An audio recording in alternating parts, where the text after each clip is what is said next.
Hunting Hollywood greetings, fellow multiversal adventurers. It's an honor to have you back in this saga that has us all hooked. Official channel statement: this story is 100% epic fiction, so please don't attempt real magic. The results aren't guaranteed and insurance won't cover it. The rights to this masterpiece belong entirely to its brilliant original author. We are just a barge sharing it with you. Do you want to keep being part of this amazing community? Join our ninja army of subscribers on YouTube and give this content a like. And for true fans, our Patreon has exclusive ninjutsu waiting for you. Chapter 800 Regret. This year's Lunar New Year is on January 31st. Chen Qing and her 2 daughters did not return to North America until the end of February. They were not lazy, but were busy with the various projects they were responsible for. The most important one was the newly established BBK. However, in this process, Chen Qing also discovered a great business opportunity.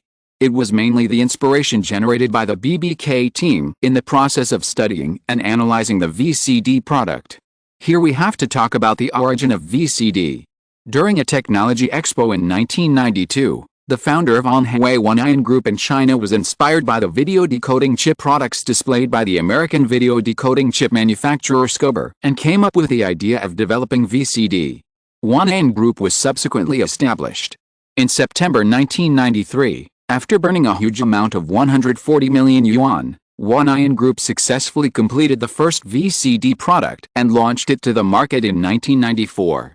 This should have been China's first player product with independent intellectual property rights. However, due to various reasons, a series of core patents of VCD were registered by major overseas manufacturers, and the whole machine patent became an open technical standard because it missed the application opportunity. This has to be said to be a great regret. For downstream manufacturers in the industry chain, losing patents means losing the right to speak, and they can only be at the mercy of others in terms of component procurement. Rockefeller Center in Midtown Manhattan. In Simon's office at Westeros headquarters, Chen Qing was introducing her ideas. I have contacted Scabo, but failed to obtain specific information.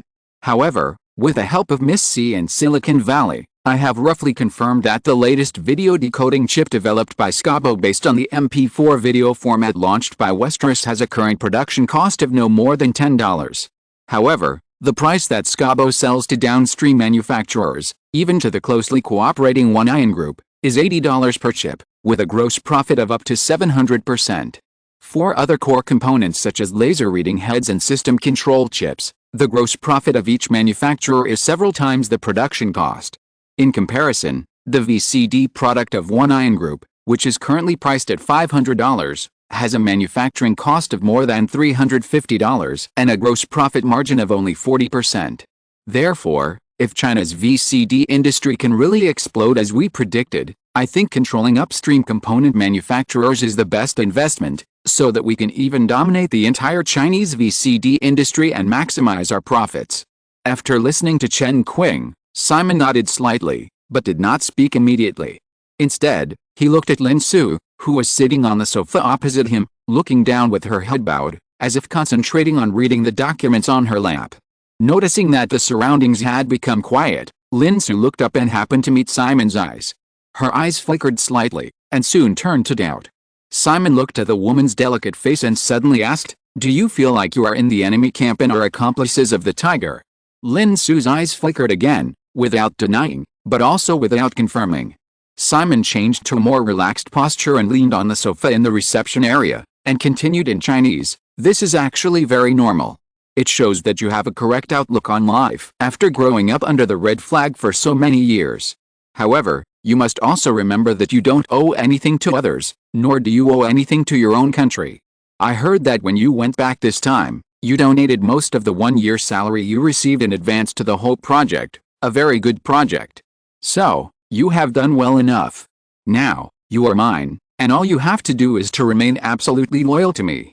Lin Su finally spoke, "I am not yours, I am just working for you." Simon had no intention of arguing with the woman, and instead said, "Chen Qing's idea is very good. For this matter, we only need to do it from a purely commercial perspective. Everyone is within the rules and there is nothing to blame. Moreover, I have always believed that the sympathy and pity of others can never make a person truly strong. Only constant blows and setbacks can achieve this. The same is true for a country. I believe that after this incident, the Chinese side will definitely reflect and learn lessons from it. This is the inevitable setback that many countries will encounter in the process of development. Lin Su paused, wanting to refute, but finally just nodded slightly. Simon smiled and said, "But I still remember Hegel once said that the only lesson history has taught mankind is that mankind never learns lessons. So, I believe this kind of thing will happen a second time, a third time, and even a fourth time." Lin Su's mood had just calmed down a little, but when she heard what Simon said, she suddenly realized that someone was teasing her again, and she could only glare at him without any lethality. Simon praised, "You look beautiful when you are angry, beautiful woman, you are really a favorite of God." Lin Su simply lowered her head again. Simon didn't mind, but added, "In fact, just like the donation this time, I think this is something worthy of praise. So, keep it up. Also, work hard for me, so that you can get more and have more capital to give back to your motherland." Lin Su still lowered her head and waited for a moment, confirming that a certain guy was not teasing her this time, and then she said softly, "Thank you." Attention turned back to Chen Qing. "Okay, the two of us villains continue. I have seen the plan you submitted. I agree very much with the acquisition of Scabo. However, forget about a plan to establish an industry chain of core components that dominate the VCD market. It is true that China is currently unable to produce these core components.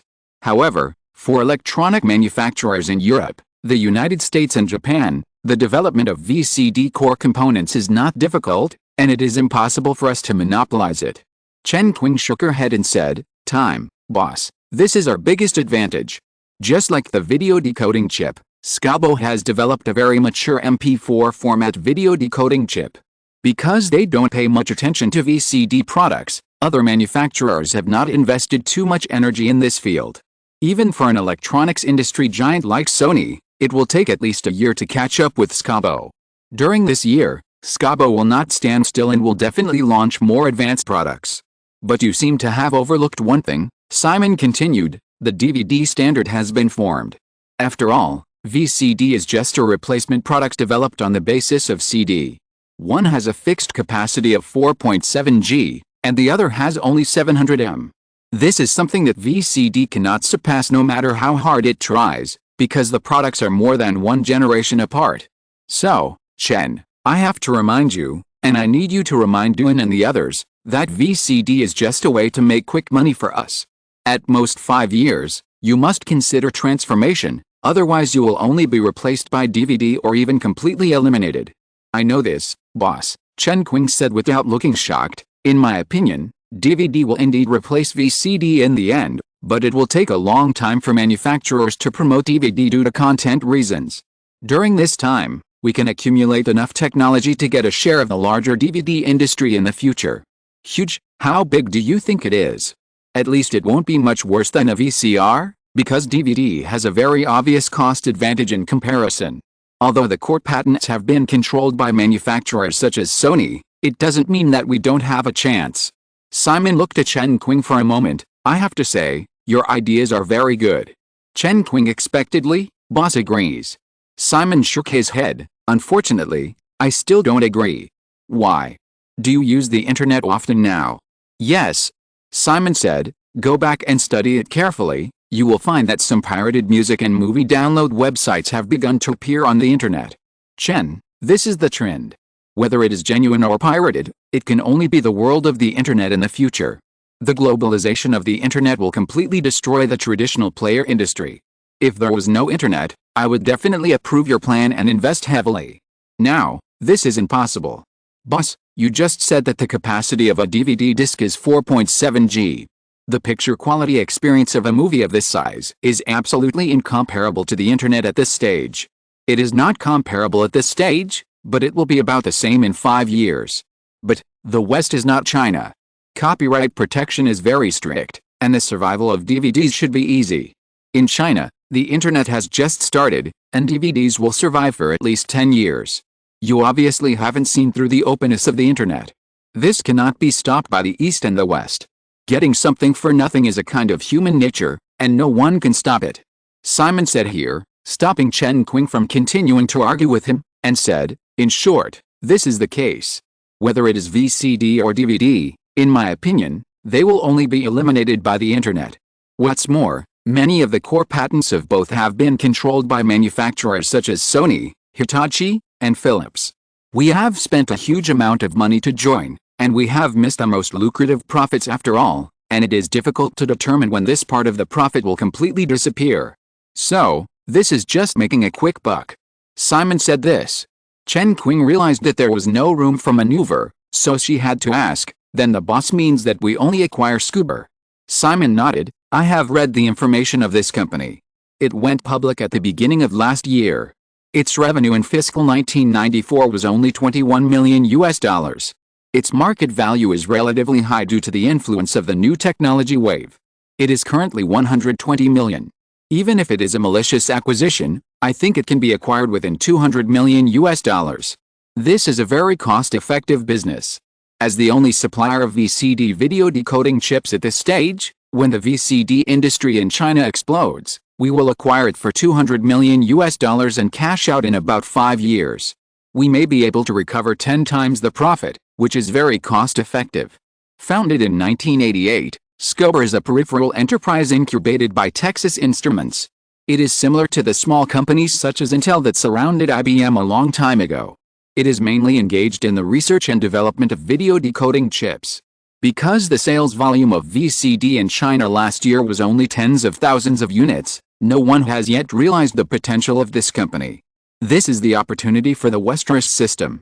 Interestingly, in addition to Texas Instruments as a shareholder, Scuba is also a key investment project of Sequoia Capital. Sequoia Capital founder Don Valentine is currently the chairman of the board. Given the venture capital nature of Sequoia Capital, if the Westeros system launches an acquisition, as long as the price is right, the other party will be happy to cash out. Texas Instruments, as Nokia's most important baseband chip supplier, will not care too much about transferring such a small company that obviously has a bubble component out of consideration for maintaining a good cooperative relationship between the two parties. Perhaps some people will have the idea that the companies that the Westeros system has set its sights on must be held in their hands. At worst, it will be a malicious acquisition. Chen Qing listened to Simon's words with anticipation in her eyes. Then, boss, can you let me do this? Simon nodded. If it is something else, it will definitely not work. If it is to lay out the entire player industry according to your suggestion, I will definitely not hand it over to you. However, since it is just a small company like Scuba, and it is also related to the layout of China's VCD industry, there is nothing wrong with letting you do it. This is also a test, Chen. Once China's VCD industry begins to explode, as the only supplier of video decoding chips at this stage, you will need to balance the supply distribution between BBK and other VCD manufacturers in China. If this is done well, we can control China's VCD industry to the greatest extent. If it is not done well, other manufacturers may be driven to competitors. Chen Qing nodded solemnly. I understand, boss. After saying that, he hesitated a little and asked, boss, can Lin and I still have a share this time? Simon smiled and nodded. It's still 5% each. Your position is at Apollo Management Company. Let's initiate this acquisition in the name of Apollo Management Company. However, you have to think clearly. According to the acquisition budget of $200 million, each of you will owe me $10 million. Chen Qing blinked her eyes, her face more charming. Boss, if we lose, we will compensate you with ourselves. Lin Su, who had been silent just now, glared at Chen Qing and finally spoke. Don't count me in. Chen Qing glared at him unwillingly. If you don't want it, I'll take 10%. Lin Su opened her mouth and looked at Simon again. Seeing the man's hateful expression of watching the fun, she didn't refuse in the end. After the discussion, Simon closed the folder in his hand, crossed his legs and smiled. Okay, that's it. You go back and prepare first. Well, I will have someone pick you up in the evening and have dinner together. After dinner. Lin Su's face suddenly flushed unnaturally. This hateful guy, does it have to be two people together every time? Chen Qing looked expectantly, but she didn't get up, but asked, boss, the official Chinese visit invitation, are you really not going to consider it again? Just treat it as another trip. It's April now, which happens to be the real apricot blossoms and spring rain in the south of the Yangtze River season. Simon shook his head and said, let's talk about it when we have time. I'm busy recently. Today is April 2nd. Simon will fly to Australia tomorrow and stay there for less than a week. On April 6, Universal Studios Osaka will open. In order to avoid causing the Westeros effect again, Simon does not plan to go to Japan, but he still has to pay attention to this matter. In addition, April 7 is the first anniversary of the Rwandan genocide. Because of what happened last year, the U.S. officials have naturally taken most of the credit. Clinton will attend the one-year anniversary event this time, and Simon will also take the opportunity to go to Africa later. In short, there is no time at all in the short term. Moreover, Simon's private itinerary last year has attracted too much attention after it was exposed. If he directly contacts the Chinese officials, with his current status, he will need to weigh many things. Chapter 801. The Two Women's Team. Chen Qing and her two daughters left Simon's office and rushed to the Cersei Capital headquarters, which is also located in Building 1230 of Rockefeller Center. The floor where Apollo Management is located did not seem deserted at all because of Sunday, and people were still coming and going between the various office areas. Chen Qing knew that Apollo Management was recently promoting the acquisition of Euchre International, a graphite electrode manufacturer, involving an amount of more than $1 billion. Euchre does not produce graphite electrodes in batteries, but a peripheral product of the steel industry, which is used for heating inside electric furnace steel. Because this type of graphite electrode needs to be in contact with steel solutions with a temperature of more than 2000 degrees for a long time, it needs to be replaced frequently and is a consumable product with rigid demand. Moreover, there are only two such manufacturers in the world, and the other one is the SGL Group in Germany. In the past few years, due to the global economic downturn, the steel industry has entered a trough period, and the demand for graphite electrodes has also decreased significantly. Apollo Management's acquisition of Euchre at this time is obviously optimistic about the prospects of the world economy. Chen Qing feels that there is a high possibility that China is involved. China's rapid economic growth in recent years is obvious to all. Moreover, because China attaches great importance to infrastructure construction, China's demand for steel has continued to increase significantly. When returning to China 2 months ago, Chen Qing found out that the Australian Bigelow Group invested in a large steel company in JS Province with funds, technology and equipment equivalent to $500 million, acquired 30% of the shares, and will become the only iron ore raw material supplier of this large steel giant in the next 10 years. Not only that, Bigelow Group also invested another $200 million in the widening and construction of Lianyungang Terminal, a large seaport in JS Province. The total investment of $700 million, equivalent to RMB 6 billion at the current exchange rate, shows that the Westeros system is optimistic about the steel industry. Apollo Management's acquisition of Euchre is obviously an extension of this optimism. Chen Qing also found that many companies in the Westeros system seem to be unrelated, but in fact they are inextricably linked. Just like Apollo Management, many projects invested by this company, such as fashion, real estate, technology, etc., can be regarded as the strengths that the Westeros system is familiar with. On the other hand, probably because of the Westeros system's large investments in China, during their return to China, someone specifically found them and hoped that the two women would try to invite Simon to make an open visit to China. Obviously, as long as their boss agrees, the official invitation from the Chinese government will be sent immediately. Unfortunately, a certain guy is not interested in this. Returning to their office inside Apollo Management, Chen Qing immediately called Leon Black. Her direct superior is Jared Buckley, who is in charge of China's business. However, Scober is an American company. If they want to initiate an acquisition, it is best to talk directly with Leon Black, CEO of Apollo Management. Black's secretary on the other end of the phone said that the boss was meeting with guests and would be available in an hour. Chen Qing was not in a hurry. She made an appointment and sat in the office she shared with Lin Su to start reading the information about the VCD industry and Scober again. When she first joined Cersei Capital, Chen Qing was full of awe for this Wall Street giant. Even though she appeared very confident at the beginning, she was actually just giving herself courage. She was just an English major graduate from China. Her knowledge of Wall Street was limited to books and a small amount of hearsay. Therefore, she was still very nervous and worried that she would mess up. However, after getting familiar with it for half a year, Chen Qing gradually put her mind at ease. First of all, Chen Qing was not wrong. Wall Street is indeed a place with very cruel competition. It gathers a large number of the top smart people from all over the world. The circle is also full of intrigues and the law of the jungle. Therefore, as long as you don't work hard, you may be left far behind in a blink of an eye. This can be seen from the fact that the company headquarters is still crowded today, Sunday. Of course, you can rest according to the regulations, but perhaps when you come back on weekdays, there will be no place for you here. Secondly, Chen Qing was wrong about another point.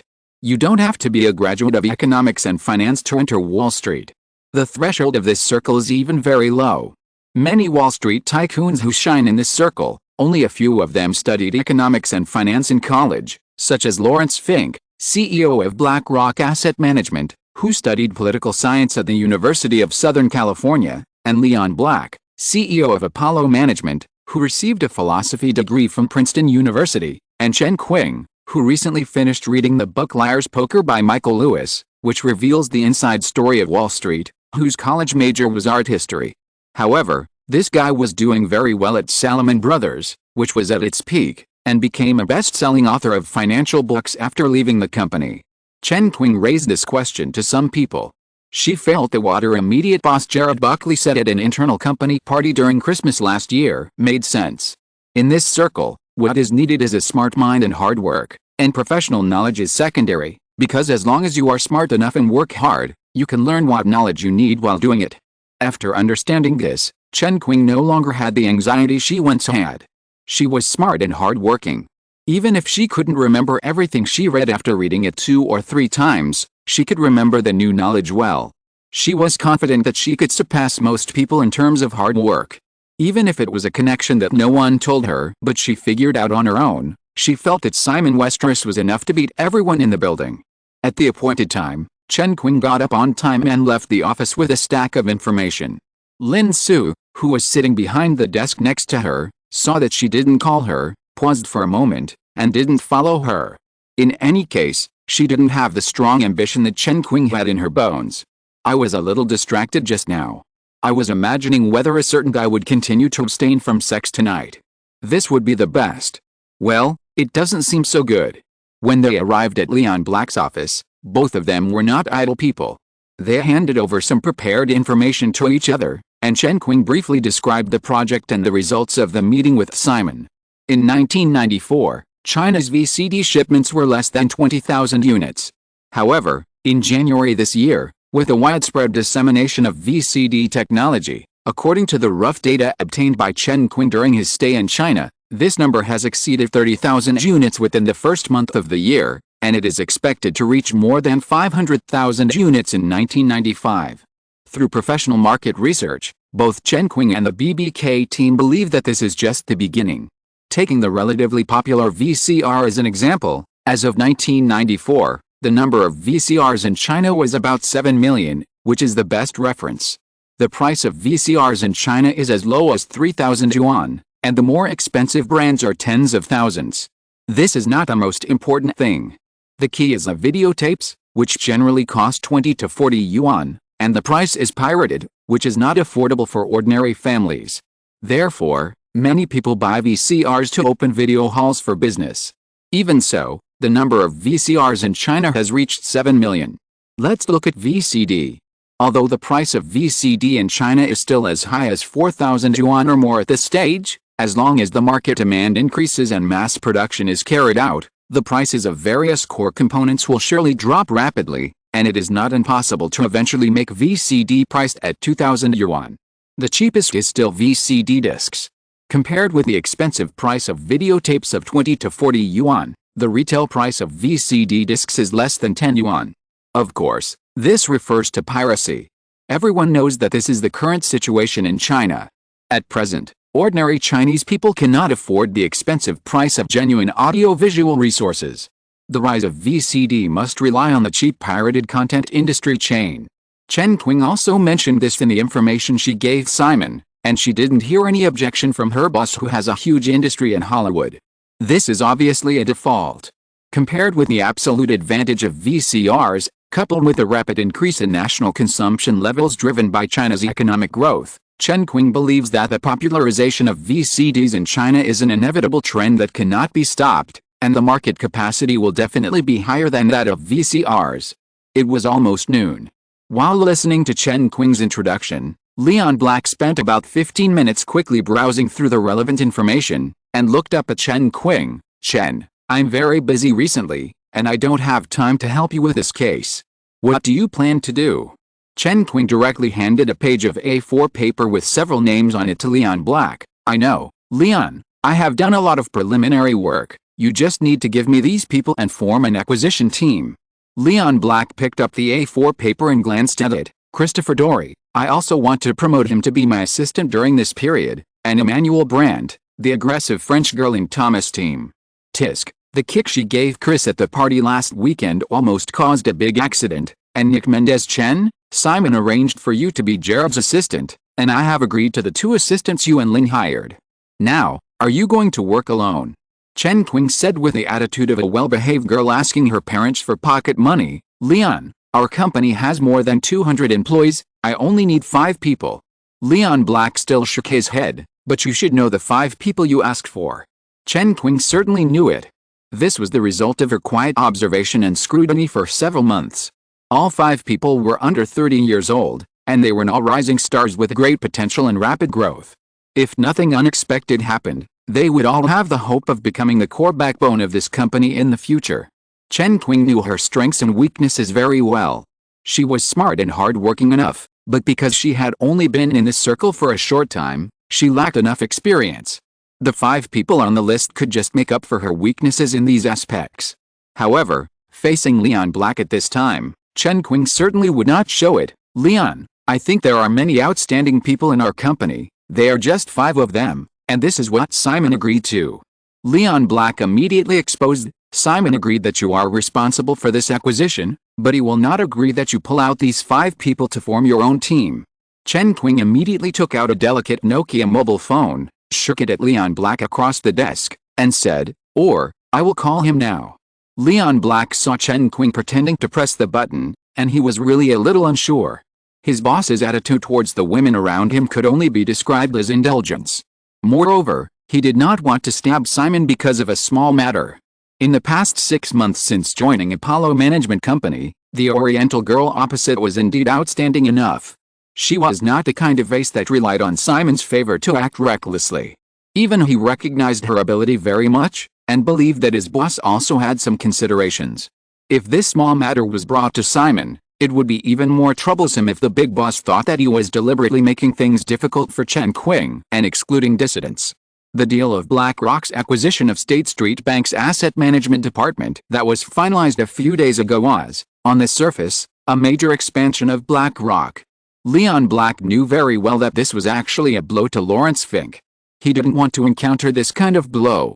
In the end, he compromised. "Well, Chen, I'll help you pick a few people. How about Chris's team? That French girl will also be among them." Seeing that Leon Black's tone was loosened, Chen Qing lowered her head and started typing. "I think I'd better call Simon."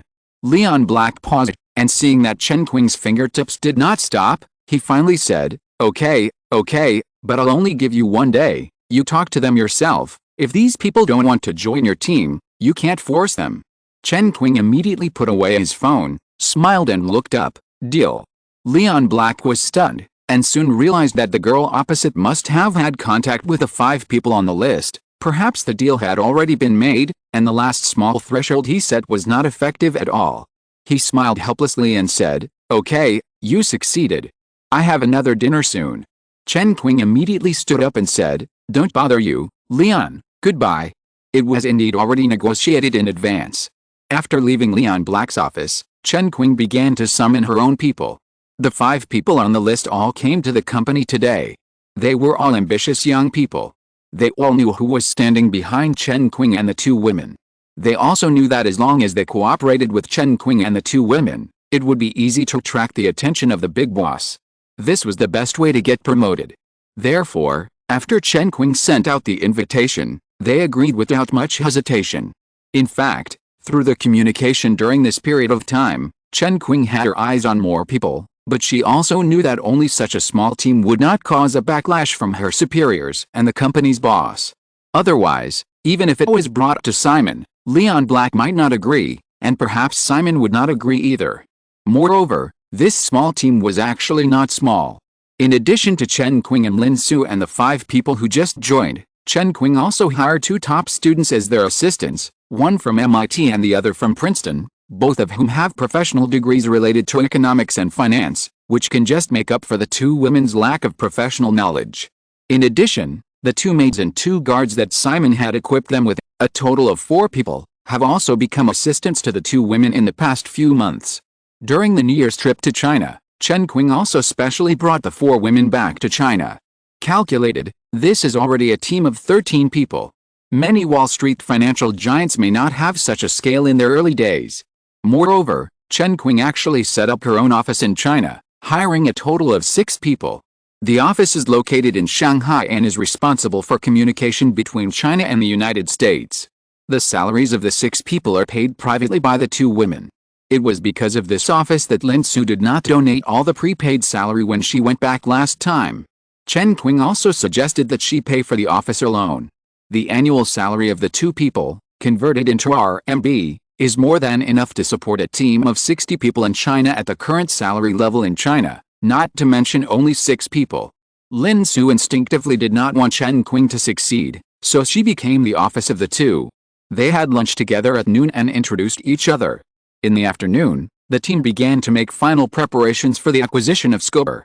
Until the evening, the man's instructions were not forgotten.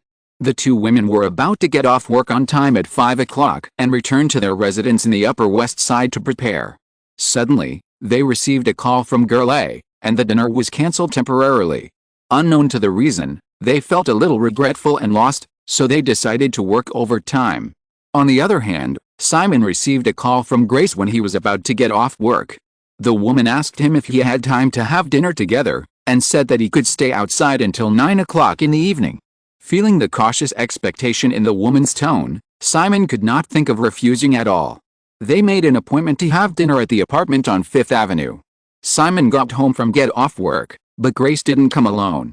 She brought Bryce Levison with her. He roughly knew the woman's situation. After the last incident, the Levisons were basically separated. Frances Levison stayed in Miami to handle company affairs, and Bryce Levison lived in New York in the name of taking care of her son's studies. Bryce followed Grace into the house, looking justified and saying that her excuse was not used in vain. He roughly understood what was going on. Without letting the waitress do it, the 3 of them prepared dinner by themselves. To be precise, there were only Simon and Grace. The other one had only been served since childhood and couldn't tell the difference between salt and sugar. When the dinner was almost ready, she volunteered to light the candles and said she wanted to enjoy a candlelight dinner. Simon had to send Grace away, worried that Bryce would burn down the house. A strange candlelight dinner for 3 people. Overall, it was quite warm. Chatting casually about various recent things, it was already past 7 o'clock unknowingly. Simon's private mobile phone suddenly rang. After answering the phone, an unexpected voice came, Irene Lauder. The woman's tone on the phone was very formal, asking Simon if he wanted to attend a masquerade party in a circle, which was held at a bar in Midtown. Simon could only refuse. At the table, Bryce had a curious expression when she saw the man hang up the phone, but Simon did not mean to explain. Grace heard the name Irene in Simon's conversation, and keenly remembered the cocktail party of the Lauder family last night.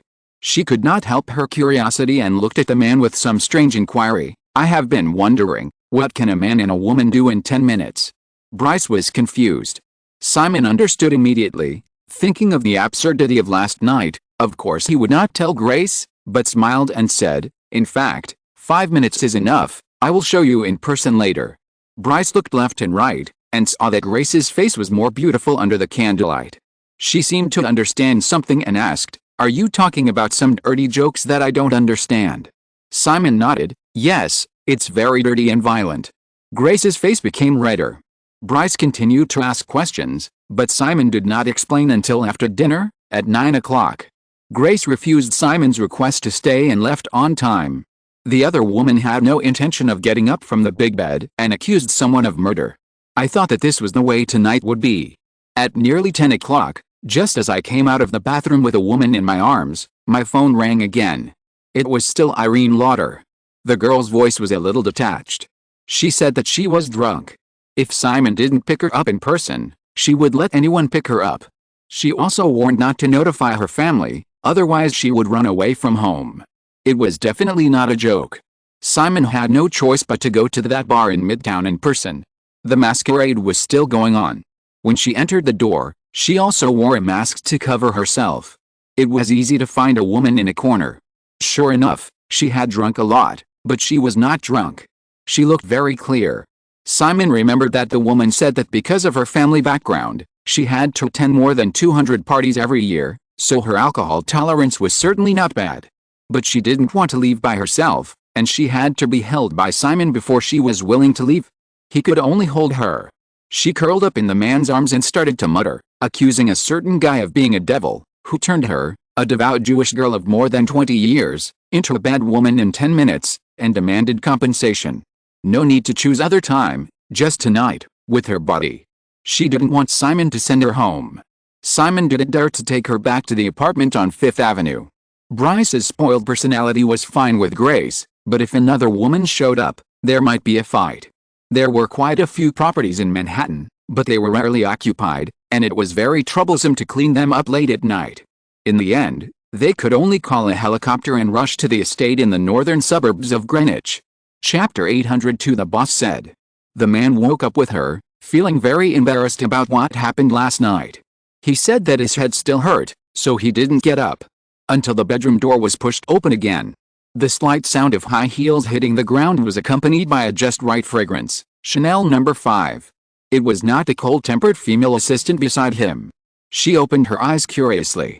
This was a woman who looked to be in her 30s, wearing a black suit commonly seen in the way family maids. She had a graceful curve and a charming figure. A white neck was revealed under her brown hair. From the side, her appearance was only average, but her temperament revealed a very comfortable quietness and obedience. She was definitely the kind of woman that men liked very much. Someone must like her very much. Angieri Davis put the clothes in his hand neatly on the cabinet beside the big bed. He turned his head and noticed that the girl on the bed was staring at him. He was not surprised and smiled gently. "Good morning, Miss Lauder." "Morning, who are you?" "You can call me Anne." Irene Lauder nodded, pulled up the quilt to cover her chest and sat up. She looked around and noticed a bright sunshine coming through the gap in the curtains. She was suddenly startled and turned back to ask Angieri, "Anne, what time is it now?" 10:30, "I thought Miss Lauder should get up, so I sent the clothes in." Angieri Davis said, raised his hand to confirm with Irene Lauder, walked over and opened the curtains, and the bright sunshine of spring immediately spread into the whole bedroom. Irene Lauder squinted her eyes to adapt for a moment, remembered something, and shrank back a little dejectedly. Today is Monday. She disappeared quietly last night and did not go to the company in the morning. Her family must have started looking for her. And he looked at Anger again. "Anne, where's Simon?" "The boss's flight is at 9 o'clock, and he has already left. He also asked me to say sorry to you." He suddenly felt a little resentful. However, he soon felt that this shouldn't be the case. He was the one who pestered him last night. It's just that. Well, why should he be so reasonable? Bastard. Anger waited for a moment, and seeing that Irene Lauder didn't speak, he took the initiative to ask, "Miss Lauder, do you want to have breakfast? Can I prepare it?" Only then did he realize that his stomach was empty. He nodded, waited for the housekeeper to leave, found his bag, turned on his mobile phone that was turned off last night, and sure enough, there were a series of incoming call notifications. After thinking about it, he called his mother, who loved him the most on weekdays, and made a random lie, saying that he was not feeling well today, didn't want to go to work, and wanted to rest for a day. After getting up, he took a hot bath and went downstairs more than half an hour later. While taking a shower, she found traces of something on her body left by a certain bastard. She couldn't help but run out of the bathroom and found her cell phone to call him. She wanted to scold him while taking a shower, but the call didn't go through. Then she remembered that he should be on the plane at the moment. It was a Boeing 767, so there should be an air communication system. Unfortunately, she didn't know how to contact him, so she had to give up. She decided to settle the score with him next time. Since the man was not there was no reason to stay in his house. After breakfast, she said goodbye and left. When she returned to Manhattan, it was already past noon. She had decided not to go to work today and planned to go shopping in the afternoon. She also planned to deliberately skip the brands related to a certain guy. She didn't want to give him money. However, when she passed by the Versace store on Fifth Avenue, she turned in. She liked Versace's design style very much. It was a little after 1 o'clock in the afternoon. It was also Monday. The store was at the time when there were the least customers. After entering the door, she found that there was only one other customer besides the salesperson.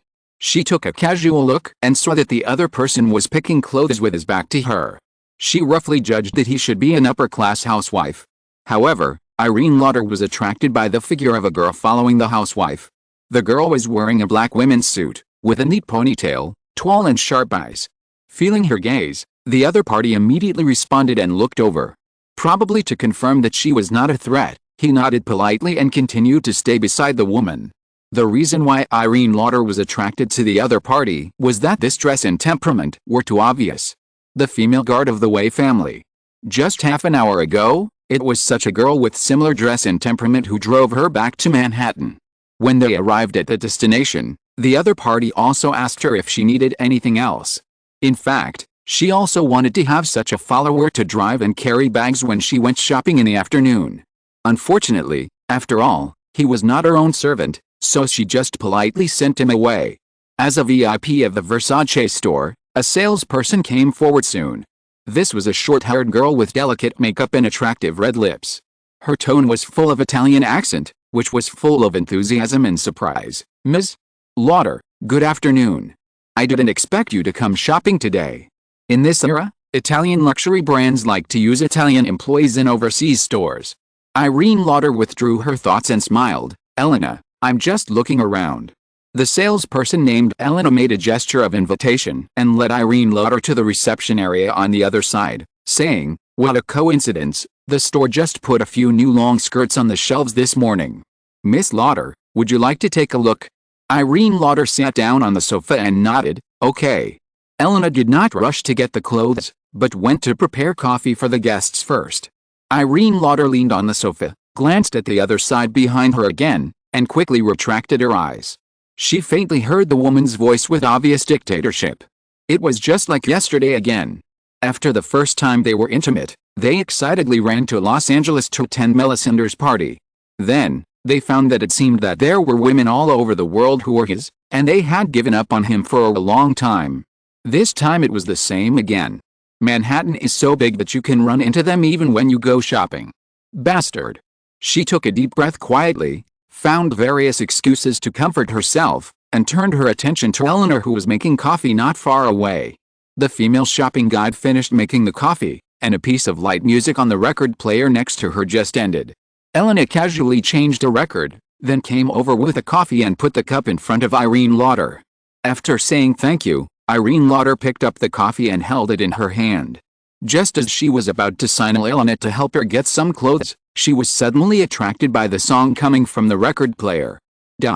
After seeing all the prosperity and going through vicissitudes, I feel lazy and tired.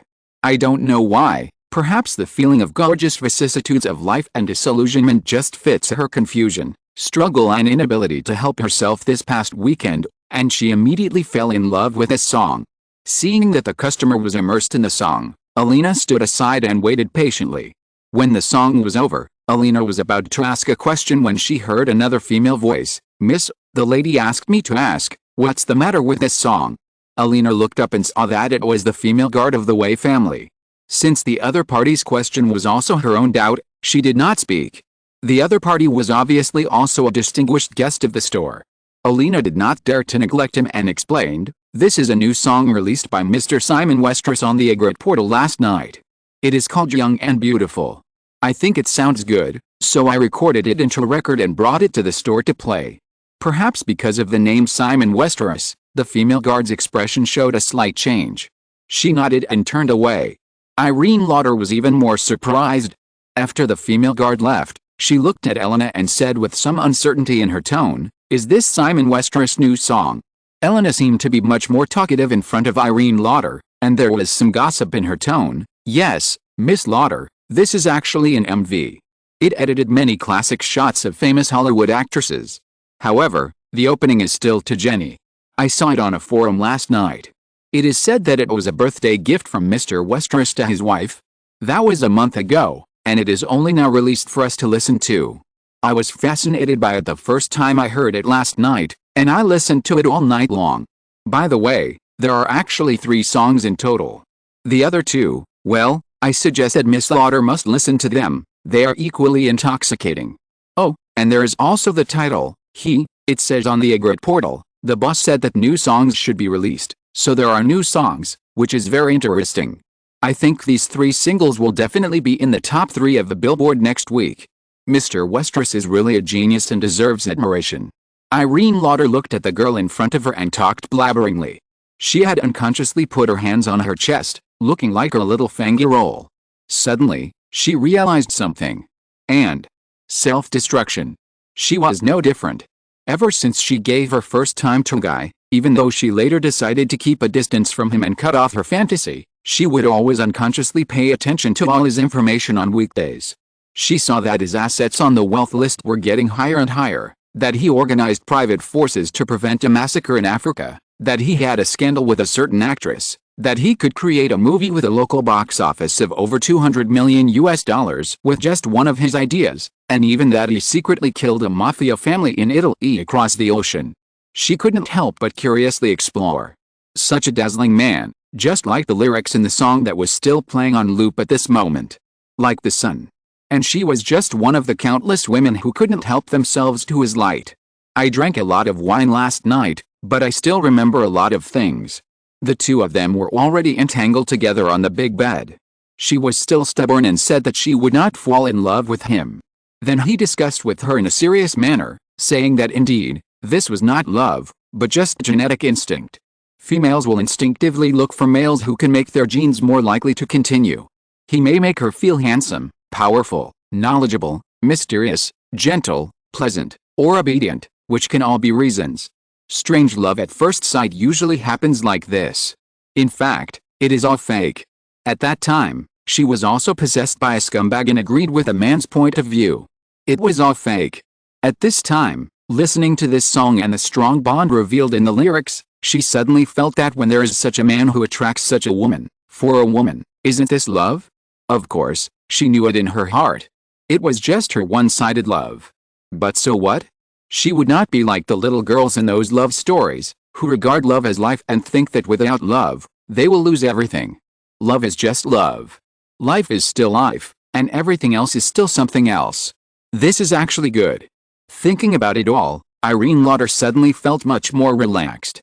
She looked up at Alina, who was still standing respectfully on the side. Just as she was about to speak, the female guard came over again and said to Alina, "Miss, the lady said she wants this record." Irene Lauder raised her eyebrows slightly. She thought so too. This is not a record store, but the store will basically not refuse some special requests from VIP customers. Alina also knew that the lady would not want it for nothing. The record was her personal property, and she might earn an unexpected dip. As for the song, she could just go back and record another one. The saleswoman was about to agree when she heard another voice. "This record is already mine. Alina, please help me pack it up. I will take it away later." Alina was a little surprised to hear Irene Lauder suddenly say this, but Irene was her regular customer and also a VIP, so the girl certainly knew which side to lean towards, and said to the female guard politely, "Sorry, Mom, you heard it." The female guard obviously noticed Alina's expression and probably knew what happened, but did not argue with Alina, and turned around and walked away again. A moment later, a voice came from not far away. Irene Lauder was inexplicably curious. She turned around and leaned on the back of the sofa to look over. Karen, the manager of the store, was standing next to the woman opposite her, patiently explaining something. The woman's voice was not concealed. "I want that record. If anyone else wants it, that's your business. If I can't get this record today, I will complain to you, not Johnny Versace or Sophia Fessi, but Simon Westeros." Suddenly, she had the idea of playing a prank and noticed some southern accents in the woman's pronunciation. Irene Lauder spoke directly, raising her voice slightly. "It's really disappointing. After hundreds of years, southern women are still so rude. They don't go back to pick cotton, but come to New York to pretend to be ladies. Who are you?"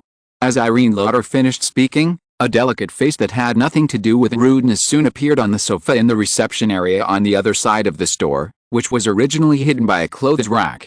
She had fluffy wavy hair, wore a light pink Chanel dress, and had an Hermes scarf tied around her neck. It was hard to tell at a glance whether she was 20 or 30 years old.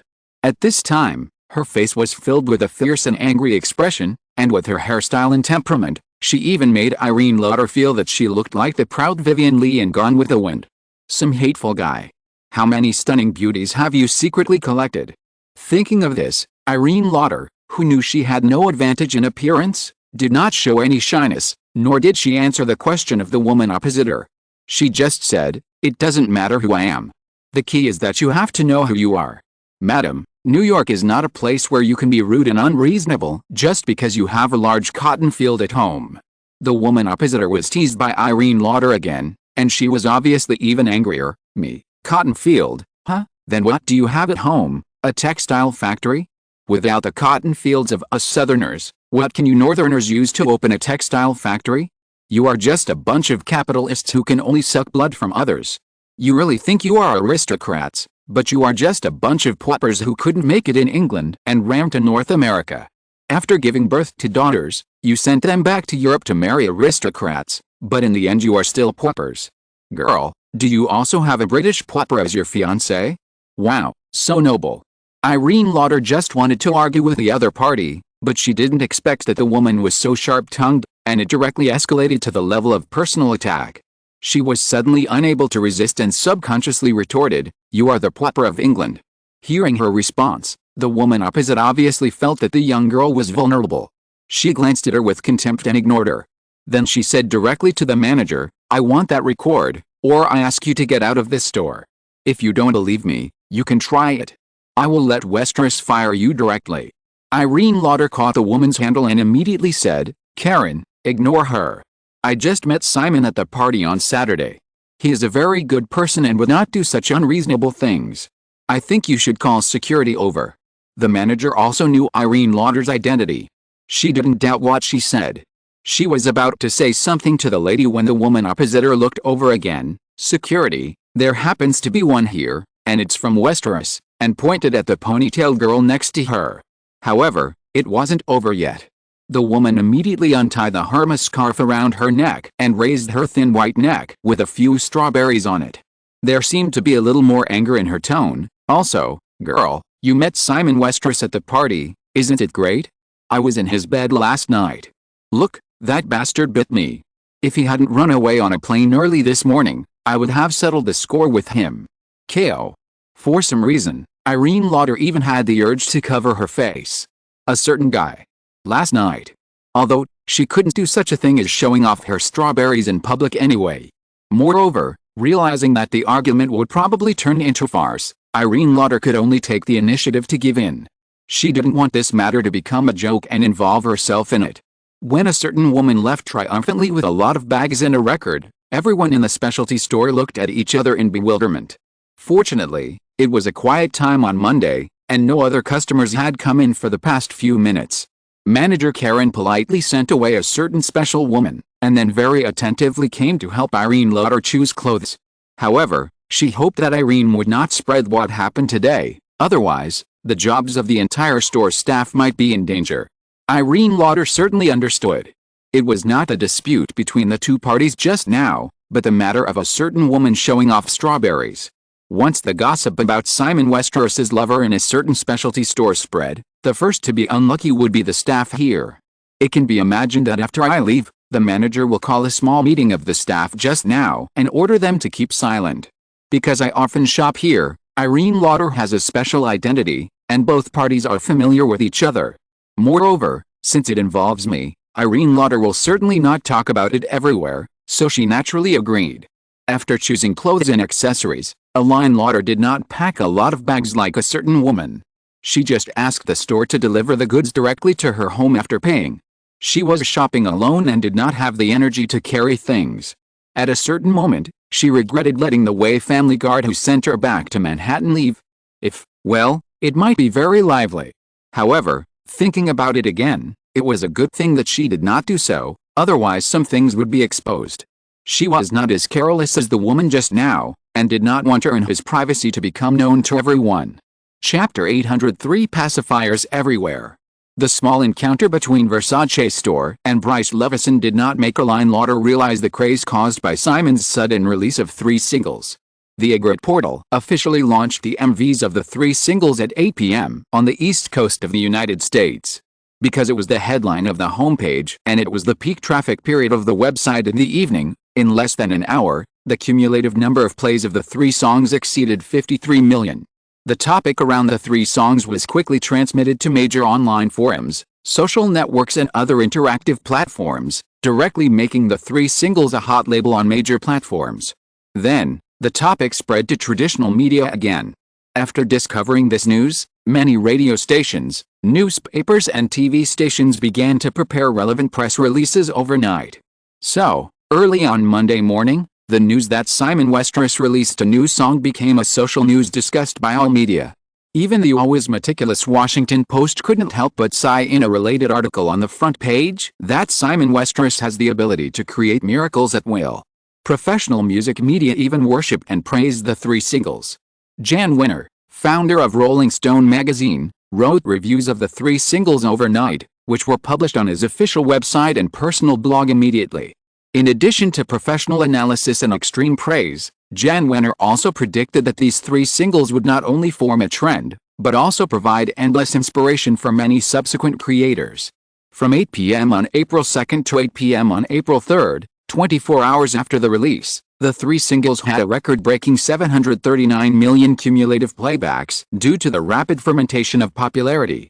Based on the current total number of internet users in the world, this means that on average every internet user has listened to these 3 singles more than once. This is indeed the case. A female student majoring in astrophysics at the University of California, Berkeley, who has more than 300,000 fans on Facebook by frequently sharing cosmic trivia, posted a blog post that afternoon. I hid in the dormitory and listened to Simon's 3 new songs on repeat all day. I love them so much. When I woke up, I realized it was already evening. It seemed like today was Monday. I seemed to have missed something, but, okay, screw black hole physics. A simple post, along with the popularity of the 3 singles, unexpectedly formed a queue of more than 50,000 comments in the blog reply. For Simon's new song, screw advanced mathematics. For Simon's new song, screw electronic structure theory. For Simon's new song, screw contemporary sculpture. For Simon's new song, screw quantum mechanics. For Simon's new song, screw migration of architecture. Therefore, it can be seen that most of the audience listened to the 3 singles more than once.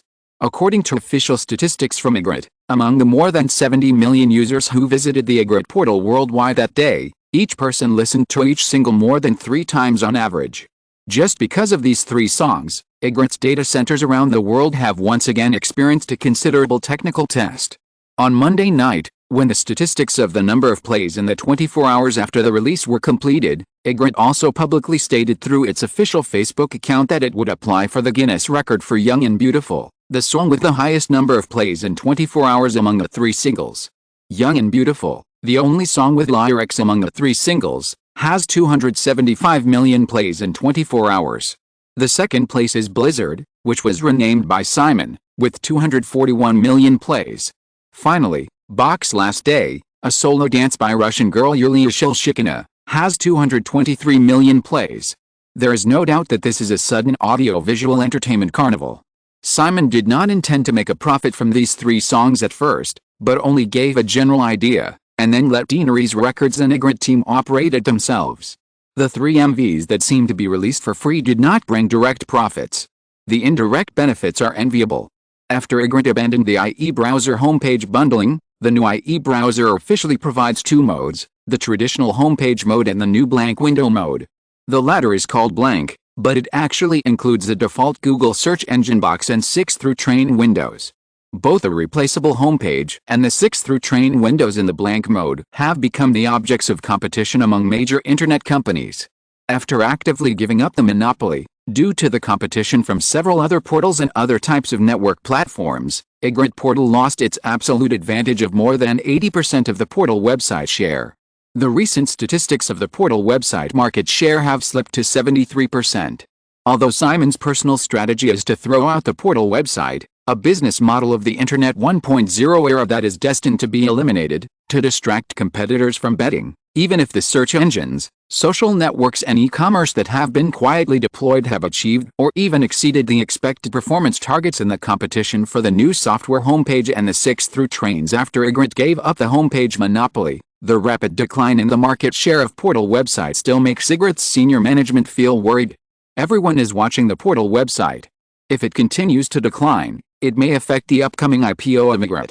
Now, the popularity brought by the sudden release of the 3 singles has largely reconsolidated the position of Ygritte Portal in the hearts of the majority of internet users. From the release of the 3 songs on Sunday night, within 24 hours, it is roughly estimated that more than 3 million users have set their IE browser homepage to Ygritte Portal again, which is equivalent to increasing Ygritte Portal's market share by 2 percentage points. This is the main aspect. The 3 singles have once again made other competitors see the importance of content. Microsoft's MSN Portal and America Online's AOL Portal and other potential competitors held a special meeting on Monday to discuss this issue. On the other hand, because the MVs of Blizzard and Young and Beautiful respectively use classic mixed shots of DC Movie Universe movies and famous Hollywood actresses, Ygritte Portal directly added links to the Amazon Wall videotape sales page of all related movies below the 2 MVs. Because Suicide Squad is still in theaters, there are a total of 7 DC Movie Universe movies involved.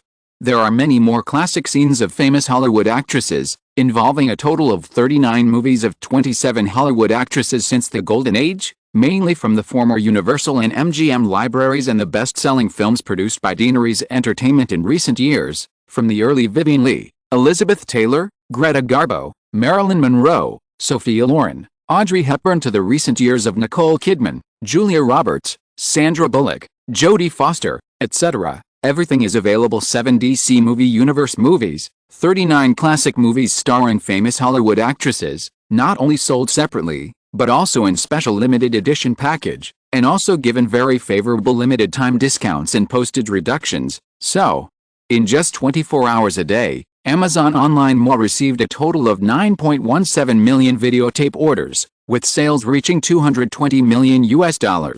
The Amazon team originally predicted that the sales of DC Movie Universe films might be higher because they are all new films in recent years. As a result, they still ignored the inevitable nostalgia of everyone. Among the 9.17 million videotapes sold on the first day, the sales of old films such as Gone with the Wind and Singing in the Rain accounted for more than 6 million. Of course, it is undeniable that there is also the factor of high discounts on these old films. Because the DC Movie Universe is all new films, except for the 7 sets, the single purchase is still priced at $29.90, but the postage is waived for a limited time. The unit price of other old classic films is only $19.90 after the discount. For the studio, this is actually not a loss at all. Many old films that have been released for more than half a century are now purely selling one to make a profit. Moreover, everyone knows that even at a price of $19.90, excluding the meager production cost of the videotape, the profit obtained by the studio is also very substantial. Although Ygritte did not release a series of videotape sales data, the relevant information spread quickly. The media was just amazed, but other studios could not help but make sour remarks. The DC Movie Universe is fine, but for another song, Young and Beautiful, Deaneries Entertainment's partiality is too obvious. All the shots used are from films under Deaneries and MGM. In many movies, only the shots of the heroines look beautiful. In terms of classics, Roman Holiday, Casablanca, All About Eve, A Streetcar Named Desire, etc., are classics that are enough to be recorded in the history of movies, and for the participating heroines, they are also the pinnacle of their acting careers. However, these movies did not get even a single shot. It's simply a shady deal. A vice president of Paramount probably couldn't help but complain directly on Facebook, which caused quite a heated discussion.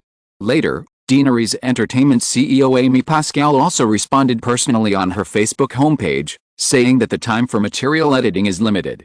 In order to avoid copyright disputes, Deaneries can only choose related films from her own film library and partners. Moreover, there are too many classic films in Hollywood history, But Young and Beautiful is only more than 3 minutes long, so it is inevitable to miss some classics. Other studio executives could only say WTF to themselves. If Daenerys had invited other studios to edit this MV, even if it wasn't for the tangible benefits of selling videotapes later, just the name of the creator Simon Westeros, no one would have refused. Now, more than 9 million videotapes a day. It's simply a money grab. But think about it again, if it fell on me, I would probably do the same. Whether it's Daenerys who swallowed up Universal or MGM, which is actually controlled by Westeros, there are thousands of movies in the film library, so how can I give up the opportunity to others?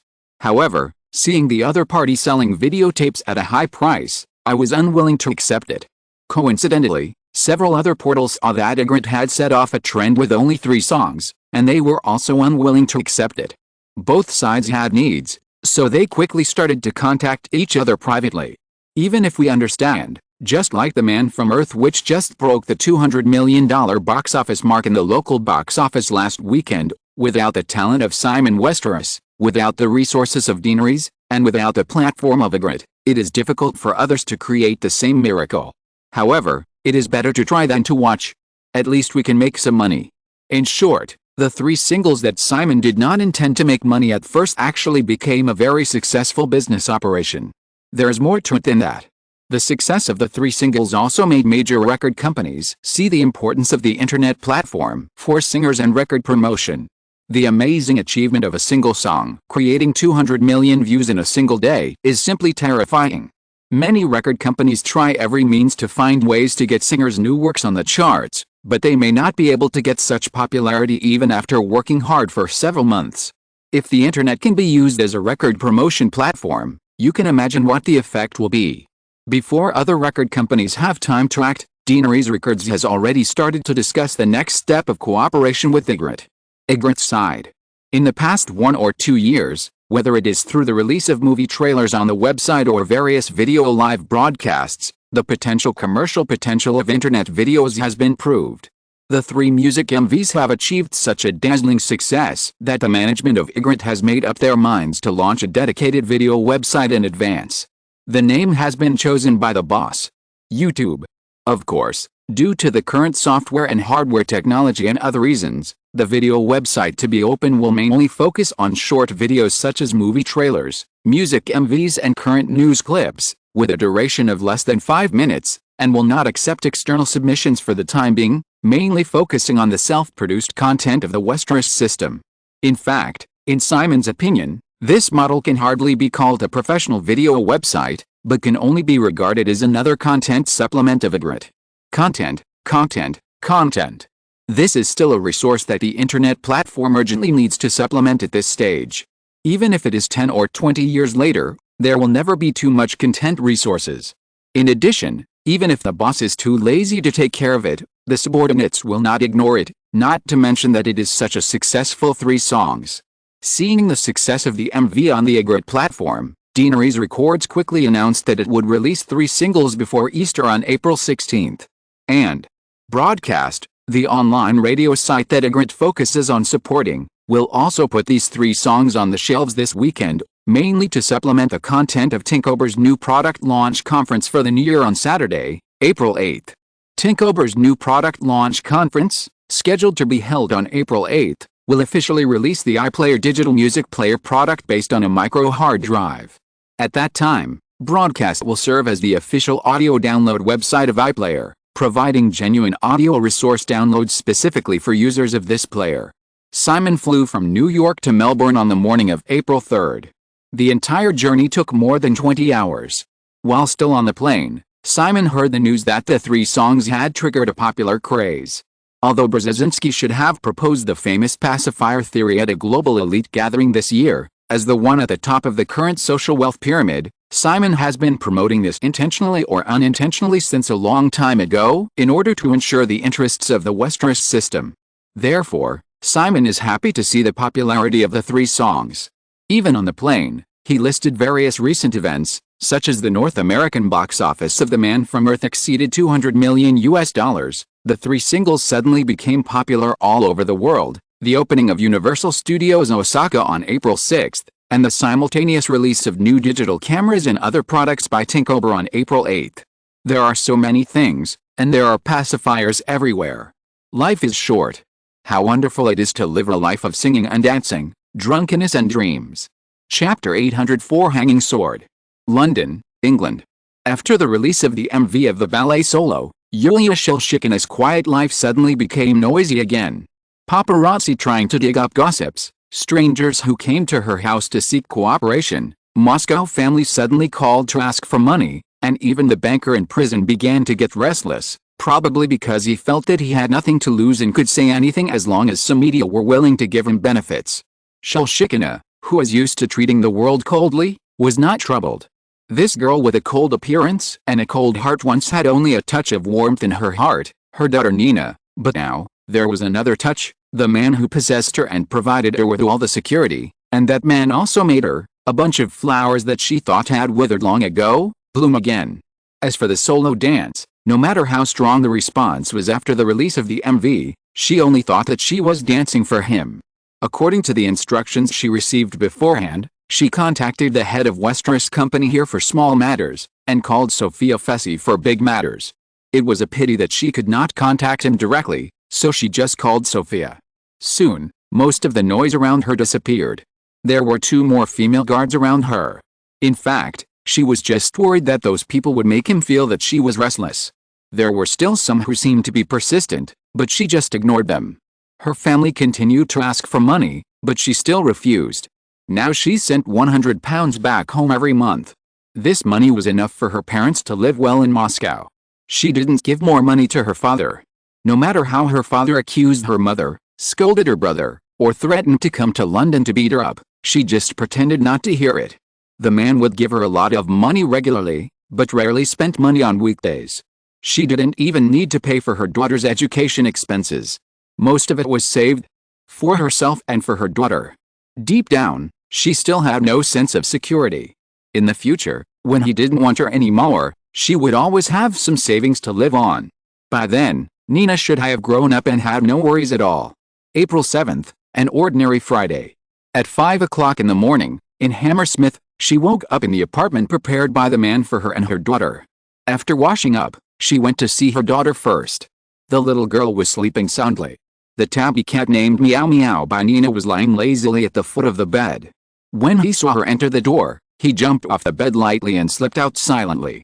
There are many rats in London, and it is a very wise choice to keep a powerful cat at home. Not only the apartment for the mother and daughter, as the housekeeper of all his properties in London, she actually manages more than 20 cats of various types, scattered in his mansions and villas all over London. She likes these proud and alienated little creatures very much. They are not noisy and don't cling to people. Moreover, they can survive well on their own even without their owners. After quietly looking at her daughter for a while, she left the room and went downstairs. The new female guard Tatiana was already waiting. The mother and daughter originally had 1 maid and 1 guard around them, and recently 2 more were added, Tatiana and Anya, both from Ukraine. She is not a person who is good at getting along with others, but fortunately these maids and guards are very professional, and she is not a demanding person, so everyone gets along well. After saying good morning, the 2 left the apartment and set off for the Heston area next to Sturley Park in the western suburbs of London. The girls moved from the city centre to a small manor there last year. After a year, the girls' ballet classes did not drop, but were reduced to 3 mornings every Monday, Wednesday and Friday. None of the remaining 7 girls last year were eliminated in the past year, and there are still 7 girls.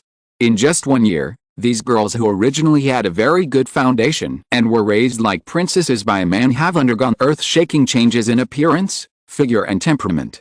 At first glance, ordinary people would instinctively think that the girls should be daughters of old-fashioned families, beautiful, smart, decent and impeccable. Occasionally, they would envy them, and then turn into melancholy for the time that is destined to be hard to return. I was a little curious about what these princess-like girls would be like in the future. In any case, they would definitely be better than her. After all, they were students that I had taught for more than a year, and the girls had always respected her. The 2 sides had long since gotten over the initial unfamiliarity. In the practice room of the small manor, while warming up, the girls told her about the interesting things that happened in the MV. In just a few days, Because of her solo dance, many ballet training classes in London received a large number of applications. Last night, the BBC TV station also broadcast a special program. A dancer imitated her dance, and the girls all thought it was terrible.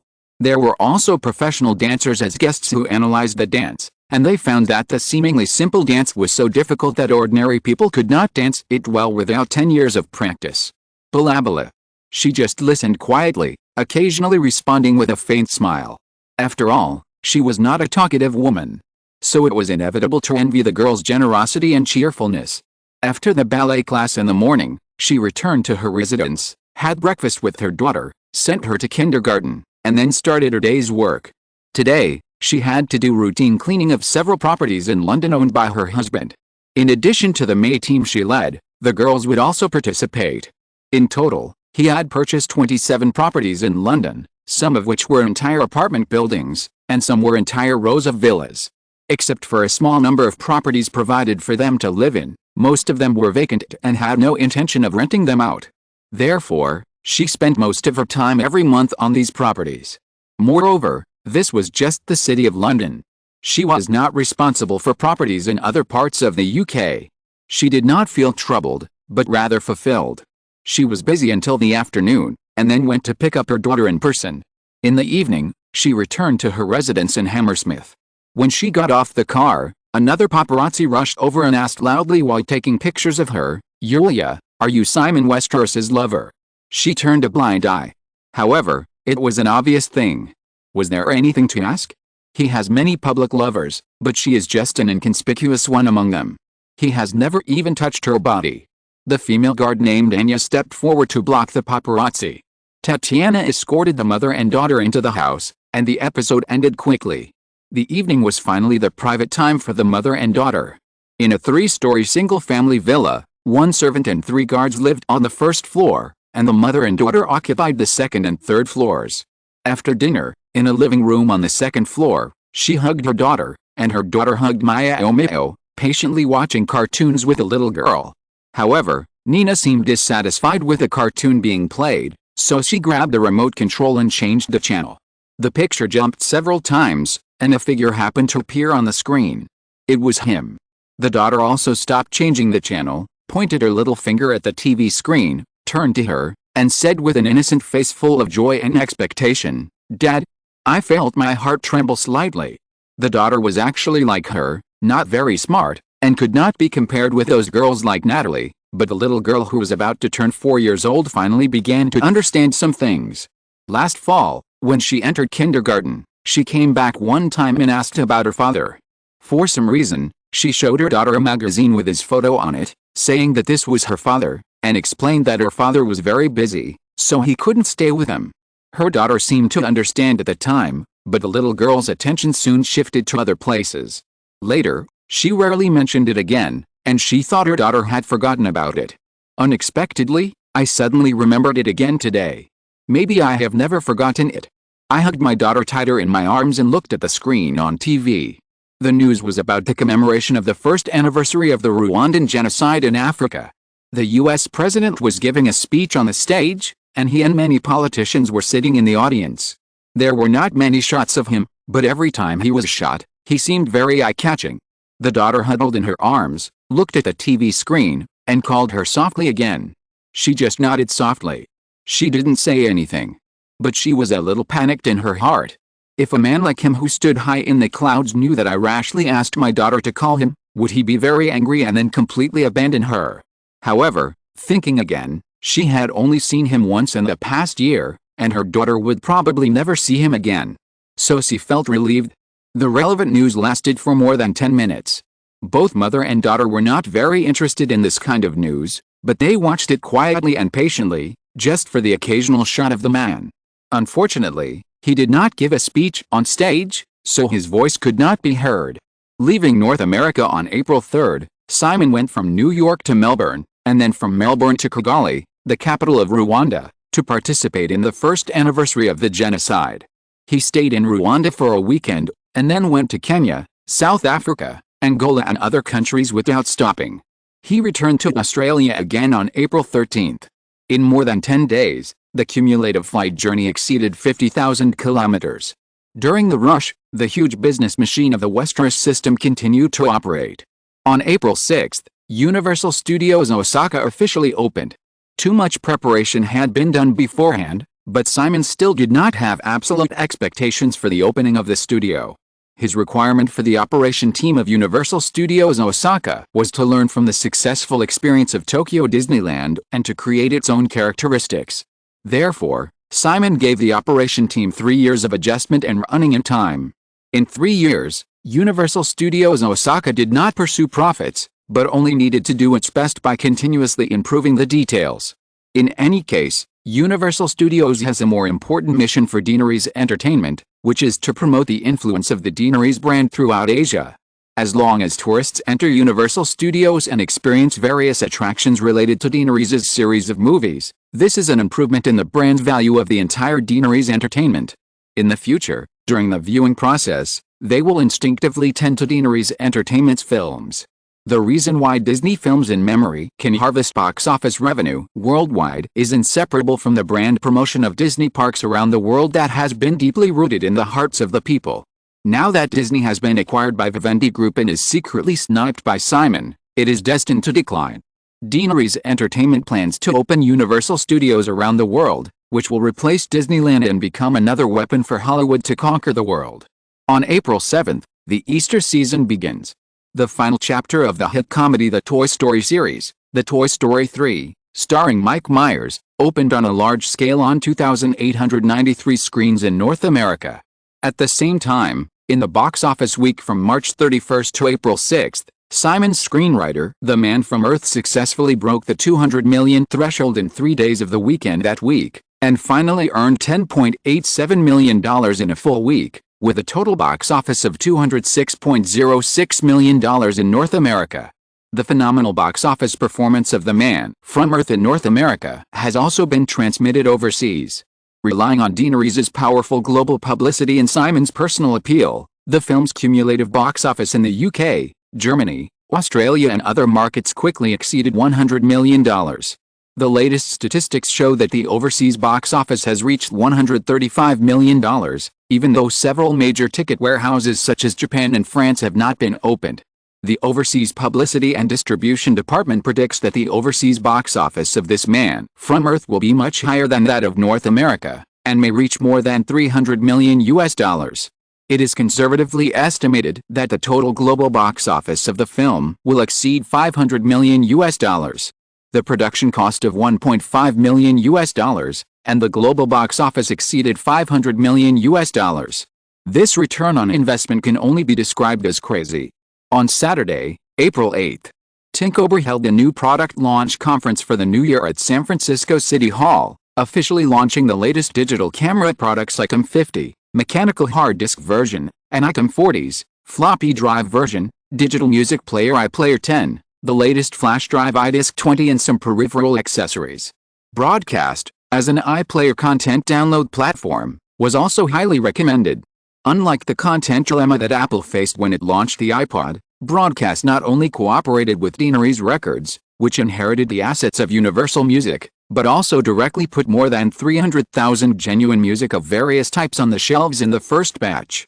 The iPlayer 10 with a capacity of 500 M can also download various audiobooks, talk shows and other audio resources from the Broadcast platform, many of which are provided free of charge. Therefore, the market generally favored the iPlayer product, which was the most eye-catching at this conference. The valuations of both Tinkober and Broadcast also increased significantly due to this good news. Simon returned to Australia after more than a week of continuous travel. He still had no time to pay attention to the Batman v Superman, Dawn of Justice, which was about to be completed. Early the next morning, Simon and Raymond Johnson quietly left Melbourne with a few followers. First, he took a private plane to the Westeros family's Perth military consultants and security company base in Perth, Western Australia, and then took a helicopter and an off-road vehicle to travel all day in the endless Red Gobi Desert in Western Australia, and finally arrived at his destination. If he didn't look at the specific positioning data on the military GPS, Simon himself didn't know where he was. In recent months, The Bigelow Group has quietly drilled several mines with a depth of more than 50 meters in the Gobi Desert in the central part of Western Australia, which occupies nearly one-third of Australia's area, on the pretext of exploration. At the same time, a freighter set off from Ukraine more than a month ago. After several twists and turns, the 3 containers on the freighter finally appeared on another freighter in the port of Perth, Western Australia. The Johnston family used the influence they had accumulated over the years to easily bypass customs and transported 3 special containers. Thinking about the news that the U.S. Customs intercepted up to 20 tons of drugs in memory, it is conceivable how many drugs were not intercepted, and how serious loopholes there are in the customs of Western countries. In short, 3 dismantled nuclear warheads entered the hinterland of Western Australia. 3 nuclear warheads, each with an equivalent of 1 million tons, equivalent to 50 times the power of the Hiroshima atomic bomb explosion. On the day before Easter, when the group returned again, except for Simon and Raymond Johnston who had mastered the precise location through precise military GPS, no one could find several mines buried with a series of nuclear bomb accessories in the Gobi Desert of millions of square kilometers, like looking for a needle in a haystack. The Westeros family's sort of Damocles plan, which had been quietly operating for nearly a year, was officially completed. On the way back, Raymond asked Simon if he would really use these weapons in the future. Simon remembered the famous saying of a certain emperor in his memory and replied that if the Westeros family did not exist, what was the point of this world? The old man showed his white teeth at the time, looking very relieved. In fact, Simon had thought about this many times in this year. It was not regret. Or anything else. Huge wealth requires sufficient strength to maintain. Simon never doubted this. He also did not think of giving up everything he already had, even part of it, because doing so would only leave him with nothing. Simon just found that with a continuous improvement of strength, the Westeros family can use more than one sort of Damocles. The current Westeros system can directly participate in many sensitive industries. For example, nuclear energy. For example, biology. For example, during Simon's recent trip to Africa, he happened to hear that the Ebola epidemic had reappeared in northern Congo. In comparison, the plan just completed is a bit tasteless. However, since it has been completed, Simon did not give up. Simon has never had the idea of destroying the world like the villains in the movie who think that humans are not worth saving. However, there is no water in what Simon said to the old man. Simon has no malice towards this world, but he will never tolerate this world hurting himself and his loved ones. Otherwise, if the Westeros family no longer exists, what is the use of this world? Chapter 805 Sorting Out. In the western suburbs of Melbourne, the abandoned factory that Daenerys originally bought has been continuously built in recent years and has become a comprehensive film and television base covering an area of 50 hectares. The scale is comparable to that of the Daenerys studios in Malibu, Los Angeles, except that the building density is much sparser. The main reason is that Australia is probably the least lacking in land. There are a total of 9 large studios in the Melbourne studios, of which only 3 are regular studios, and the other 6 are virtual studios specially used for special effects shooting. Other post-production centers, special effects studios and other supporting facilities are also available. Through the continuous lobbying of the Westeros system and other stakeholders, the Australian government and domestic states have not only not reduced their preferential film policies because more and more Hollywood movies have been shot here in recent years, but their support has continued to increase. A large number of film projects have been shot in Australia, making this only large modern film and television base in the Southern Hemisphere always in full operation. Melbourne Studios has invested more than $300 million and was once considered to be a burden on Daenerys Entertainment. After all, Daenerys already owns 2 studios in Malibu and Burbank in Los Angeles. Now, this film and television base is not only not losing money, but also meeting its own needs, and can also contribute considerable profits to Daenerys Entertainment through venue equipment rental and other film and television project orders. After the trip to Africa and the completion of the sort of Damocles plan that has been secretly promoted, Simon finally turned his attention to the Batman v Superman, Dawn of Justice project, which will be completed at the end of April. As a special effects-based super blockbuster, through careful planning in the early stage, the shooting cycle of Batman v Superman, Dawn of Justice is only 3 months. It started shooting at the end of January and was completed at the end of April. However, the post-production will take up to 6 months and will probably be completed in October in the second half of the year. I have been away from North America for 2 weeks, and it is impossible to stay away for too long. In order to complete the work here as soon as possible, on April 17th, the day after Easter, Simon began to soak in the Melbourne studios in the western suburbs for more than 10 hours a day.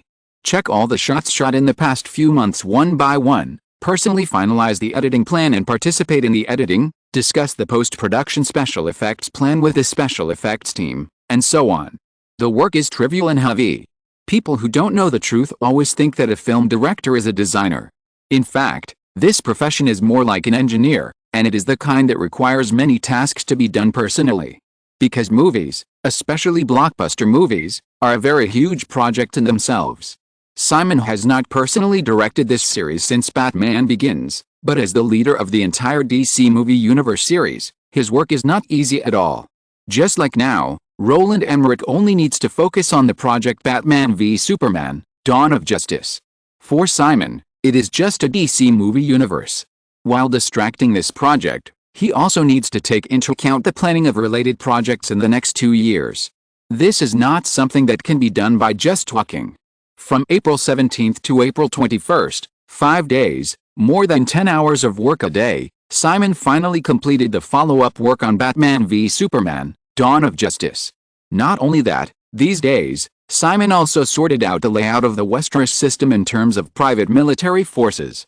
Mainly Africa. For Africa, Simon's position is a disguised training ground for the Westeros system. Since the outbreak of the Rwandan genocide last year, Simon has withdrawn the Westeros mercenaries stationed in Rwanda and has continuously infiltrated these troops into the industries of the Westeros system in African countries, breaking up the whole into pieces and maintaining activity in Africa in the form of security teams or military consultants. Any army, if it is separated from the battlefield environment for a long time, will inevitably lead to continuous decline in combat power. The Westeros system already has enough core industries with rich profits. Simon's series of industrial layouts in Africa are only for the purpose of raising troops and training them. Whether or not to make money is only secondary. This is also very suitable for Africa. Even after more than 10 or 20 years, this continent has never been completely peaceful. African warlords are actually very smart. They are actually very repulsive to peacekeeping forces from other countries or mercenaries with government backgrounds, such as South Africa's EO, because these people know very well that the modern Western army can easily destroy their rule. Simon withdrew Westeros mercenaries from Rwanda in a straightforward manner in the second half of last year, which made many African countries, including the Rwandan authorities, put down their guard against the Westeros system. Not only that, in the past year, the Westeros system has also mobilized a lot of lobbying forces in Africa, conveying only one message: Simon Westeros is just a businessman, he has no interest in their regime, and he enters Africa simply to do business. As long as you give enough benefits, the Westeros system can also give you everything you want, weapons and equipment. It's very simple. National development, no problem. Recognition from Western society, this is also easy. The key is the exchange of interests. Faced with a message conveyed by Simon, the smart warlords certainly knew how to choose. In addition to Rwanda, Angola on the west coast of Africa soon became another case of pleasant cooperation with the Westeros system. This country, which was originally a Portuguese colony, fought a civil war for decades during the US-Soviet rivalry. Unfortunately, the faction supported by the Soviet Union at the time was the one that was in power and had been recognized by the United Nations. On the contrary, the other party, which was once supported by the United States, gradually declined. The brief reconciliation between the two sides in 1992 also fell into civil war again because a presidential election failed to satisfy the opposition. After the Westeros system contacted Angola, the current president of Angola, Dos Santos, quickly gave a positive response. The Angolan leader, who was once supported by the Soviet Union, knew very well that if he wanted to completely eliminate the domestic opposition, he must put an end to the possible support of the United States behind the scenes. The two sides hit it off. In the past year, the Westeros system not only provided Angola with a large number of cheap arms from Ukraine, but also promoted Dos Santos' visit to the United States. After the Black Hawk Down incident, Washington did not want to be too involved in African affairs. However, since the other party was delivering it to the door, of course it had to be accepted, so it was also a hit it off. This visit announced that the internal opposition in Angola was completely abandoned by the United States. In this process, the Westeros system obtained the development rights of various types of resources in Angola.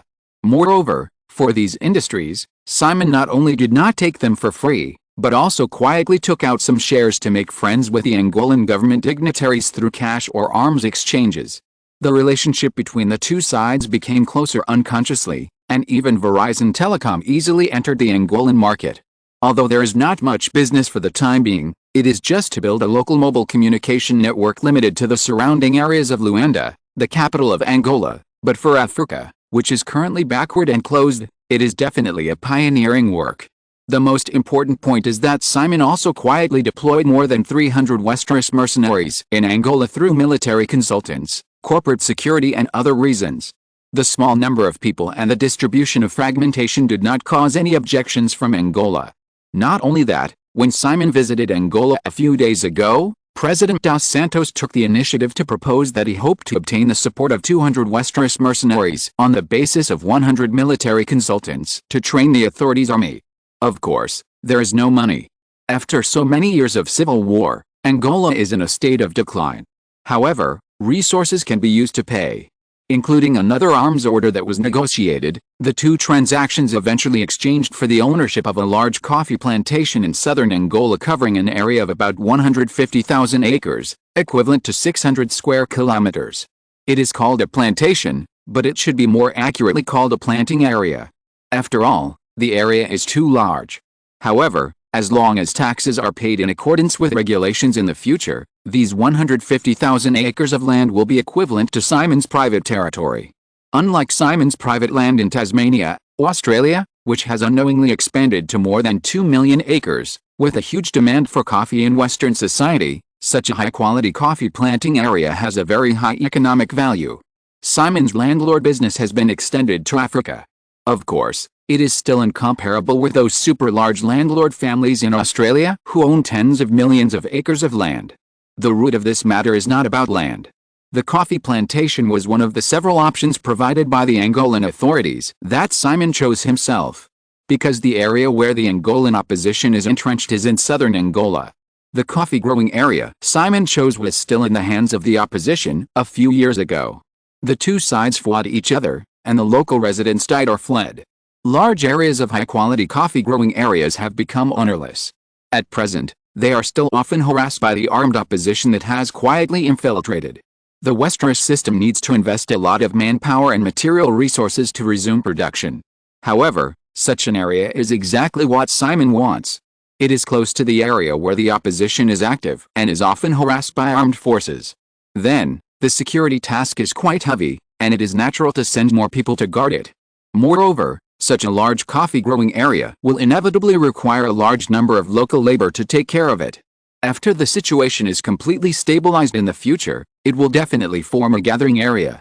At that time, it will also be convenient for the Westeros system to carry out some other operations. As long as the operation is proper, it will be easy for these people to feel a sense of belonging to the Westeros system. In short, the success of Angola's layout has made many African countries show enough willingness to make friends and cooperate with the Westeros system. Simon is no longer impatient now, and plans to infiltrate quietly and silently, and it doesn't matter if it takes 10 or 20 years. So it was until April 22 that Simon's family finally left Melbourne. However, the two women returned directly to North America with their children, but Simon was going to Europe. His first stop was Ukraine to deal with some of the extensions of the African layout. Then he went to Italy to visit Sofia, and then he had to go to the UK.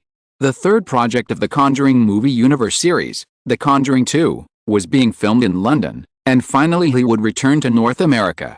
At the same time, during Simon's absence, the 2-week Easter schedule in North America came to an end. Toy Story 3, which was released on April 7, once again brought a surprise to Deaneries Entertainment. The development of this project can be described as bumpy. Deaneries Entertainment initially signed a package contract with the series creator Mike Myers for only 2 movies. The first 2 Toy Story were successful. The first domestic box office was $120 million, and the second was increased to $140 million. For the third one, without the constraints of the package contract, Mike Myers could naturally raise the price. Simon did not give in at all. The budget for the first film was $20 million, the second was $30 million, and the third film, because of the success of the first two films, according to Hollywood practice, it was natural to double the budget to $60 million. Simon insisted on only giving a budget of $40 million. Deanery's Entertainment is not short of high-quality projects. With only $40 million, it is either to continue or cancel. Of course, this time the sharing can be more relaxed. This is also for risk avoidance considerations. If the production is carried out according to the $60 million production budget, which is doubled compared to the second film, plus the $30 million publicity and promotion that is halved, the total cost of the third film will reach the level of a blockbuster of $90 million. As a vulgar spoof comedy based on local culture, the overseas market potential of the Toy Story series has always been small, and it can basically only rely on North America. Calculated, even if the third film maintains the domestic box office of $140 million of the second film, including overseas releases, Deanery's will only barely make back the money at the box office. The profits of subsequent videotapes and other channels of this kind of one-time popcorn movie are not too lucrative.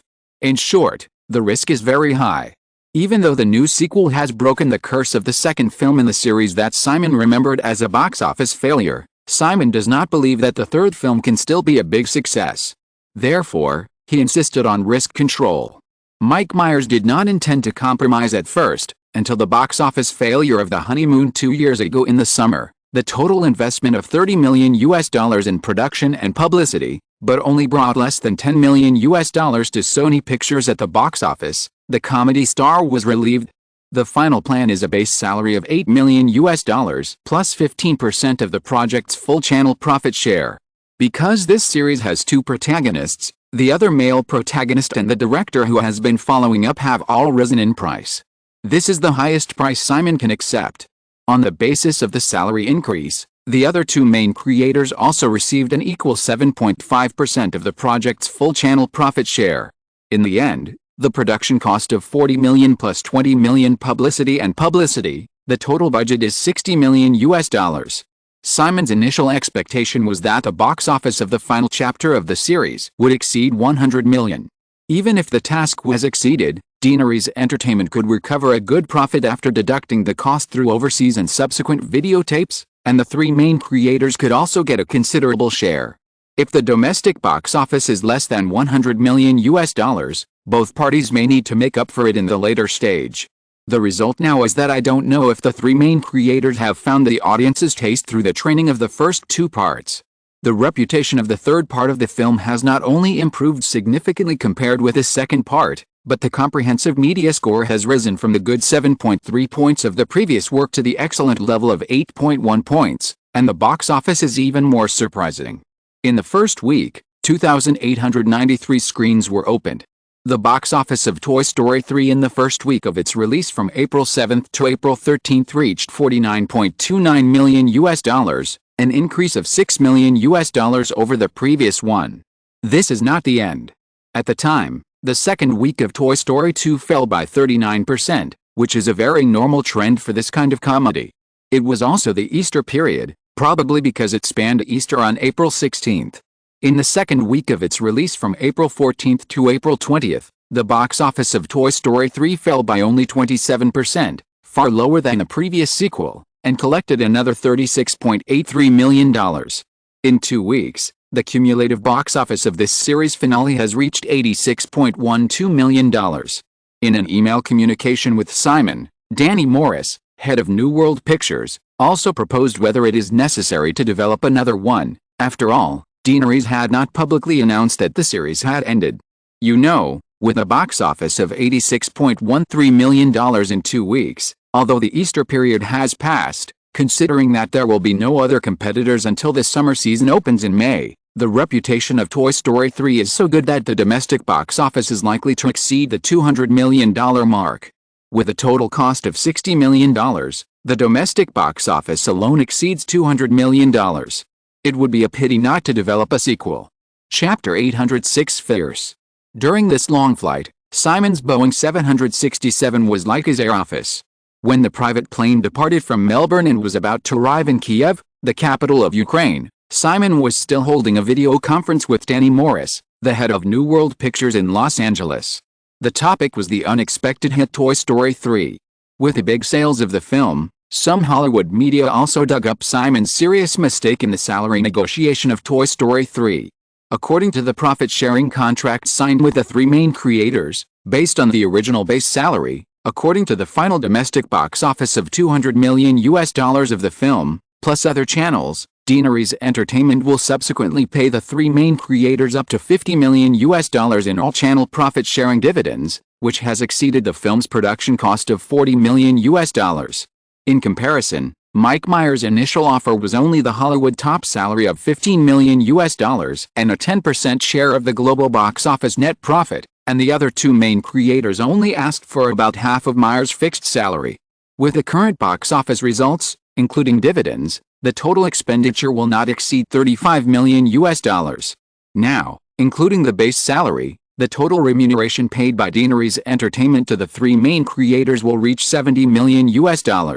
It has doubled. Mike Myers is expected to receive a total salary of up to $33 million. Obviously a mistake.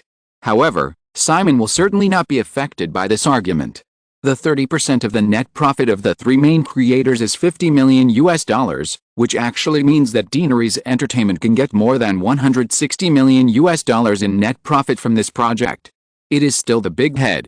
This is a profit distribution model that Simon can accept, which is much better than Warner working for Mel Gibson and others in the Lethal Weapon series. What's more, compared with a total revenue of nearly $500 million brought to Deaneries Entertainment by the Toy Story trilogy, this time the $70 million of main creative expenses is nothing, just as Simon gave the three people a big bonus for the total series. Simon is not as compliant as other studios.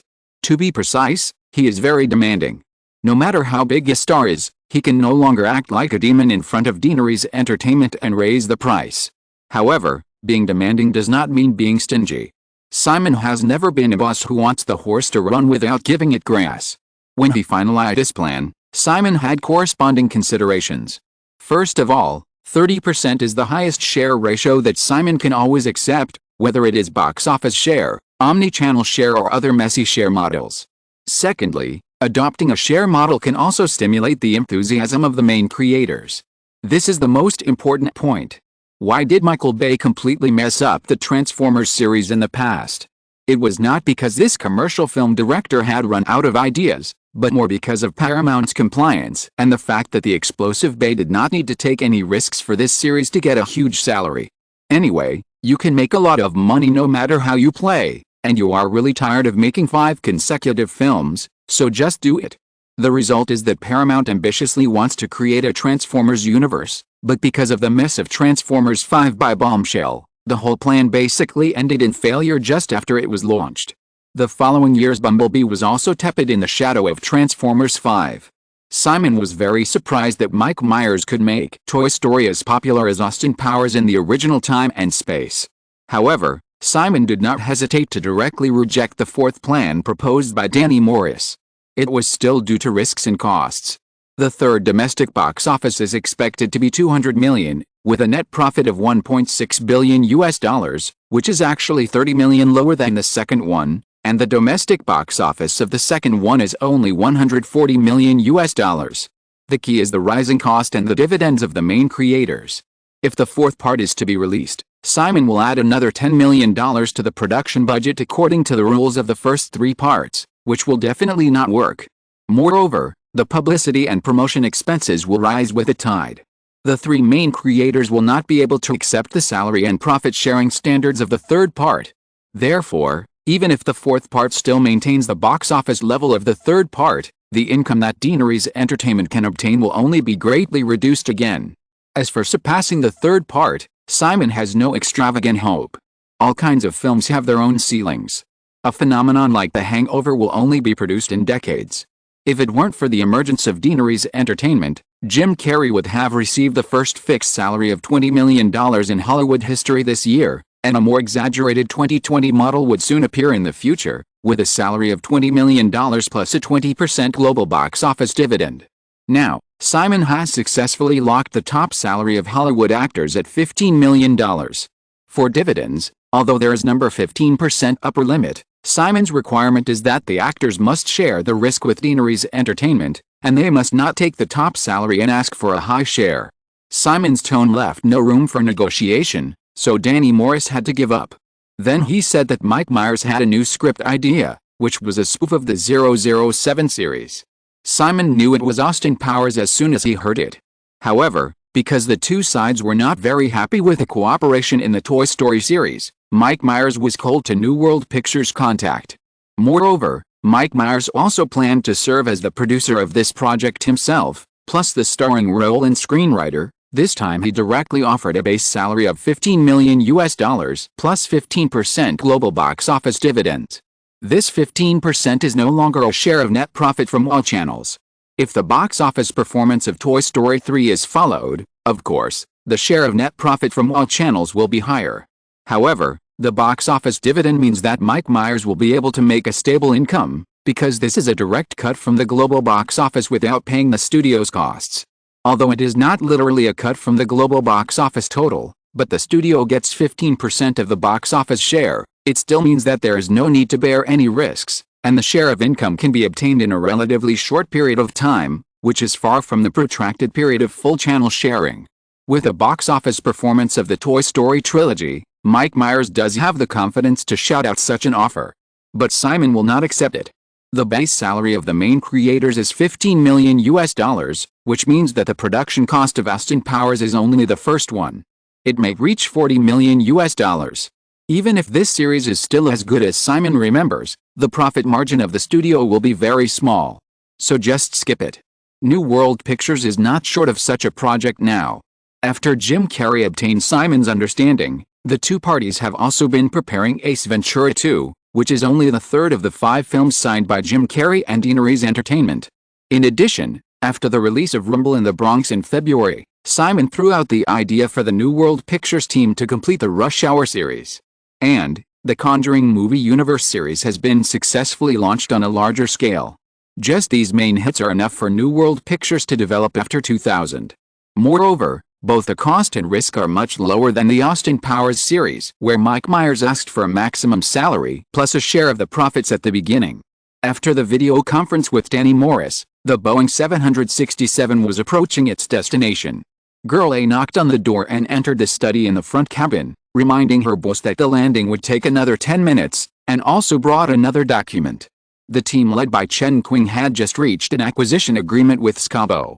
On the day Simon left New York, Chen Qing, who had worked overtime all night, handed Simon a complete acquisition plan. Since Simon believed that betting on the VCD industry could only make a quick buck, Chen Qing also changed his original idea of acquiring the video decoding chip manufacturer Skabo in full, and planned to only achieve a controlling stake and keep the company listed, so that it would be convenient to cash out and exit calmly in a few years. Moreover, even if they do not fully acquire Skabo, as long as they fully control the operation of this company, the Westeros system can maximize its own interests by controlling China's VCD industry. Partial acquisition can also reduce costs to the greatest extent. In fact, no one is a fool. As the only supplier of VCD video decoding chips at this stage, Skabo can best understand the market growth rate of China's VCD market in the first quarter just passed, from less than 20,000 units shipped in 1994 to more than 100,000 units in a single quarter. Therefore, the company's original price-earnings ratio is very high, and with the new technology wave, the stock price has been rising continuously. For Wall Street, such a company is actually impossible to be acquired. Of course, it is not impossible in the literal sense. Rather, if you want to do so, the cost will be much higher than you think, and the gain will not outweigh the loss. In early April, Skabo's market value reached $120 million. Simon thought that he could acquire it for $200 million. After all, this means a price-earnings ratio of 76 times. For traditional corporate mergers and acquisitions, an opening price of more than 50 times the price-earnings ratio is already outrageous. However, due to the favorable conditions in the Chinese market, even though the VCD market is still small, Chen Qing's team judged that a hostile takeover might cost more than $300 million to acquire the company, given the current popularity of new technology companies and the growth rate of the Chinese VCD market. $300 million is indeed not worth the cost. With such a sum of money, the Westeros system can cooperate with other electronic manufacturers, such as Sony in Japan and Philips in the Netherlands. At that time, the cost of cooperative research and development may only be 1/10 of the $300 million, and it will only take 1 year at most. 1 year later, China's VCD industry happened to explode. However, if this is done, it will be difficult for the Westeros system to make further arrangements and thus control the Chinese VCD industry to the greatest extent. After Simon approved the proposed new plan, Chen Qing and his team immediately took action. After all, Scober's plate is not big. In just 1 week, Chen Qing absorbed 5% of Scober's shares, and the acquisition was made entirely in the name of an offshore fund that was apparently unrelated to the Westeros system. Therefore, when this fund reported to the SEC after exceeding 5% of its holdings, neither Wall Street nor Scober paid much attention. Until the next 2 weeks, Chen Qing's team was so aggressive that they kept buying up Scober shares in the secondary market. In just 2 weeks, Scober's stock price soared 69%, and its market value exceeded the $200 million mark from $120 million at the beginning of the month. When everyone realized it, Chen Qing had already bought up more than 21% of Scober's shares on the open market, spending $31 million. Then, a showdown. And a pretty strong showdown. Chen Qing's team split up and contacted several major shareholders of Scober, launching an offer to partially acquire each other's shares. In fact, it was mainly Sequoia Capital in Silicon Valley and Texas Instruments in Texas. Scober was originally a peripheral company incubated by the American semiconductor giant Texas Instruments. Subsequently, Sequoia Capital participated in multiple rounds of financing before the IPO, with an investment of more than $20 million. In the IPO in March last year, the publicly listed shares of Scober were about 23%. However, with a continuous reduction of holdings by various shareholders after the lockup period, the circulating shares in the secondary market have exceeded 30%. Recently, facing the strong absorption of Chen Qing's team, some people could not resist the temptation and cashed out a lot. As of the showdown, the equity distribution of Scober was roughly 33% for Sequoia Capital and 19% for Texas Instruments. The 21% held by Chen Qing's team is already the second largest shareholder. The remaining 27% and 11% are held by another venture capital similar to Sequoia Capital, and the last 16% are the shares held by the circulation market and management. The content of the showdown is also quite straightforward. Chen Qing's team did not hide its capital background of the Westeros system, and its optimism about China's VCD industry, and directly presented a business plan to several major shareholders. 2 choices. Either Sequoia, Day and another venture capital holding 11% of the shares will sell half of their shares to Westeros system at the current stock price and give up the control of Scobo. Then, Westeros system will make efforts to develop China's VCD industry and jointly control this market.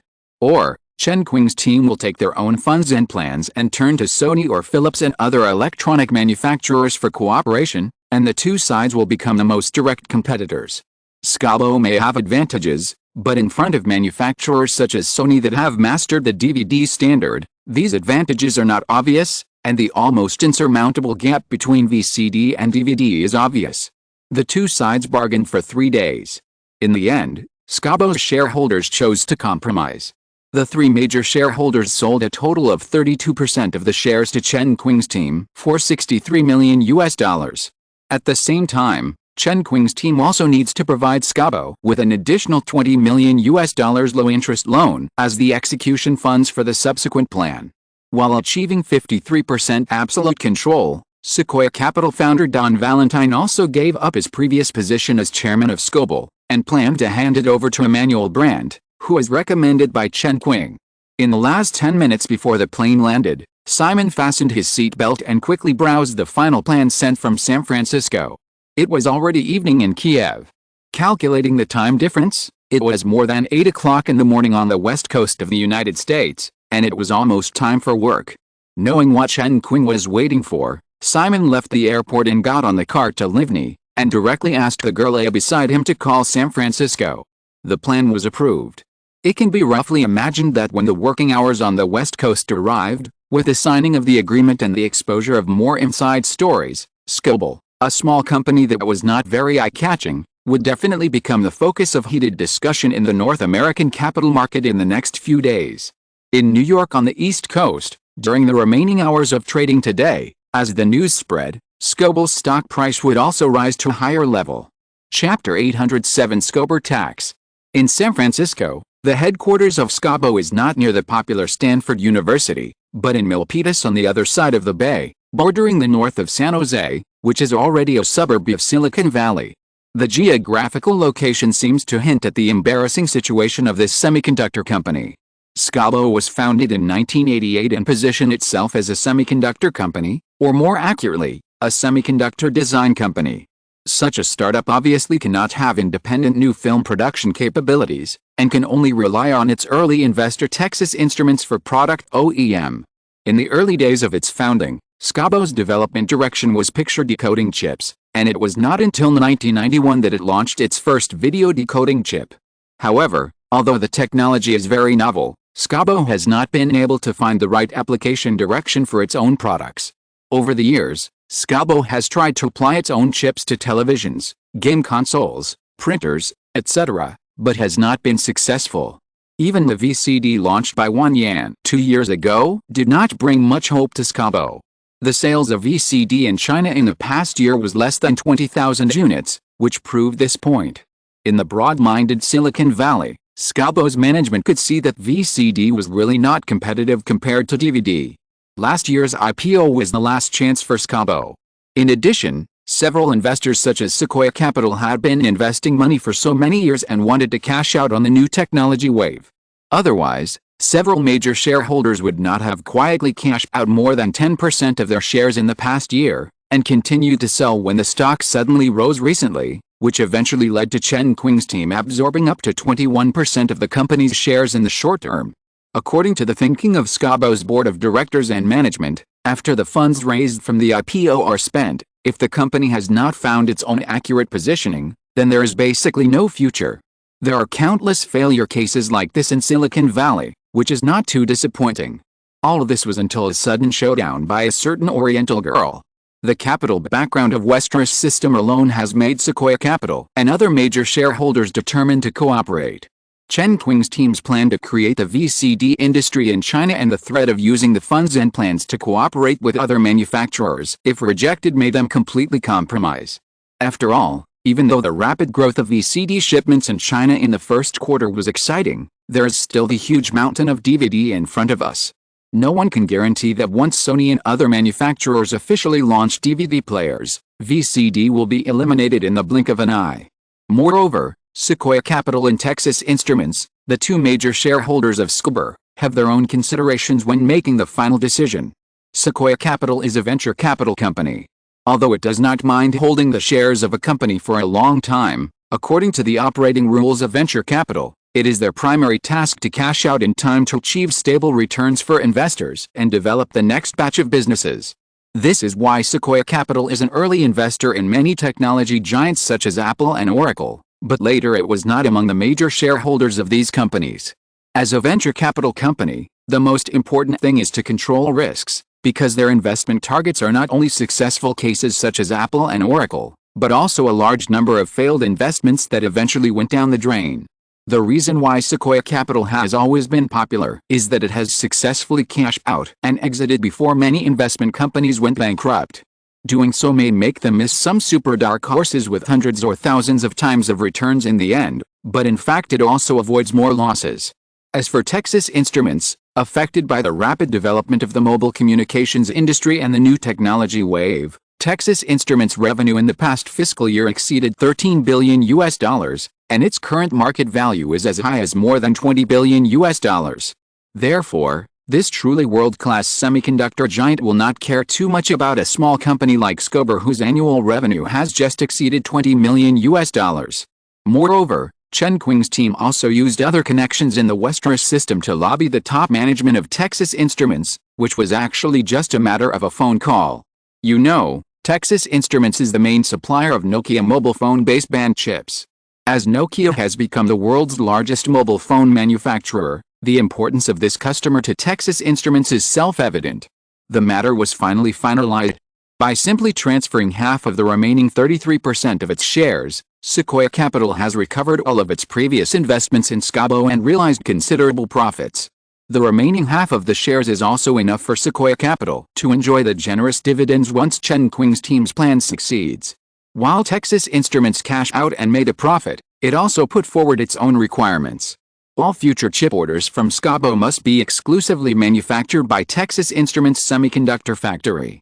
Since TSMC established a wafer foundry model and became more and more successful, many old semiconductor manufacturers have discovered business opportunities and opened up related businesses, and have paid more and more attention to it as the wafer foundry market expands rapidly. SYNOPSIS's current orders are dispensable to Texas Instruments. However, if Chen Qing's team's plan can really succeed, SYNOPSIS's chip foundry orders alone will be a very considerable income. The two major shareholders agreed, plus the 21% shares already held by Chen Qing's team. The other shareholders and SYNOPSIS's management will have no room for resistance. The final plan was approved by Simon. At 9 o'clock in the morning, Chen Qing's team and representatives of shareholders formally signed the equity transfer agreement and new personnel appointments at the headquarters of SYNOPSIS in Milpitas. Chen Qing was very smart not to take over the company personally, but let Emmanuel Brandt, a team member who had just been recruited some time ago, replace Don Valentine as the chairman of SYNOPSIS, and openly control the overall situation. At the same time, he did not replace SYNOPSIS CEO Bill O'Meara, who was responsible for the specific operation of the company. After finalizing the contract, all parties held a small press conference in SYNOPSIS' inconspicuous two-story office building, and then the relevant news release appeared on the EGRET portal as soon as possible. SYNOPSIS' recent stock price surge has attracted the attention of many people. With the announcement of the news, the capital market quickly reacted, and another Westeros concept stock was born. The capital market has never lacked a blind side. Although the public press release only revealed a little information about SYNOPSIS's subsequent business plan, and the main focus was also the gimmick of Westeros concept stock, and with SYNOPSIS's market value exceeding $200 million at the close of last Friday, the company's price-earnings ratio was close to the bubble level of 80 times, but many investors could not help but start buying subconsciously. Today is Monday, April 24th.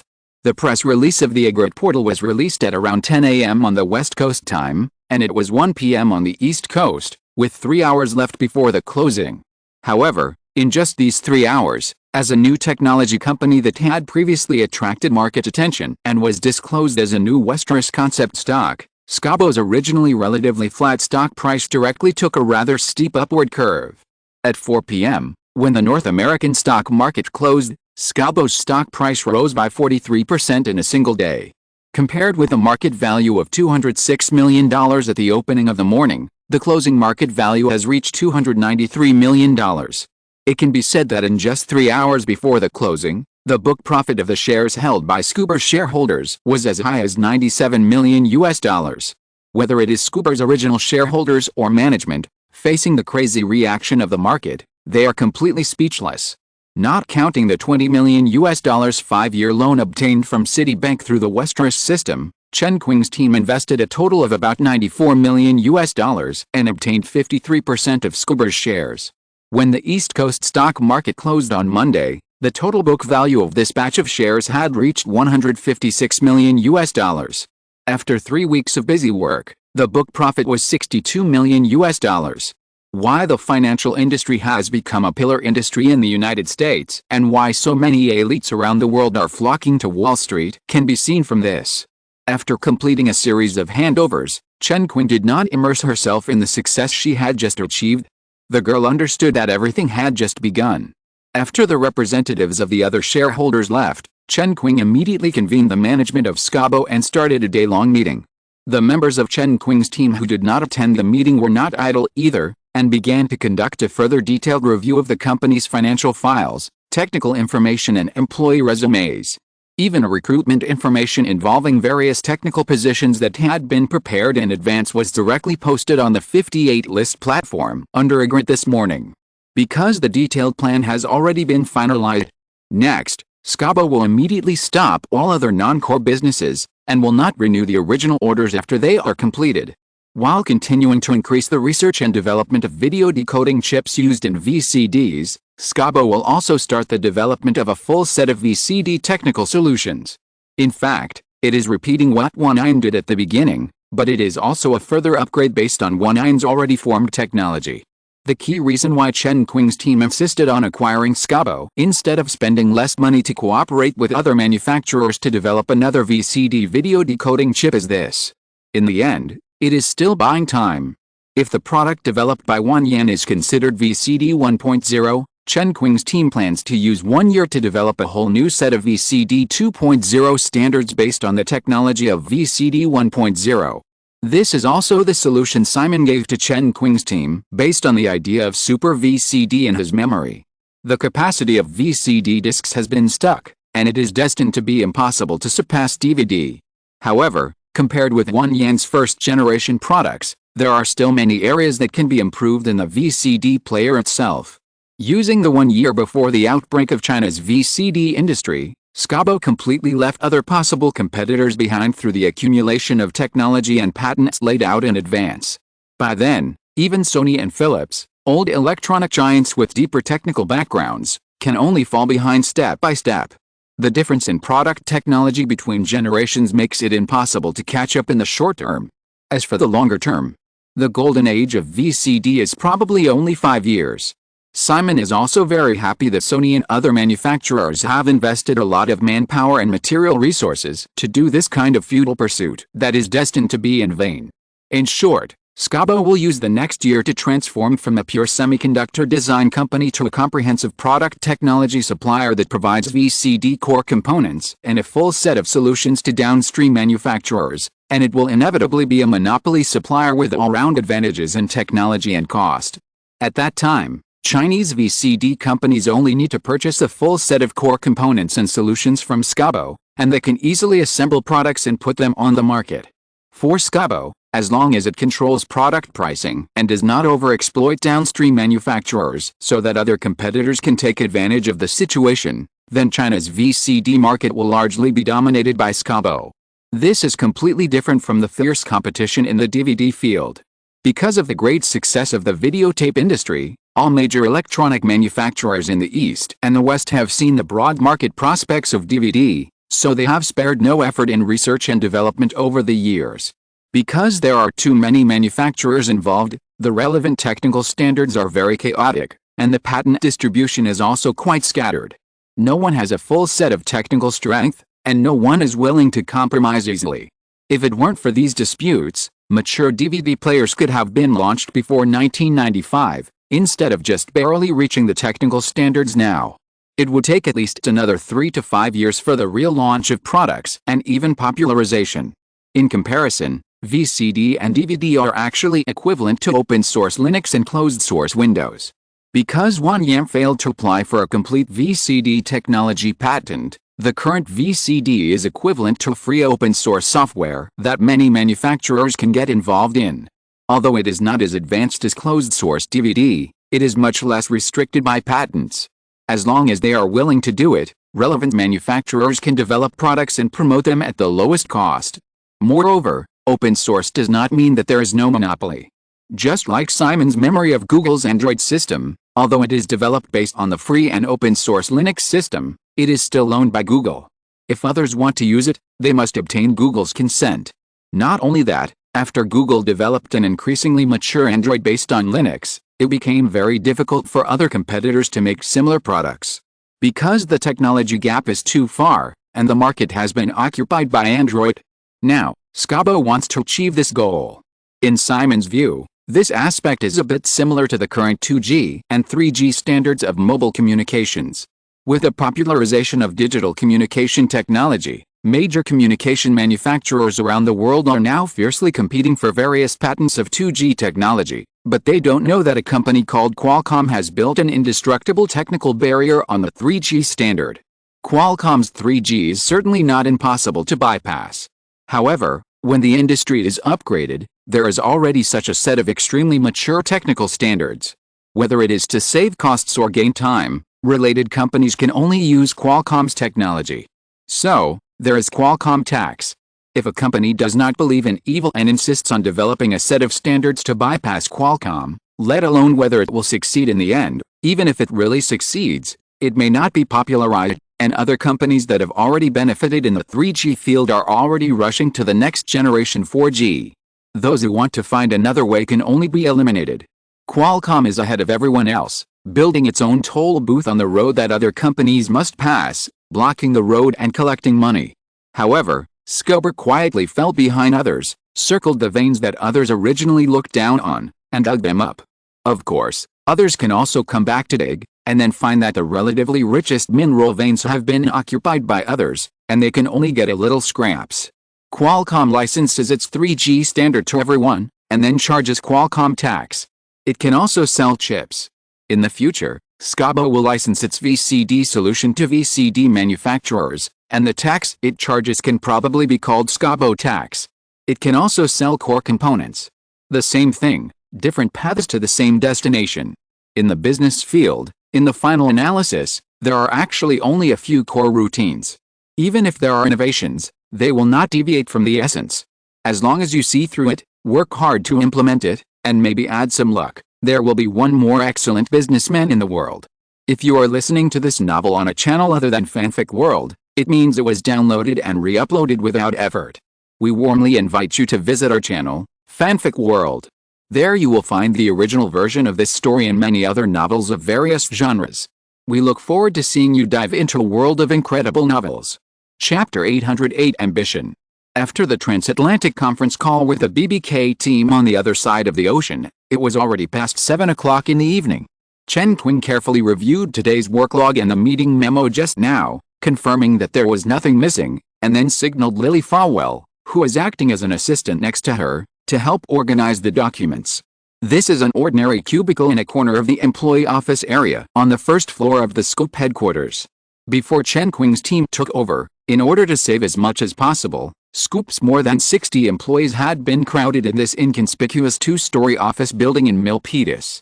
The first floor was the employee office area, and the second floor was mainly a laboratory with various expensive equipment and instruments.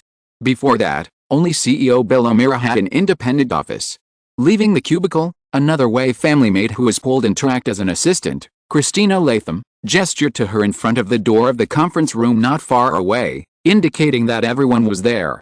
Most of Scoop's ordinary employees have already left work, and only a few core members of Chen Qing's team and Bill O'Meara and other management are still there, waiting for her to hold the last summary meeting before leaving get off work. I got up at 5 in the morning and was busy all day. If I say I'm not tired, I'd be lying. However, Chen Qing was still excited. Nodding to Christina, Chen Qing picked up the coffee cup next to him and walked through the office area to the conference room while drinking. He sat down at a place near the door, glanced around, and said directly, "I have contacted Mountain View. There's still enough office space there.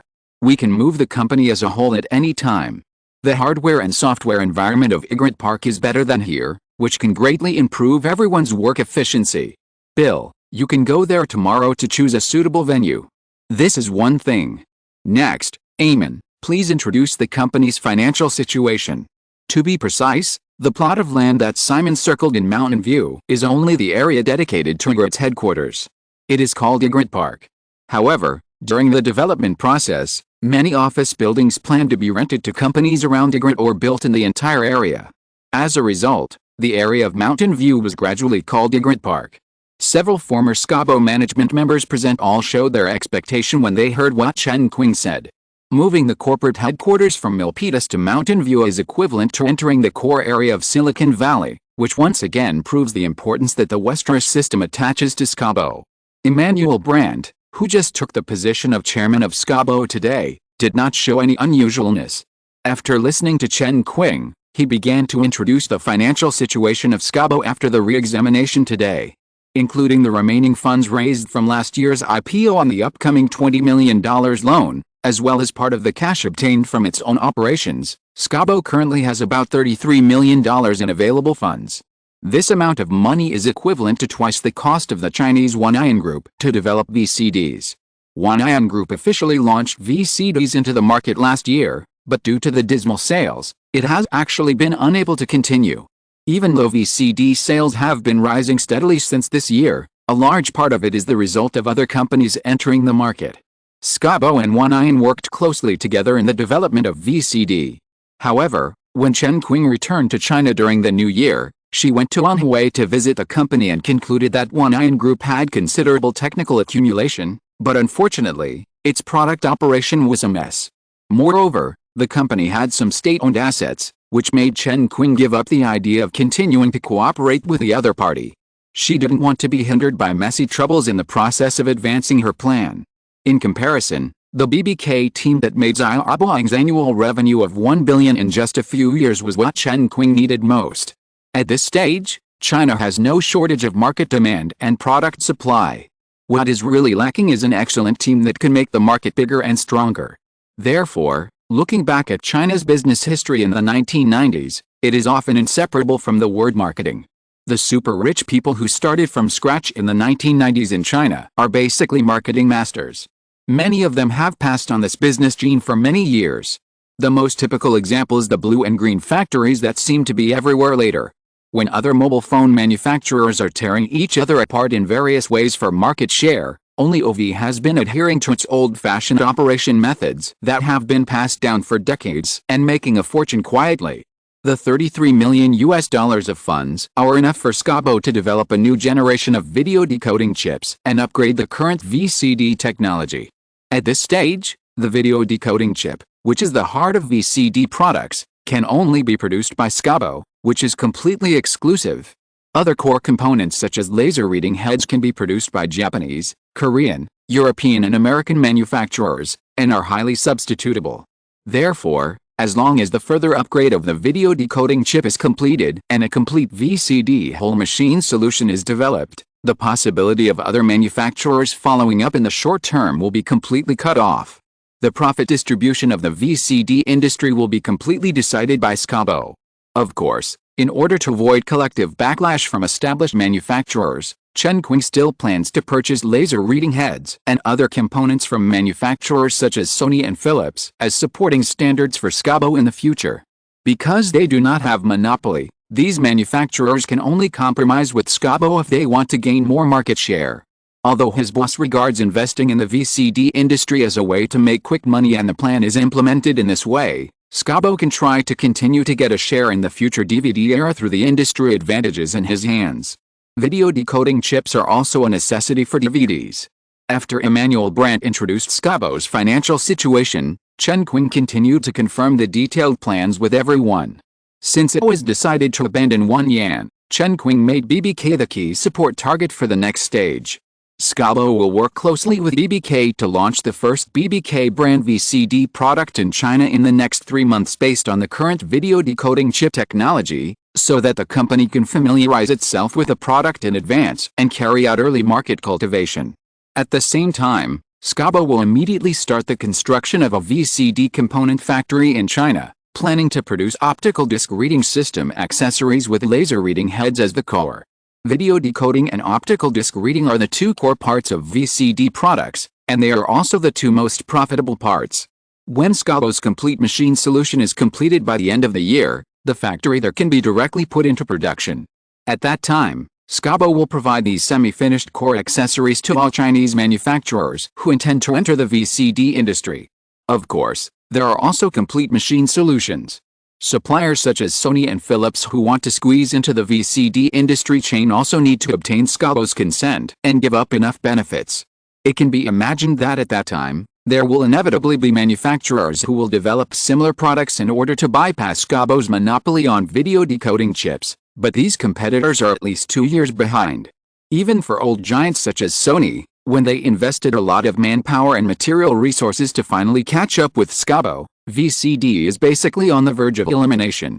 The summary meeting lasted for more than an hour. After the meeting, Chen Qing invited everyone to have dinner at a nearby restaurant. It was already late at night on the west coast of the United States. As a very sociable woman, Chen Qing has become quite familiar with some of the core members of the Westeros system in Silicon Valley in recent months, and has become good friends with the two girls C and E. Claire helped a lot in the last investigation of SYNOPSIS. This time when she came to San Francisco, knowing that girl C was responsible for managing all of Simon's properties here, Chen Qing was not polite and took the initiative to ask if she could borrow a residence. Claire did not refuse and quickly arranged it. The location is in Portola Valley, which borders Woodside. It occupies an entire hilltop manor. The 3-story stone country-style villa looks like a castle. It is a bit exaggerated. I visited Girl C's residence in Atherton. In comparison, the mansion there can only be described as simple for ordinary people. So I couldn't help but call to ask if it was suitable. The response I got was that it was no problem. My boss likes to lend the house to the women around him to live in, which can increase popularity. Girl C also joked that as long as she didn't bring a man in, she could do whatever she wanted. Chen Qing didn't think it was a joke at all. However, if men can't, women should be fine. Unable to resist the urge to show off, Chen Qing invited 2 other girls from the team she had recruited some time ago, Emmanuel Brandt and Kara Hills, to live in the manor. 2 black cars entered the gate of Portola Valley Manor one after another.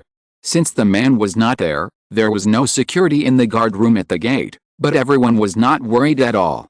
The security system in this manor is directly connected to the Westeros Family Security Center in San Francisco and the nearby police station. If someone tries to break in, both parties will be notified immediately and someone will arrive within 5 minutes. The video surveillance system, which has no blind spots, will also record all the information of the intruder. The 8 women got out of the car and entered the villa together. The lights came on. In the open hall, the crisp sound of high heels on the wooden floor soon rang out. Even though she had stayed here for a night, Kara Hills looked around with a look of eagerness in her eyes. Emmanuel Brandt, who was 6 feet tall and had red hair, said directly, "I must buy a house like this in the future." After a busy day, even though the girls were very tired, they didn't want to rest immediately. Everyone went to the living room next to the hall. Chen Qing, Lin Su, Emmanuel and Kara sat on the sofa. The 4 maids were not so casual. They either prepared coffee for the girls or said they would go outside to inspect the defense of the manor. They were busy. Grabbing a cushion and holding it comfortably in her arms, Chen Qing kicked off her high heels, curled up on the sofa, and said to Emmanuel with a smile, "Emman, with your ability, I believe you will be able to afford this mansion soon." Emmanuel Brandt also curled up on the sofa like Chen Qing, but her 183 centimeters tall figure and her aura between movements were much stronger than Chen Qing's. This French girl who was full of aggression in Leon Black's mouth was worthy of her name. Whether it was her red hair or her slender and fit figure, her momentum was not inferior to that of most men. However, the girl had a beautiful face that was more gentle, and she liked to apply provocative bright red lipstick, which seemed to give her a more harmless disguise. It was indeed a disguise. Chen Qing had heard rumors about the girl during the few months she worked at Apollo. She was recruited into the company as a vase at the beginning. However, the facts proved that her ability was not a vase at all. This 29-year-old French girl graduated from the Zurich Institute of Technology, which is one of the top universities in Europe. She is an alumnus of Einstein. Moreover, her university major happened to be physics. She was born with a high IQ and got a doctorate in particle physics at the age of 26. She originally planned to enter the European Organization for Nuclear Research in Geneva to continue exploring the mysteries of the universe according to her own preferences. However, the insurance company run by the girl's family went bankrupt due to the impact of the European currency crisis in 1992, which made this girl with a golden spoon in her mouth fall into bankruptcy and had to choose to enter the society and start working. In fact, there was also the factor of avoiding debt when she came to the United States. Every family has its own problems. Then, it took only more than 2 years, relying on her smart brain and private hard work, Emmanuel Brandt quickly adapted to the atmosphere of Wall Street. She had outstanding performance in several past acquisitions of Apollo Management Company. After being spotted by Chen Qing, she also made the smartest choice at the first time. Emmanuel Brandt was very confident but not arrogant. She just sighed that she was born in a wealthy family. However, before the Brandt family went bankrupt, the total assets could only buy the current manor. Hearing what Chen Qing said, the girl smiled and asked, "Chen, do you know what our boss is doing recently?" Chen Qing certainly knew who the boss Emmanuel was talking about. If Simon was in San Francisco, she would never bring Emmanuel here. No one would take the initiative to cultivate a competitor for themselves. Thinking of this, Chen Qing said, "I don't know. I may not see him once a month or two." She deliberately did not mention Lin Su next to her. Lin Su, who was sitting next to Chen Qing, did not seem to care at all. Emmanuel was a little surprised when she heard this, and her eyes swept around. No way. If Westeros was so cold to this Oriental girl, why would he lend her this luxurious manor to live in? Chen Qing just shrugged, and saw through the French girl's thoughts, and smiled and said, "Did you suddenly realize that you might have been deceived, Emmanuel was stunned, and smiled and shook his head. Of course not.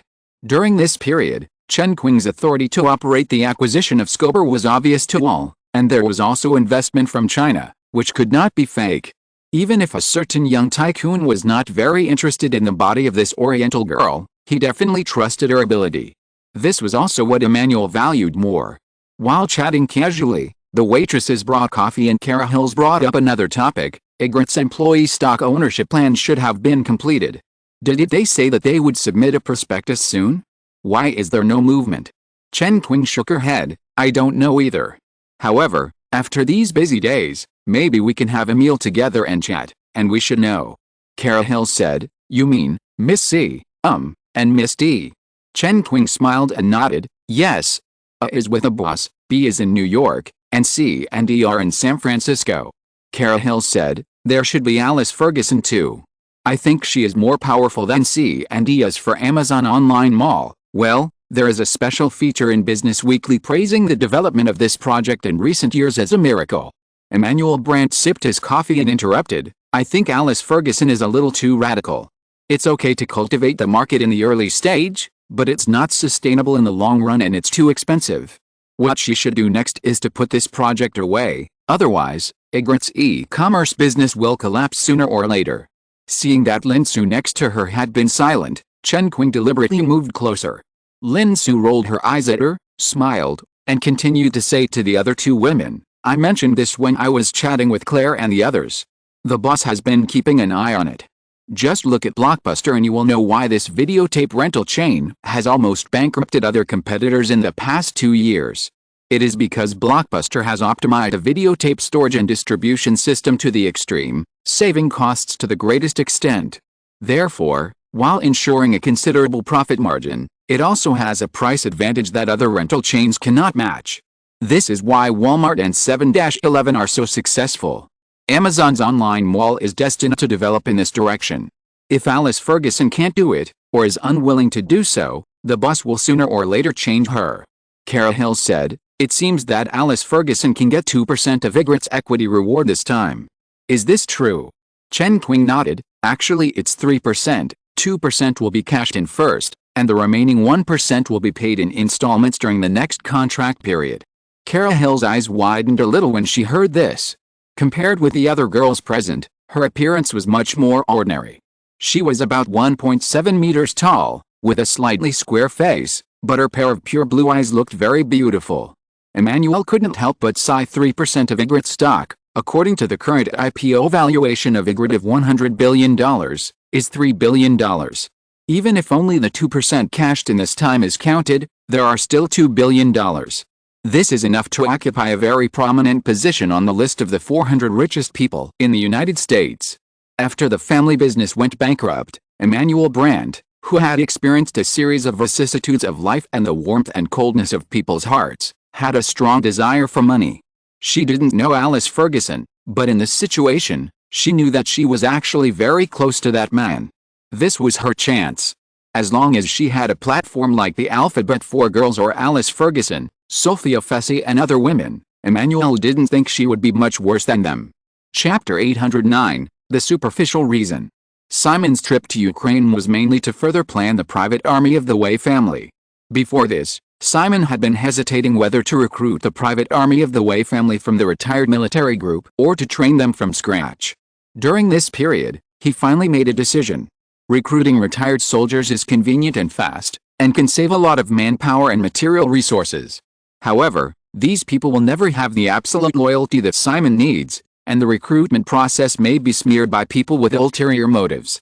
Since it has been decided to build a Westeros system that is independent of the political system of each country, as a violent machine to protect this system, the private army of the Wei family must be trained by this system itself, so that while obtaining physically qualified soldiers, their loyalty and values can be accurately shaped.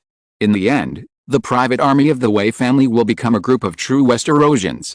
These people will not belong to a certain country, nor will they rely on a certain nation, but will only be completely loyal to the Westeros system. Just like Simon's infiltration plan in Africa, this is also a huge project that requires slow and meticulous work.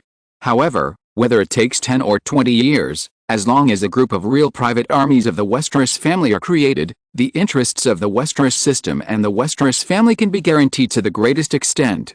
You know, in modern society, the number of troops can hardly affect the trend of a war. Modern wars consume more of a country's heritage. With the development momentum of the Westeros system, it may only take 10 years for its own heritage to be enough to compete with most countries on this planet. Therefore, the resources that the private army of the Westeros family, relying on this economic system, can mobilize are enough to form a deterrent to all coveters. For example, the 3 nuclear warheads buried in the Gobi Desert in Western Australia. Simon made the decision to cultivate the private army of the Westeros family from scratch, which was influenced by this incident. Any weapon needs to be operated by people. If it is really necessary to use these big killers, it is impossible for Simon to deliver and detonate them himself. Obviously, the private army of the Westeros family at this stage may go to the battlefield for a generous monetary reward, but it may not have the loyalty to detonate a nuclear bomb for Simon. Simon arrived in Ukraine and joined the team brought by Celia Miller from the United States. He stayed in Rivne for 3 days, which was actually just a symbolic beginning. Next, there will be a consulting team composed of people from the United States and Ukraine to draft a detailed institutional framework for the private army of the Way family, from training to maintenance and even subsequent retirement. Rivne, villa in the south of the city. April 27. After finishing a day's work and returning to his residence, Simon continued to discuss another matter with Lady A and Celia in a living room on the first floor of the villa after dinner. About recruiting former Soviet scientists. Speaking of which, this matter has been done before. The UFMS Children's School has a luxurious teaching staff that Simon has recruited before. However, this time is different from the last time. Simon intends to recruit experts in the fields of nuclear energy, aerospace, genetic engineering, etc., and continue to provide these people with funds and platforms for related research. The purpose that cannot be told to others is that Simon needs to legitimately get involved in related sensitive industries in order to obtain the most cutting-edge scientific and technological power of this era. On the surface, of course, a legitimate reason is needed. If you have paid attention, you should have discovered that during the technological explosion of the past 100 years, many great inventions that have completely changed the course of human civilization are basically related to war. The end of the US-Soviet rivalry is a good thing for the world to enter a fairly long period of peace. However, in my opinion, this incident is a catastrophe for the development of science and technology. Without the urgent confrontation, important research such as nuclear energy and aerospace, which can promote the next stage of human civilization, have all slowed down significantly. If this situation continues, for a long time in the future, the best resources of human society will only be used in various fields of people's livelihood. Ordinary people can certainly benefit from it. However, from the perspective of the development of the entire human race, this is actually a kind of drunken life without striving for progress. The wealth I now have has reached a level that it is difficult to spend it all no matter how I squander it. In this case, I always have to find a goal. It is my choice to continue research in these important fields that are closely related to the prospects of human civilization. Girl A listened carefully with bright eyes, and her expression showed blind obedience to whatever her boss said. Celia Miller was more rational after all. Even though she was touched by Simon's words, she still said, "But, boss, you have to know that these areas are quite sensitive." Simon said, "Of course I understand. And I didn't say that I would secretly study these things like terrorists without the supervision of the national level. These will all be exposed. I plan to set up a space exploration technology company, let's call it SpaceX. What do you think?" Having said that, Simon did not wait for the two women to answer, and continued, "The research direction of this company will be launch vehicles, space shuttles, controlled nuclear fusion and space reactors and other projects related to space exploration. Of course, there must be a goal to migrate to Mars and land on Mars with people within at least 20 years. I know these projects are very expensive, but not to mention all the corporate stocks I hold, just now, the net profit generated by the entire Westeros system has reached the level of tens of billions of dollars each year. I believe that in more than 10 years, this number will add another zero and reach the level of hundreds of billions. I can't spend all this money anyway. It's no problem to invest tens of billions of dollars in these research every year." Celia couldn't help but swallow a little after listening to Simon. Having worked in the Department of Defense, she was very clear about the budgetary investment of the United States in some sensitive areas during the US-Soviet rivalry. Speaking of aerospace, the annual budget of NASA in recent years is only at the level of tens of billions of dollars. However, as a government department, NASA's budget actually has to take into account too many aspects, including space observation, space station maintenance, operating expenses of a large number of affiliated institutions in North America, etc., and the actual use of the budget for technical research is not even half, not even one-third. Of course, the technical resources that NASA can use actually come from many aspects. However, if Simon wants to do this, he can also use resources from many aspects.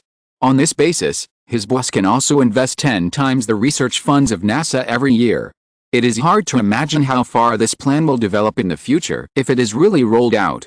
Simon took a look at Celia's reaction and probably realized that his excuse was very convincing. Unlike China, where Simon once lived, in the West, relatively sensitive fields such as nuclear energy and aerospace must also be subject to certain supervision. However, as long as you have enough capital, it is not difficult to participate. In fact, many sensitive companies in the West are theoretically private companies held by the public, and few are state-owned. Just like Musk's SpaceX and memory, the development of this company is basically restricted by funding issues. It is rare for the US Congress or other departments to jump out and say that you can't play this, blah blah. Simon now painted a big pie for all mankind. In fact, of course, he would not do everything to do this. Planning to set up a SpaceX in advance, Simon's main goal is still rockets. At the critical moment, it is not a big problem to modify the rocket and use it as a missile. It's just that this purpose, except for a few people around him who can be absolutely trusted, Simon will definitely not easily reveal it to the outside world. Compared with migrating to Mars, Simon is really interested in projects such as genetic engineering. As a modern person, even if he has stood at the top of the human pyramid, Simon is still very rational and will not pursue the illusory immortality like the ancient emperors. However, Simon also believes that with the development of modern science and technology, if we continue to invest in research, it will definitely be no problem for people to live a few decades longer in the future. Simon remembered a point of view. One of the important reasons that restrict the development of human science and technology is that human lifespan is relatively short. Many people tend to spend 1/3 of their lives learning and growing, and only 1/3 of their time working afterwards. The last 1/3 of their lives are often spent in aging without accomplishing anything. Imagine if Einstein could live to be 100 years old instead of dying at the age of 76. The extra 24 years would bring many possibilities to human technology for a great scientist. What would happen if all scientists who can promote the progress of human technology could have a few more decades? Celia will stay in Ukraine for a few more days. Simon had no intention of convincing his subordinates. He just announced his decision. Just like the new operation plan for the Ouija private army, Simon asked Celia to set up a special talent headhunting team during her time in Ukraine to find suitable experts in related fields in the former Soviet countries. As they were chatting, there were several knocks on the open door of the living room. Katerina Noskova was holding a tray with a pot of steaming coffee on it. Seeing the three people looking at her, she shrank her neck slightly and said, "Simon, and ladies, I think your coffee should be changed." They had almost finished talking about it. Simon planned to stop here today. He smiled and waved to the girl. Katerina immediately relaxed and walked into the room. Seeing this, Celia and the other two girls stood up and left tactfully. Katerina refilled Simon's cup with coffee. Seeing the other two girls leave, she got a signal again, picked up the coffee cup and walked over, handed the cup to Simon, and snuggled up to the man obediently. Simon held the coffee in one hand and put his other hand around the girl's slender waist. He felt a light and pleasant fragrance and asked with a smile, "It smells good. What is it?" "Lavender." "Yes," Simon responded, and then said, "Why are you so cautious these days? Have you done something wrong?" Katerina hurriedly shook her head and denied, "No." Then she paused, and her tone was obviously uneasy. "Simon, I didn't mean to quarrel with Ludmila. I will apologize to her next time I go to class." Simon didn't expect it to be this. Ludmila Besanoskova, Eva's sister. Simon happened to meet this little goblin when he came to Ukraine last time. He casually arranged for her to take classes with Ekaterina and the other two girls. The girl's conditions are very good, and she plans to be a model next year. This is just a small matter. However, Katerina and the other two girls obviously rejected Ludmilla, probably thinking that this was another little lover that Simon had set his eyes on. Women, regardless of age, are difficult to get along with when they compete for a favor, so conflicts are inevitable. In fact, the women around Simon have always been watched by someone, and they report some things regularly. On the plane to Ukraine, Simon casually glanced at the recent movements of the three girls and found that the three girls often quarreled with Ludmilla. If no one was watching, they would even fight sometimes. For Simon, it was just a kitten scratching each other. Of course he didn't mind. After coming to Livni, he joked about this with Ekaterina. Unexpectedly, the girl remembered it. Just smiling, Simon raised his arm around the girl's slender body, grabbed a delicate little chin and pinched it, and said, "It's okay to quarrel, as long as you don't scratch your face. I don't care about fighting.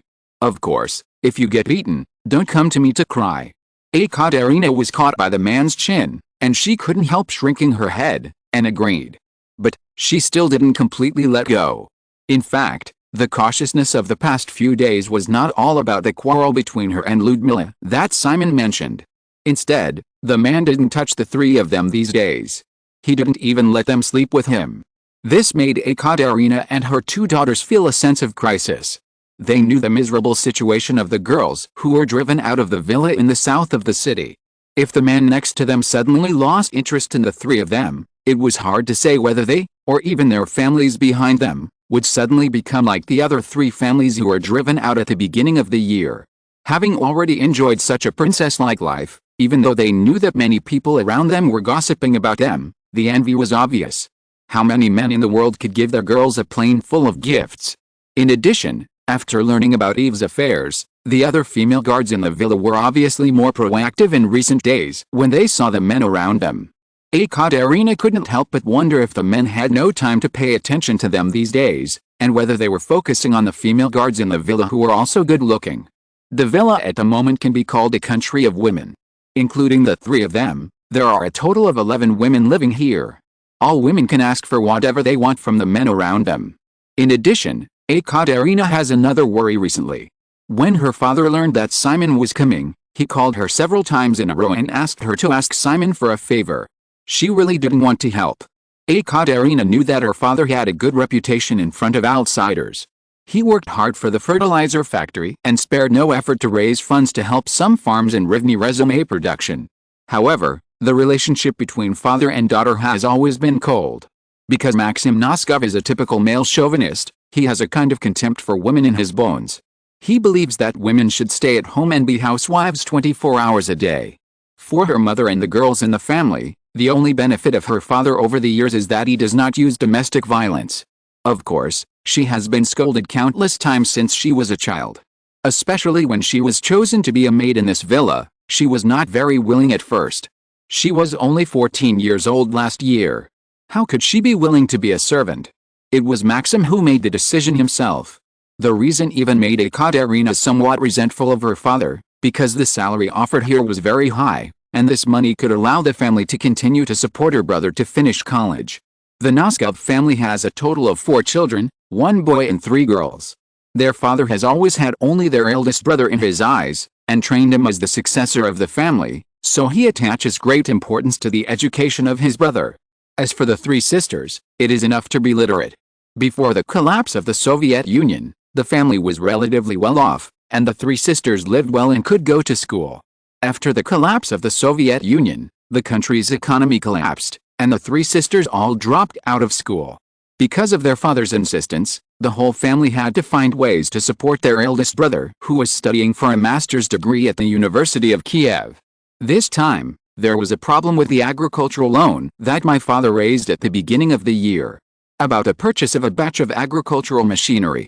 An order was placed. As a result, the director of the agricultural machinery factory ran away with the money and his family.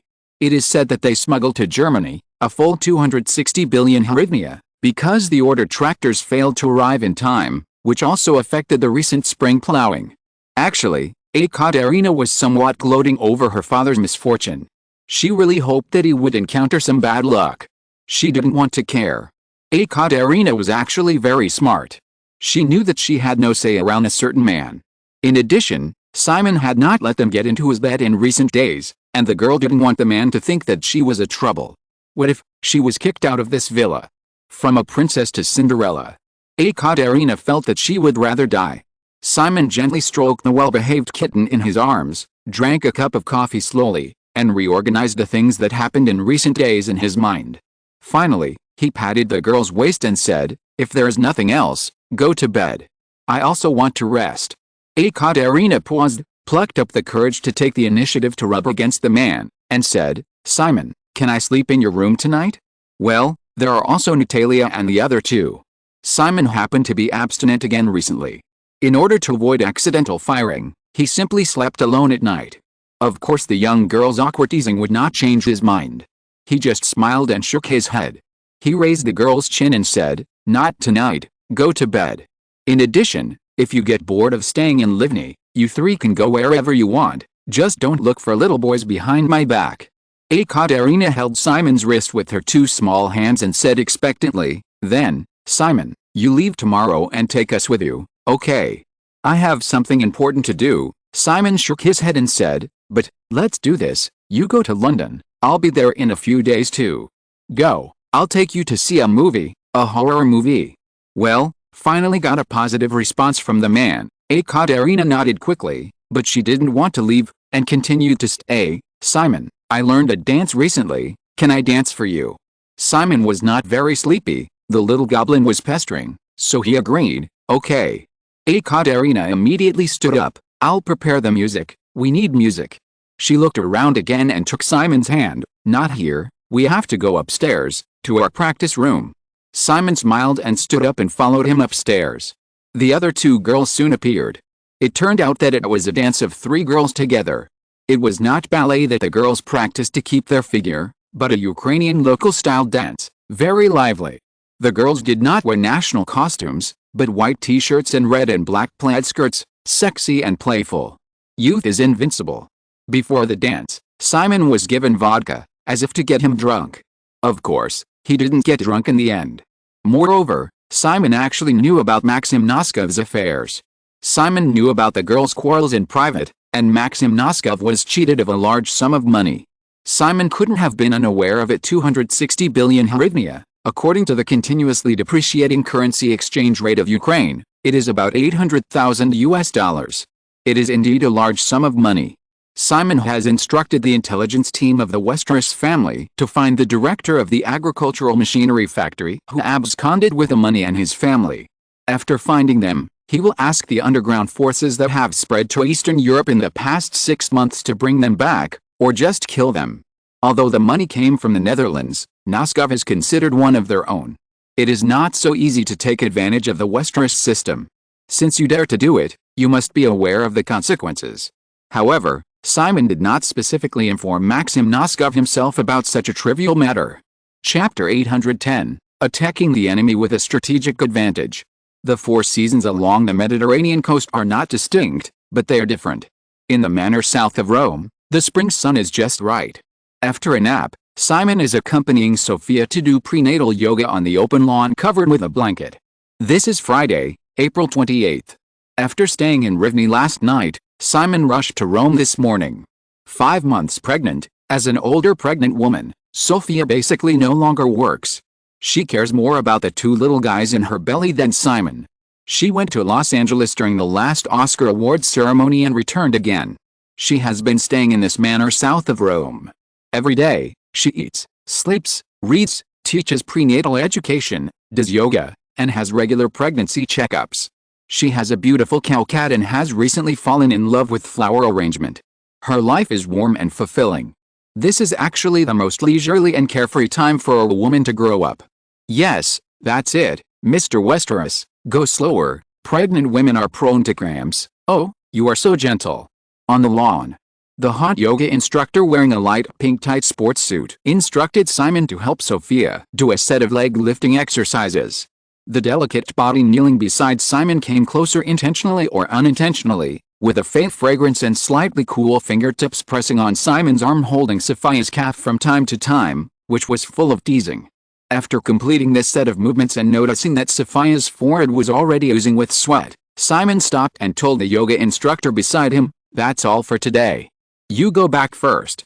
Sophia and I will go bask in the sun for a while."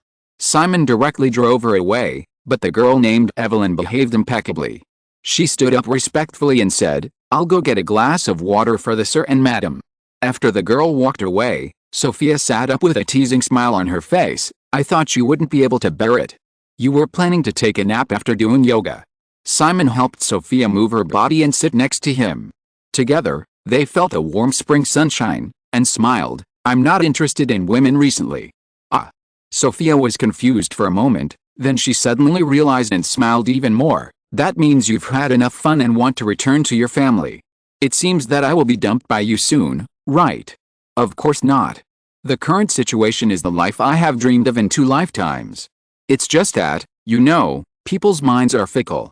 Sophia tilted her head to think for a moment, then nodded quickly. "Yeah, I understand." "What do you understand?" "Just like us women," Sophia said with a smile, "there are a few days every month."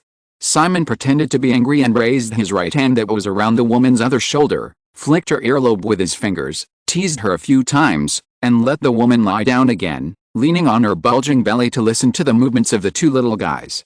It seemed that they were a little tired of practicing yoga with their mother. The little guys didn't respond at all, probably because they fell asleep. Evelyn brought water over. It was impossible to bask in the sun for too long.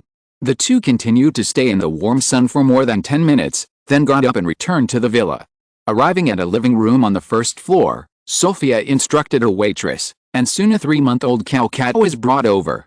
Sophia lovingly placed the meowing little creature on her lap, and explained, "This is Luna. Gemma gave it to me when she came to Rome last week, saying that she could accompany me instead of me." As she said this, there was a hint of resentment in her tone. Simon picked up a document that Girl A had placed on the coffee table and opened it, saying, "It's very good, but why is it called Luna? This name is too big. Luna is the moon goddess of ancient Rome."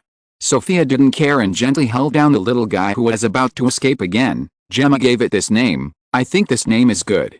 Or, if you give me a cat, what would you name it?" Simon thought for a moment and said, "A cat should be called Meow Meow." Sophia rolled her eyes at Simon. "Only children would be named like this. If it were a dog, would it be called Wong Wong?" Simon nodded and said, "Of course." Feeling that the little guy really didn't want to stay with her, Sophia finally let it go. Watching the little thing run out of the room, she curiously looked at the document Simon was flipping through. Knowing that the information that Girl A put in the living room for Simon to flip through at his leisure was not important, she asked, "What is this?" Simon handed it over directly. Sophia took it, flipped through it roughly, and suddenly laughed again. "You bought a large piece of land in Africa, 150,000 acres. Any problem?" Sophia looked at Simon like a fool, and her eyes fell back on the information in front of her. "Coffee plantation, Tisk. Are you sure that Africa can grow coffee now? Or, Angola, that place seems to have been fighting a civil war for decades." Simon said, "In the 1970s, Angola was one of the most important coffee producers in the world, with an annual export volume of more than 200,000 tons of coffee beans. In the early 1970s, that should be the colonial era," Sophia said, and then asked, "What about now?" Simon did not hide it and said, "In the past year, this data is about 500 tons.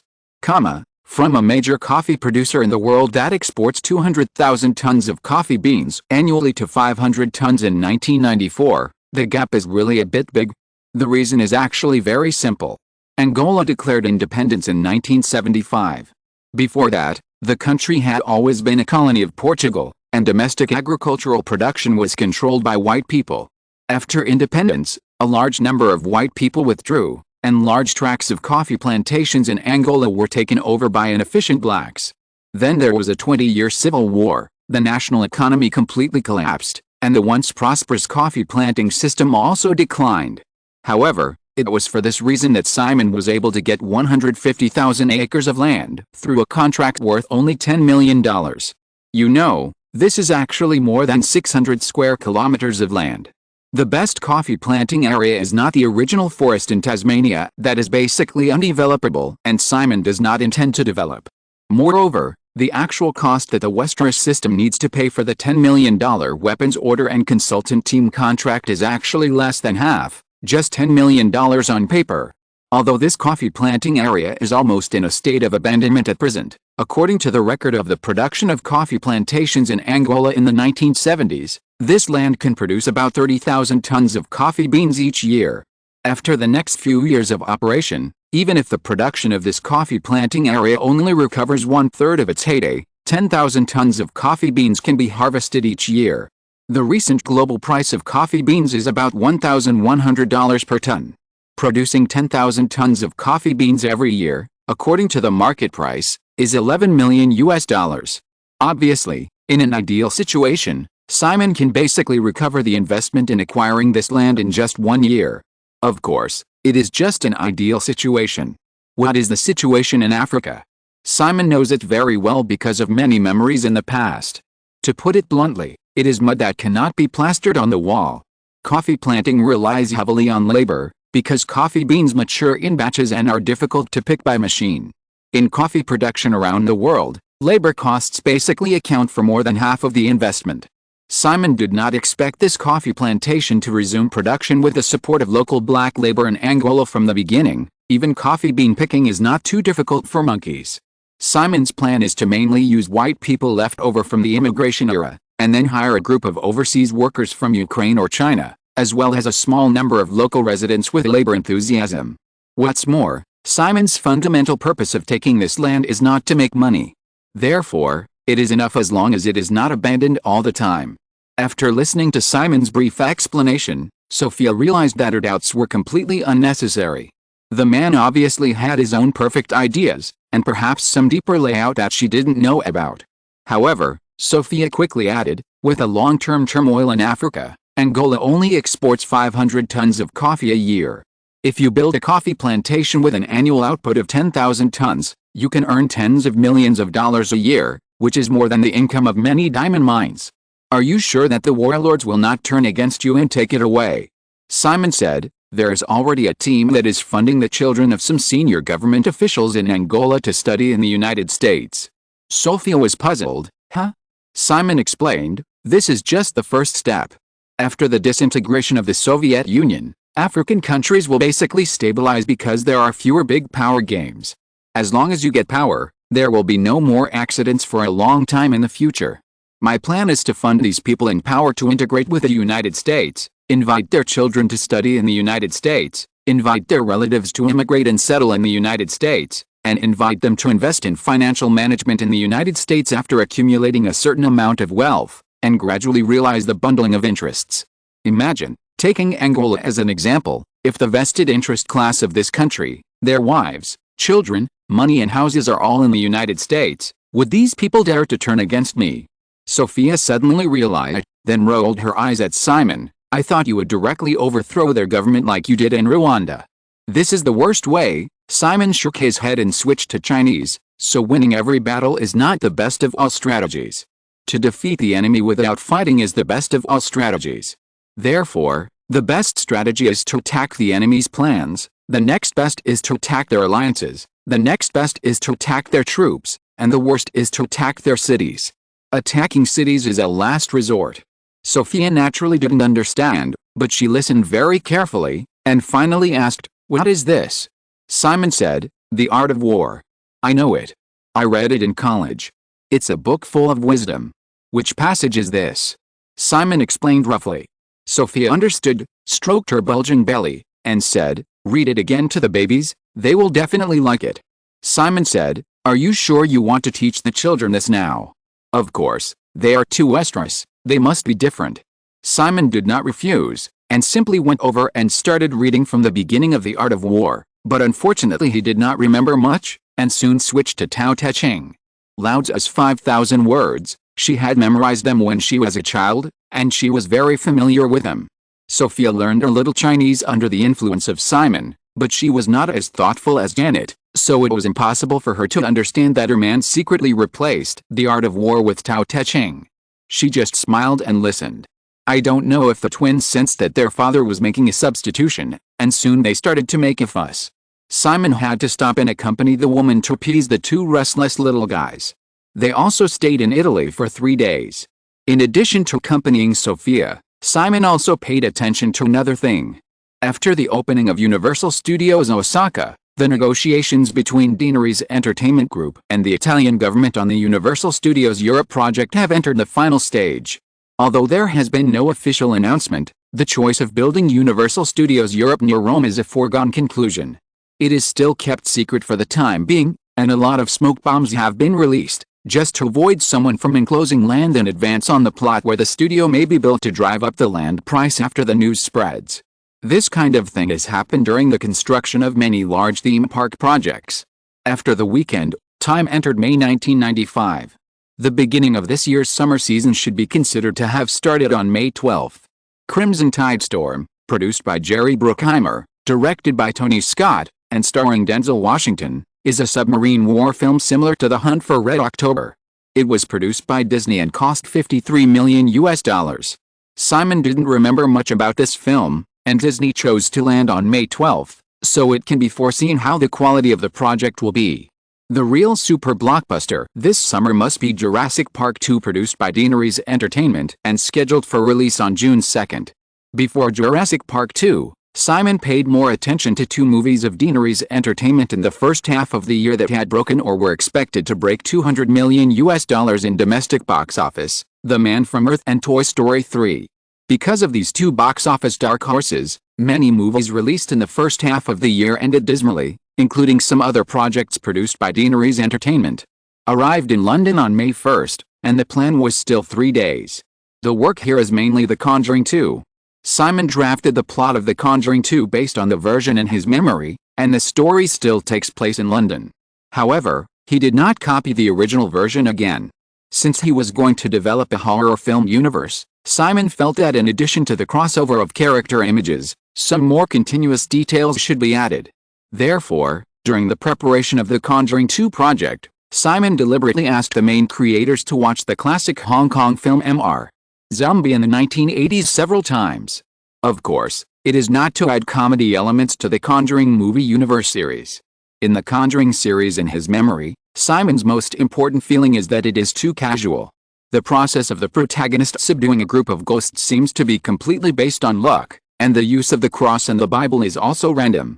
In comparison, the ghost-catching routine of Master Lin in Mr. Vampire is full of viewing. The copper coin sword, black donkey hoof, glutinous rice, yellow talisman, even influenced the ghost culture of the Chinese-speaking circle in the following decades, making many ordinary people feel that Taoist priests should be like this and ghost-catching should be like this. Therefore, Simon also hopes that the process of the 2 protagonists exploring ghosts and catching ghosts can be more ritualistic like Mr. Vampire, forming a set of process rules that can convince the audience, rather than shouting and holding a cross like a headless fly in a haunted house and bumping around like a cross. In fact, Simon had already had this idea before the opening of the 2 films last year. However, since we want to create the Conjuring movie universe, it is obviously not a wise choice to get it all done at once, so the opening basically follows the script in memory. In this way, we can maintain a gradual growth. From the second film, add relevant elements. Later, gradually mature. Simon wanted the Warrens to be promoted from rookie paranormal investigators to ghost hunters step by step, and to develop their own unique methods of fighting ghosts. Those who can make it in Hollywood are basically not stupid. The main creative team had watched Mr. Vampire and did not need to be reminded. They quickly understood Simon's intentions and began to implement them during the project preparation process. First of all, the attributes of ghosts were more clearly planned in combination with Western legends. In terms of ghost hunting, traditional props such as crosses, Bibles, holy water, garlic, and amulets are also more standardized and no longer used randomly without any rules. The project team also discussed the idea that different chapters of the Bible can restrain different ghosts, and it was applied in The Conjuring 2. Chapter 811 Equity Data. May 3. After finishing the last few tasks for The Conjuring 2 in the afternoon, Simon attended his first public event since arriving in London in the evening. A fine jewelry auction at Christie's. In fact, it was also a show of support for his own industry. After buying the auction house, Simon paid less attention to Christie's than Sophia, let alone Janet. Perhaps women are naturally more interested in those expensive antiques than men. There was no special arrangement beforehand, so when Simon appeared at the Christie's auction house with Yulia Shilshikina in a gorgeous dress, it obviously caused quite a stir. The daily life of the auction house is far from the billions of dollars that ordinary people imagine. It is called a fine jewelry auction, but it is actually just a very ordinary auction event. This time, there are a total of 27 pieces of jewelry, and the total auction amount is expected to be only £5 million. The most expensive diamond necklace is estimated to be £500,000. It was donated by Princess Diana and planned to be used for charity. It is the biggest gimmick of tonight's auction. Because of the small scale, there are few top British celebrities and dignitaries who attended in person, and most of them just sent their own agents to attend. Entering the venue on time, Simon and his partner sat at a seat at the back of the venue.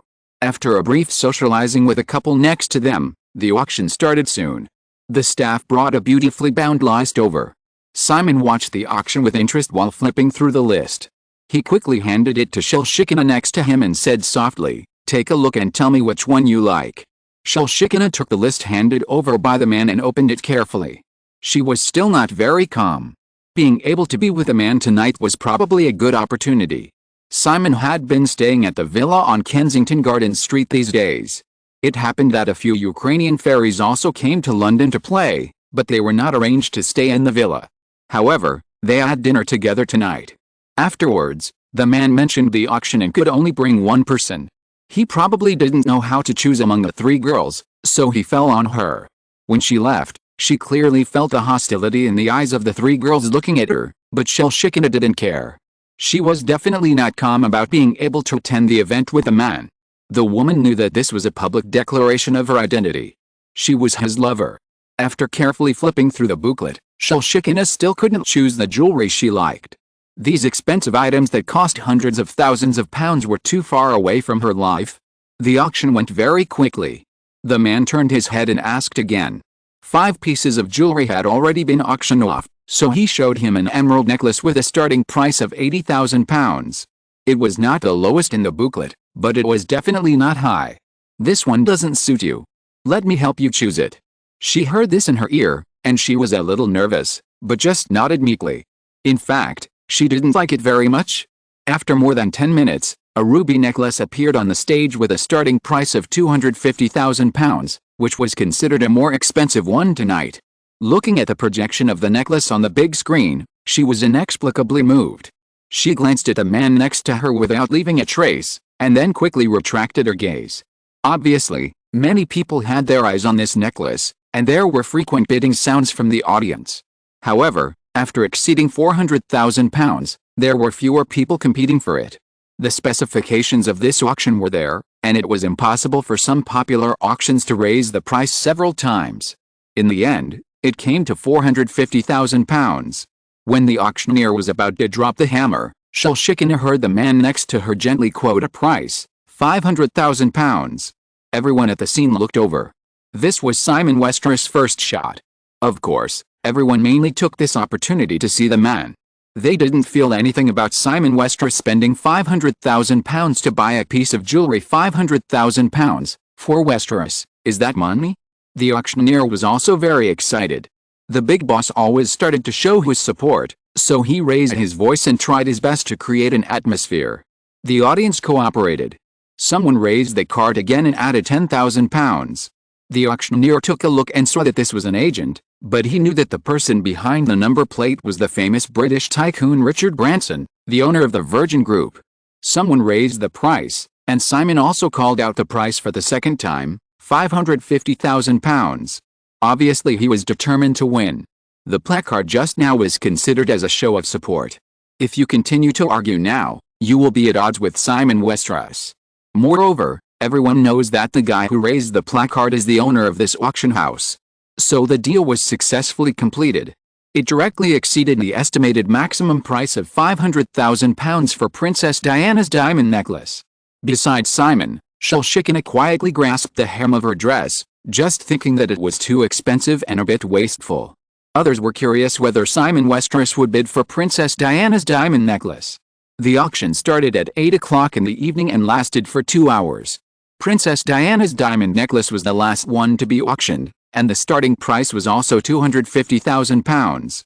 Simon called out a price at £400,000, and then did not bid again. The necklace was finally taken away by an anonymous buyer for £530,000. At 10 o'clock, the auction ended. In the past, everyone would have dispersed at this time. After all, it was a bit late. There will be a cocktail party tonight after the auction house reminded in advance. Before the auction started, many people didn't quite understand what was going on. Some people thought that Princess Diana might come out in person to express her gratitude. However, if that was the case, it would have been publicized in advance, but the auction house didn't do that. After arriving, I realized it. It was already late at night. When the cocktail party started, not only did no one leave, but there were many more guests who came at the last minute. Simon has never felt anything about the old capitalist country of Britain, because the system is too mature and there is not much soil for capital to develop.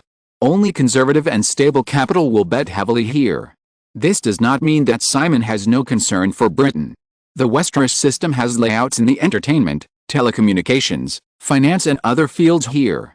The scale may not be a big deal compared to the entire Westeros system, but no matter how slight a movement of a giant ship is, the waves it stirs up are enough to overturn many small boats. In addition, Simon has purchased a large number of properties across the UK and plans to let the Leveson Group enter the London real estate market.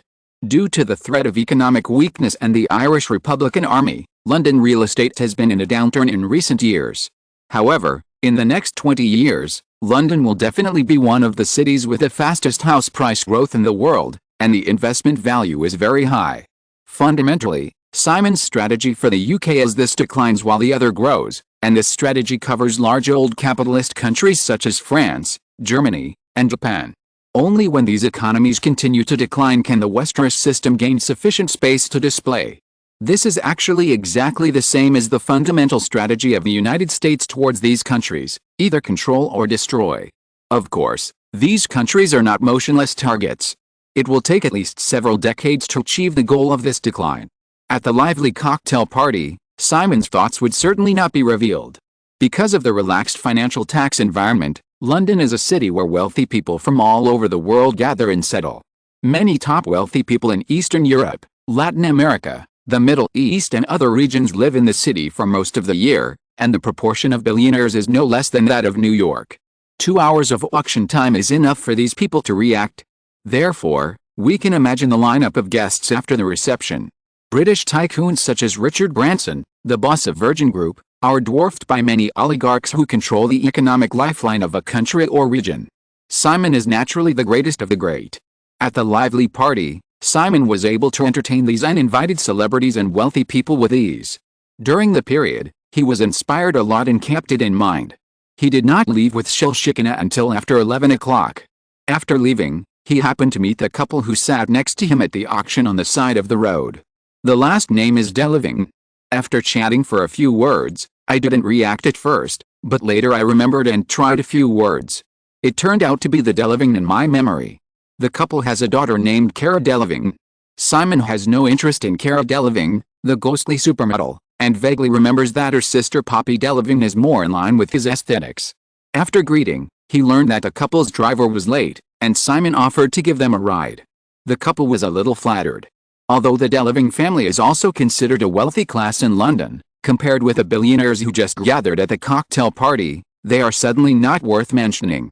It is a great pleasure to have more contact with Simon Westeros. Simon travels tonight in 2 cars and a group of bodyguards as usual. There happened to be an empty car, which was given to the Deleving couple. Christie's auction house is located on the east side of Green Park in the center of London. The Deleving family happens to be in the Belgravia area on the other side of Green Park, close to Hyde Park in the north, both of which are prime locations in London. Everyone got in the car and arrived at the door of the Deleving family in less than 5 minutes. The couple warmly invited Simon to come in and sit down. It was already late, and Simon did not get out of the car again, but just accepted Charles Deleving's business card. Charles Deleving is a real estate businessman. This point caught Simon's attention, and he planned to have someone investigated afterwards. He happened to be interested in London real estate, and perhaps he could cultivate a spokesperson here. After saying goodbye to the Delevings, Simon did not return to his residence on Kensington Garden Street on the west side of Hyde Park. The three little fairies were staying there tonight and did not intend to join in the fun. Instead, they continued to the Hammersmith area further west, to Shelshikine's residence. Shelshikina had already worn the ruby necklace that Simon had bought at the auction on her fair neck, which complemented each other perfectly. She had been conscientiously playing the role of a vase throughout the evening. However, when she learned that Simon was going to her residence, she suddenly became uneasy for some reason, but she did not refuse in the end. Simon's car stopped in front of a three-story villa and found that the lights in the villa were still on. Shelshikina took out a key to open the door. As soon as she entered the living room on the first floor, a female guard came to greet her. Seeing Simon, she was obviously a little surprised, but she quickly relaxed and greeted her respectfully. She also explained, the young lady had fallen asleep, but suddenly woke up at around 10 o'clock and said she wanted to find her mother. We just coaxed her and she is watching TV on the second floor. Her daughter used to sleep with her. Last year, when she went to kindergarten, Shelshikina arranged a room for the little girl alone, hoping that the child could develop good habits early. Perhaps because they have no sense of security in their bones, the little girl would occasionally wake up from her sleep after sleeping alone. Caring for her, Shelshikina listened to the female guard and walked upstairs quickly. Simon followed her up the stairs. Arriving at a living room on the second floor, Shelshikina had just appeared when a little blonde girl in a light pink pajamas, who looked like a doll, jumped from the arms of a waitress on the sofa, shouting "Mom" and about to pounce on her mother. Noticing Simon following behind Shelshikina, the little girl paused, looked at her with a slightly puzzled look in her big eyes, and immediately showed an expression of surprise and joy. She bypassed Shelshikina and pounced on Simon like a little bird, shouting a name. "Dad!" The atmosphere in the room suddenly became a little stiff. Shelshikina felt that all the strength in her body was drained away at once, and she collapsed directly on the carpet. At the beginning, the banker hated his daughter very much and hoped that she would send the child back to Russia more than once. Now, she was worried that he would do the same, not to mention the name of the little girl. When Simon saw Shelshikina fall down, he signaled to the waitress to help the girl up. He lowered his head to look at the little person who was hugging his calf tightly, with a joyful look on her face. When he heard the girl looking up at her little face and calling Dad again, Simon showed a gentle smile, bent down to pick up the little girl, and asked softly, "What's the baby's name?" The child, who was not even 4 years old, obviously did not find the flaw in Simon's sentence. When Simon picked her up, she hugged his neck like a clingy person again, looked at Simon with sparkling eyes, and answered in a delicate voice, "Nina, the baby's name is Nina." Nina, a very nice name. Simon carried the child to the sofa and sat down, put the little girl on his lap, and said, "But the baby is not asleep so late, it's not good." When the little girl heard what Simon said, she immediately had tears in her eyes. "Mom doesn't let Nina sleep with me. Nina doesn't like to sleep alone. Why doesn't Mom let me?" The little girl sat on Simon's lap. She couldn't put her arms around Simon's neck, but she still grabbed his collar and started to complain. "Mom said that Nina is a big girl and needs to learn to be independent." "Dad, Nina is not a big girl. Nina is only 3 years old. It seems that Mom is wrong." The little girl nodded in agreement. "Yes." Shelshikina, who was helped up by the waitress to sit on the sofa next to her, finally relaxed when she saw the situation in front of her. She looked at the interaction between the big and small people in a trance. Simon and Nina were chatting when a cat's cry sounded in the room. A gray tabby cat came out from a corner. It was a very energetic adult tabby, much older than the little kitten Sophia Simon saw a few days ago. It was probably about 2 or 3 years old. Seeing the cat appear, Nina immediately called out, "Meow, come here, this is Daddy. Daddy is here to see me." The tabby cat seemed to understand what Nina said, and came over and jumped onto the sofa, squatting beside the two of them, looking at a stranger with some curiosity. The little girl sitting on Simon's lap leaned out, grabbed the cat's neck with a chubby little hand, and pulled it onto Simon's lap. "Dad, this is Meow, it's very good at catching mice, and it will give me the mice it catches." Simon raised his eyebrows slightly when he heard the name Meow, and imagined the scene of a tabby cat carrying a mouse in front of a little girl, and asked with a smile, "Isn't Nina afraid of mice?" The little girl seemed a little confused, and tilted her head. "Why is Nina afraid of mice?" Simon was also stunned. "This is really a problem." Chapter 812 Equity Data 2. Soon, he fell in love with a beautiful and delicate little person in his arms, who was also a little weird and stubborn and bold. He let the child call him daddy and chatted with him until the early morning. The little girl finally felt sleepy, and her little hand holding Simon's collar became tighter. She wanted to sleep together, and she wanted her mother to sleep with her. Simon smiled and agreed, and picked up the little girl who was still clinging to him like a little koala, whose eyes were too sleepy to open. He glanced at Shellshikina, and the woman understood. She stood up and led the way to the bedroom on the 3rd floor. The person in her arms was already asleep. However, Simon had just put the little girl down, and she woke up immediately. She didn't cry or to make a fuss, but just grabbed Simon again and asked where her father was going. Simon patiently explained that he had to brush his teeth before going to bed and would be back soon. But the little girl didn't want to be separated even for this little time, saying that she was good at brushing her teeth and could help, and then climbed onto Simon again. Coming to the bathroom, Shellshikina found a brand new spare toothbrush from the locker. The little girl really helped Simon brush his teeth. Simon supported her and stood on the washstand. She was very serious. She went up and down and moved horizontally and vertically for 7 or 8 minutes. Finally, she did not forget to get a glass of water for Simon to rinse his mouth. In fact, she wanted to take a bath, but it was definitely not suitable this time.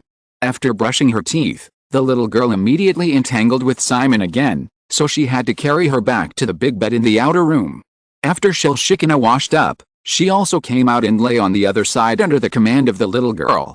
Then she showed a very satisfied little expression and asked to listen to songs again.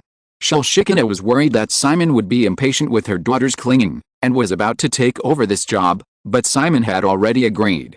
She thought of a nursery rhyme at random and started humming. The little girl was still very picky and said it was not good and wanted to change it. Simon patiently changed it several times until he was satisfied with the song Good Cat. The lights in the bedroom dimmed. On the big bed, there seemed to be a family of 3, and a soft male voice. Good cat, warm cat. Little fluffy ball. Happy cat, sleepy cat. Meow meow meow. The next day, I woke up early again. I wanted to leave before the little one woke up, but I didn't expect that the little person beside me woke up as soon as I heard the noise. I thought that I would forget it after a night. Children's memory is always unreliable. However, the little girl just said good morning to Simon politely, still calling Dad affectionately, and said that she wanted to eat chocolate cake in the morning, but her mother always didn't allow it before. Simon didn't allow it either. After bargaining, she gave up obediently. Shellshikina also woke up at the same time, both eyes were red, and she didn't want to be seen by Simon and the child, so she took the initiative to hide in the bathroom. After all, the child was a little sleepy. After confirming that Simon would wake her up at breakfast, she quickly closed her eyes and fell asleep again until 8 o'clock. After breakfast together, Simon was leaving and the child was going to kindergarten. I thought the situation last night would happen, but the little girl didn't pester Simon anymore. She acted like a little adult and asked Simon when he would come to see her next time. Simon said that he would come when he was free, and if he didn't have time, he would pick the baby up. So he was very satisfied and personally sent Simon to the door. When he got in the car, he looked back and saw that the mother and daughter were still standing inside the door. Seeing Simon looking back, the little girl waved to Simon again, but there was obviously a strong reluctance in her eyes. When she looked at Shellshikina again, it was exactly the same. Only then did I understand. Maybe what kind of mother you raise is what kind of child. The little girl over 3 years old, perhaps under the indoctrination of her mother, instinctively felt that it was natural for her father to be away for a long time. Until she left, Simon didn't express his attitude to Shellshikina about the little girl calling him dad, which was actually a kind of tacit agreement. However, Simon was not a man with overflowing fatherly love in his bones, and he knew that letting the child continue to stay with Shellshikina was actually the best choice. After returning to his residence on Kensington Garden Street, Simon packed up simply and rushed to Heathrow Airport with a group of entourage. Set off to return to North America. Because of the time difference, it took 10 hours of flight from London to Los Angeles. When arriving at the destination, it was still the morning of May 4th on the west coast of the United States. A lot of things have accumulated during this period. When Simon arrived in Los Angeles, he went straight to work. During the time when Simon was not in Los Angeles, He personally decided that Stallone would be the male lead of the Jumanji series, and the two parties officially signed the contract for the trilogy. Unlike Schwarzenegger's request for a top salary of $15 million, Stallone, whose popularity has declined in recent years, only received a basic salary of $10 million. However, the share of the subsequent two films is the same as Schwarzenegger, which is 10% and 20% of the global box office gross profit. That is, Deaneries and Warner Brothers will take back the global box office share minus the production and publicity budget stipulated in the contract, which is a level lower than the box office share without deducting costs. The project must be profitable before Stallone has the opportunity to get a share. After the contract was finalized, the first draft of the script tailored for Stallone has also been completed, and there are some videotapes of Stallone's audition. Hollywood A-list stars, at Stallone's level, usually rarely audition. In the original Godfather series, Marlon Brando was asked to audition by the studio before filming, which he felt insulted. When the film became a hit, he refused to participate in the second part no matter what. The rebelliousness of this legendary actor also led to his miserable old age. Simon is very satisfied with Stallone's attitude and has made up his mind that he will cooperate with him in the future if there is a chance besides this project. In fact, they are now collaborating on two projects. Jumanji will not start shooting until the end of the year. While preparing for this film, Stallone will also participate in James Mangold's Police Empire with a symbolic base salary of $60,000. As a film planned to be released during the awards season next year, in addition to Sylvester Stallone, Robert De Niro and Harvey Keitel will also participate in the film with a base salary stipulated by the union, and the film budget is therefore only $10 million. On the other hand, Arnold Schwarzenegger, who missed Deaneries' cooperation with Warner Brothers in Jumanji, recently signed another project of Warner Brothers, The Evaporator. Terry Semel even called Simon for this. Simon did not deliberately put pressure on the project to ruin it. In memory, The Evaporator was Arnold's last big-selling project in the 1990s. Then, the status of this male star only existed in the Terminator series, which was repeatedly restarted and failed. For The Evaporator project, Warner Bros.' mind is still the same as wanting to get rid of the influence on the DC movie universe. Speaking of which, because Terminator 2 is a collaboration between Deaneries and Fox, the copyright of the Terminator series is now jointly held by the two companies. In recent years, there have been people interested in restarting this series, but Simon does not intend to allow the sequel of the Terminator series to appear. There is no need to waste market resources repeatedly. Of course, if someone is willing to spend a huge amount of money to buy half of the copyright in Deaneries' hands, just like in memory, the highest price is $60 million, even if it is only half of it, Simon will agree. After all, this is more expensive than Simon's original sucker, who spent tens of millions of dollars to buy out the copyright of Tolkien's novel series. 3 cooperation projects, The Mummy scheduled for next summer. After the male and female protagonists were finalized, the progress during this period was also smooth. In the end, only Charlie's Angels was left. Simon has already selected Kate Beckinsale, and there are 2 more roles. In fact, Simon's exclusive casting director Linda Vargas has been following up. Although Simon is not in Los Angeles during this period, he still watched a lot of audition tapes. The other 2 angels have been basically finalized. Kate Beckinsale is a cold and beautiful type. According to Simon's setting, a beautiful femme fatale is also needed.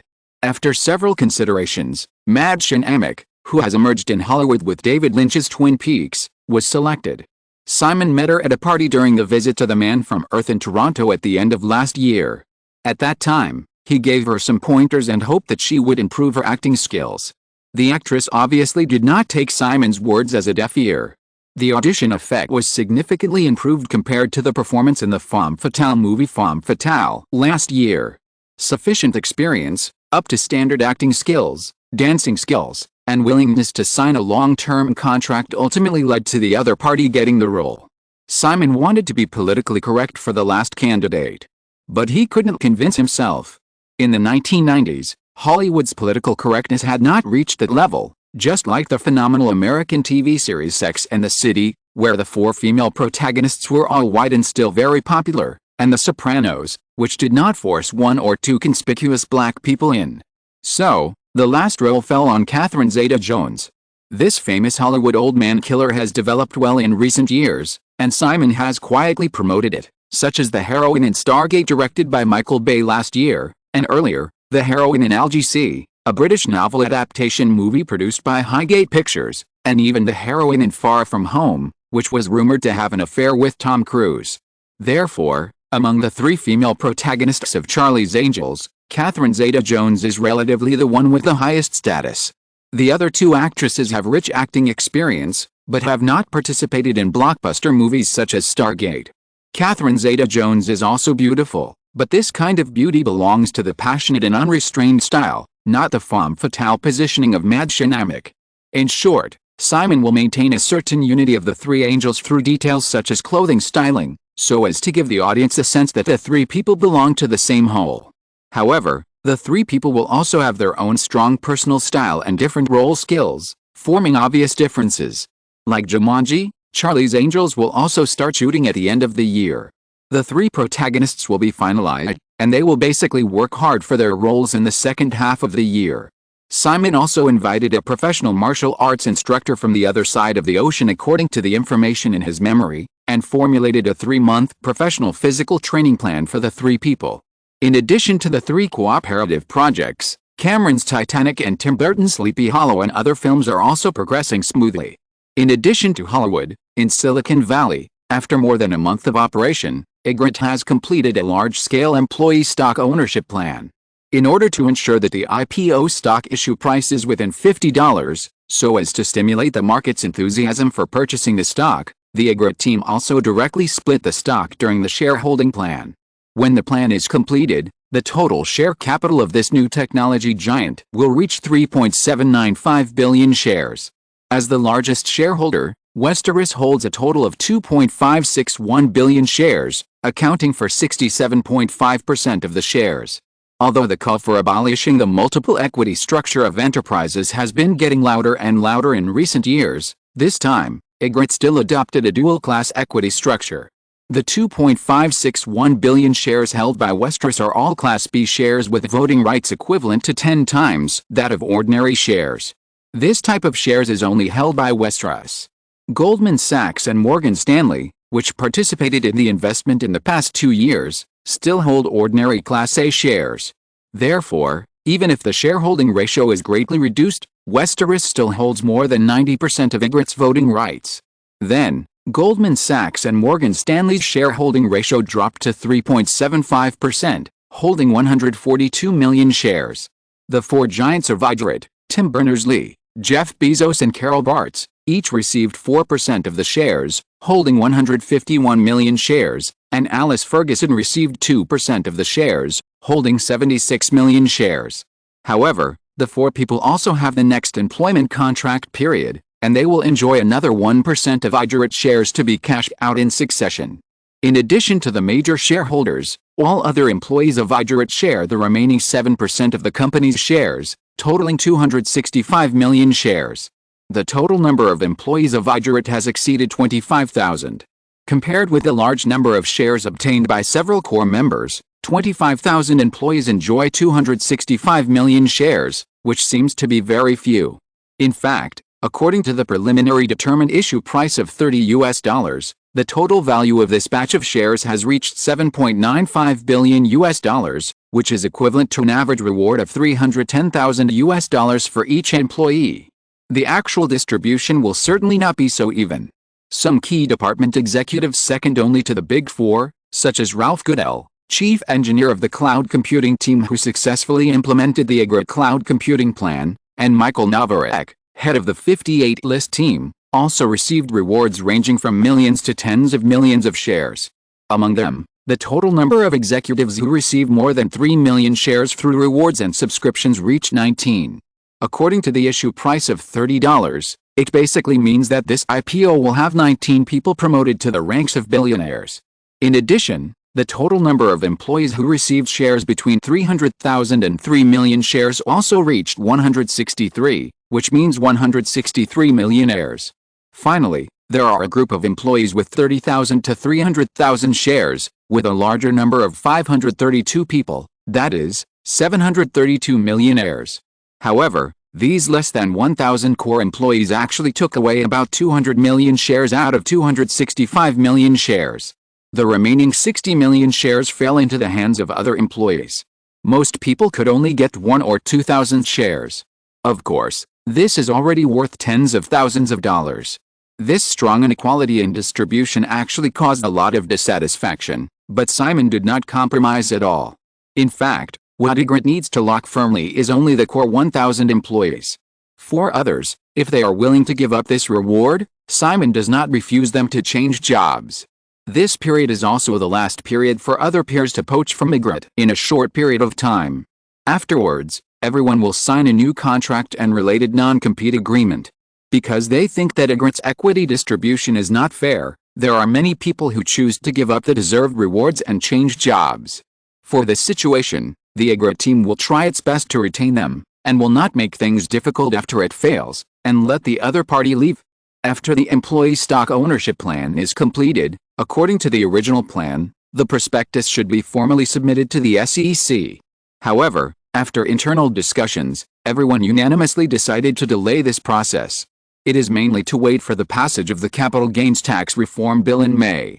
Because, after the completion of the employee stock ownership plan, of the total 714 million shares planned for public offering, only 531 million shares will be used to raise funds, and the other 183 million shares, with a total value of $5.49 billion at the issue price, belong to Goldman Sachs, Morgan and some executives who intend to cash out.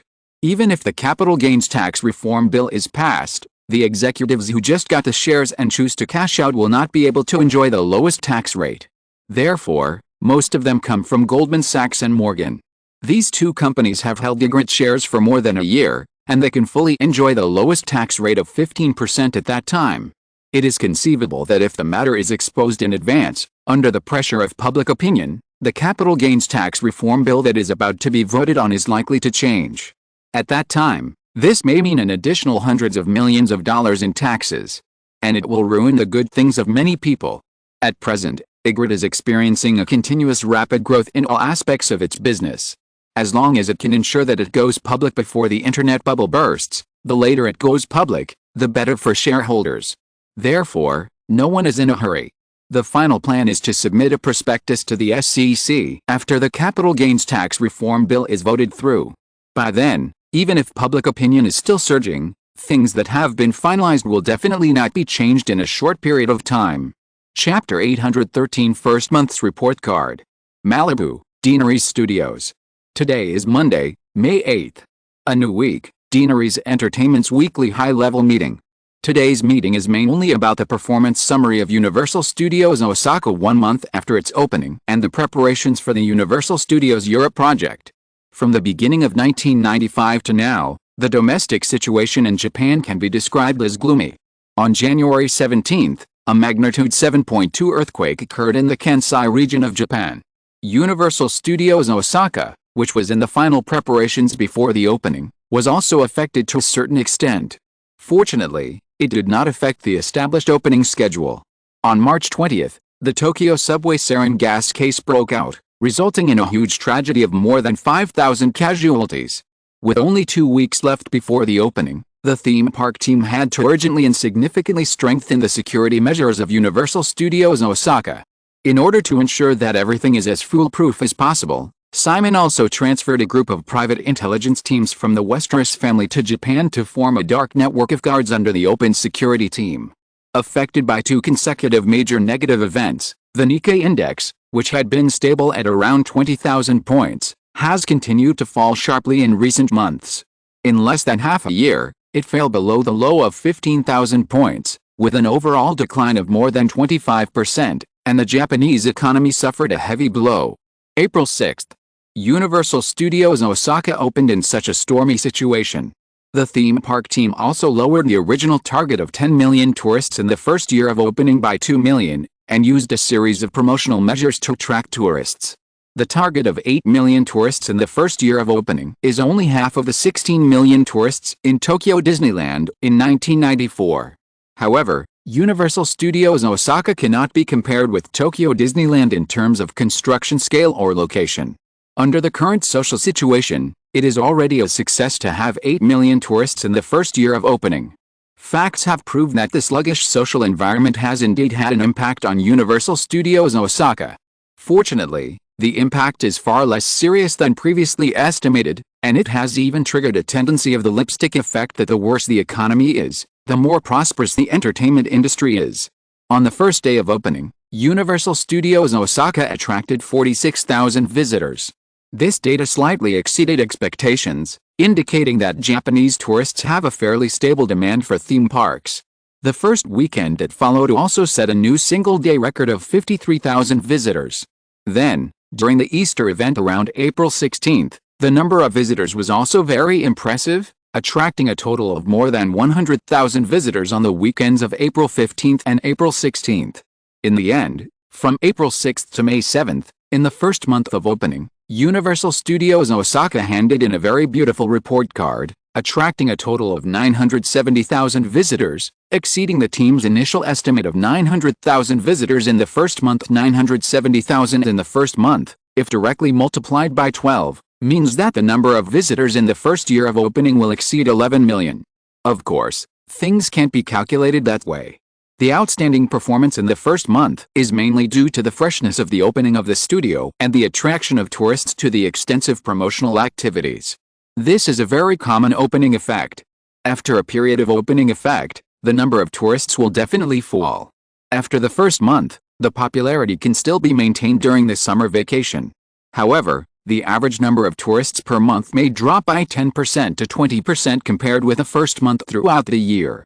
Based on this calculation, in the first year of opening, the total number of tourists at Universal Studios Osaka will more than exceed the previously set target of 8 million tourists, and is expected to reach between 8.8 million and 9.9 million. Of course, no one will be proud of this, because the initial goal was 10 million. And the real test will come after the first year. Because in the first year of opening, Universal Studios Osaka has a considerable sense of freshness for tourists in Japan and even the entire Asian region, coupled with the large-scale advertising and marketing that has been invested in. It is completely natural to attract such a large number of tourists. The key is whether it can achieve stable operation in the future.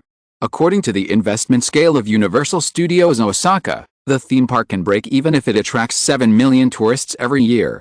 However, just breaking this data obviously cannot meet Deaneries Entertainment's expectations. The purpose of opening a theme park is to make a profit, not just a break-even. Tokyo Disneyland's annual net profit in 1994 exceeded $500 million. If Universal Studios Osaka only pursues a break-even, it may become a laughingstock in the eyes of many people. Therefore, at this regular meeting, the group's senior management did not focus on the number of tourists in the first month that exceeded expectations, but mainly summarized experience and found loopholes. According to Simon's requirements, in the first month of opening, the operation team of Universal Studios Osaka collected a total of 30,000 tourist questionnaires. Simon actually wanted more, but too frequent questionnaires would inevitably cause trouble to tourists and affect user experience. On the other hand, each department and scenic spot also counted quite detailed data.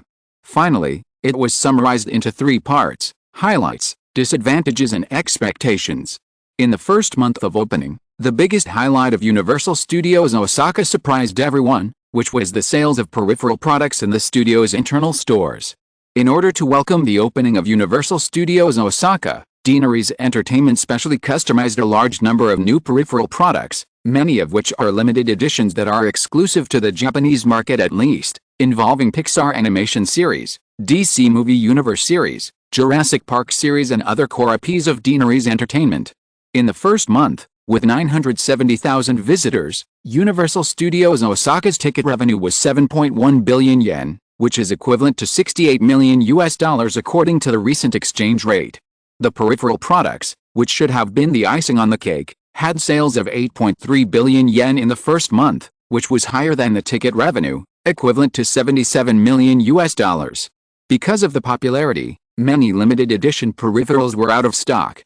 The last item of major income, food and accommodation income, is far from comparable to Disneyland in this regard, but the first month's income reached 2.7 billion yen, equivalent to $26 million. Calculated, the total revenue of Universal Studios Osaka in the first month of its opening reached 18.1 billion yen, equivalent to $175 million US. In comparison with Tokyo Disneyland, the ticket revenue of Universal Studios Osaka accounts for 39%, which is far lower than the recent 51% of Tokyo Disneyland. The high proportion of peripheral product revenue of 45% is far higher than the 27% of Tokyo Disneyland, and it directly hits Disney's fundamental advantage. The only lagging catering and accommodation, with a proportion of 16%, is far from Disney's 24%, because this is not the core business of Universal Studios Osaka. After analysis, it is not difficult to find that the proportion of ticket revenue of more than half of Tokyo Disneyland actually means the decline of the entire Disney company. In recent years, the company has less and less high-quality content and lacks sufficient attraction, resulting in less and less consumption of tourists in the park outside of tickets. In contrast, Deanery's Entertainment's current content advantage can only be described as powerful. Most of the Hollywood box office blockbusters in the past few years have come from Deanery's Entertainment, and the top IPs are almost monopolized. These super blockbusters have frequently sold well in Japan and successfully broken through cultural barriers. Finally, the sales revenue of peripheral products of Universal Studios Osaka in the first month of its opening was higher than the ticket revenue. On the other hand, the result is gratifying, but it also indirectly shows that the development of the Japanese market by the Consumer Products Department of Deanery's Entertainment is far from enough. Nancy Brill, who is in charge of this part of the business, said on the spot that she would come up with a peripheral product development plan for the Japanese market as soon as possible. In addition to the gratifying sales of peripheral products, the three major projects in the studio, the Great White Shark Water Park, Jurassic Park and Pixar World, have also become the most popular attractions in this theme park in the first month of its opening.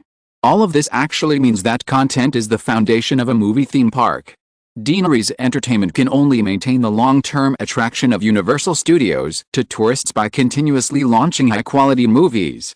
There are no shortage of highlights, but there are also many shortcomings.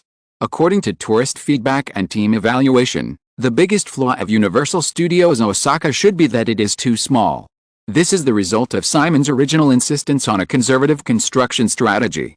Tokyo Disneyland, which has not yet started construction of the second phase of the Ocean Park, has a total area of 250 acres, including supporting facilities, while Universal Studios Osaka covers only 100 acres.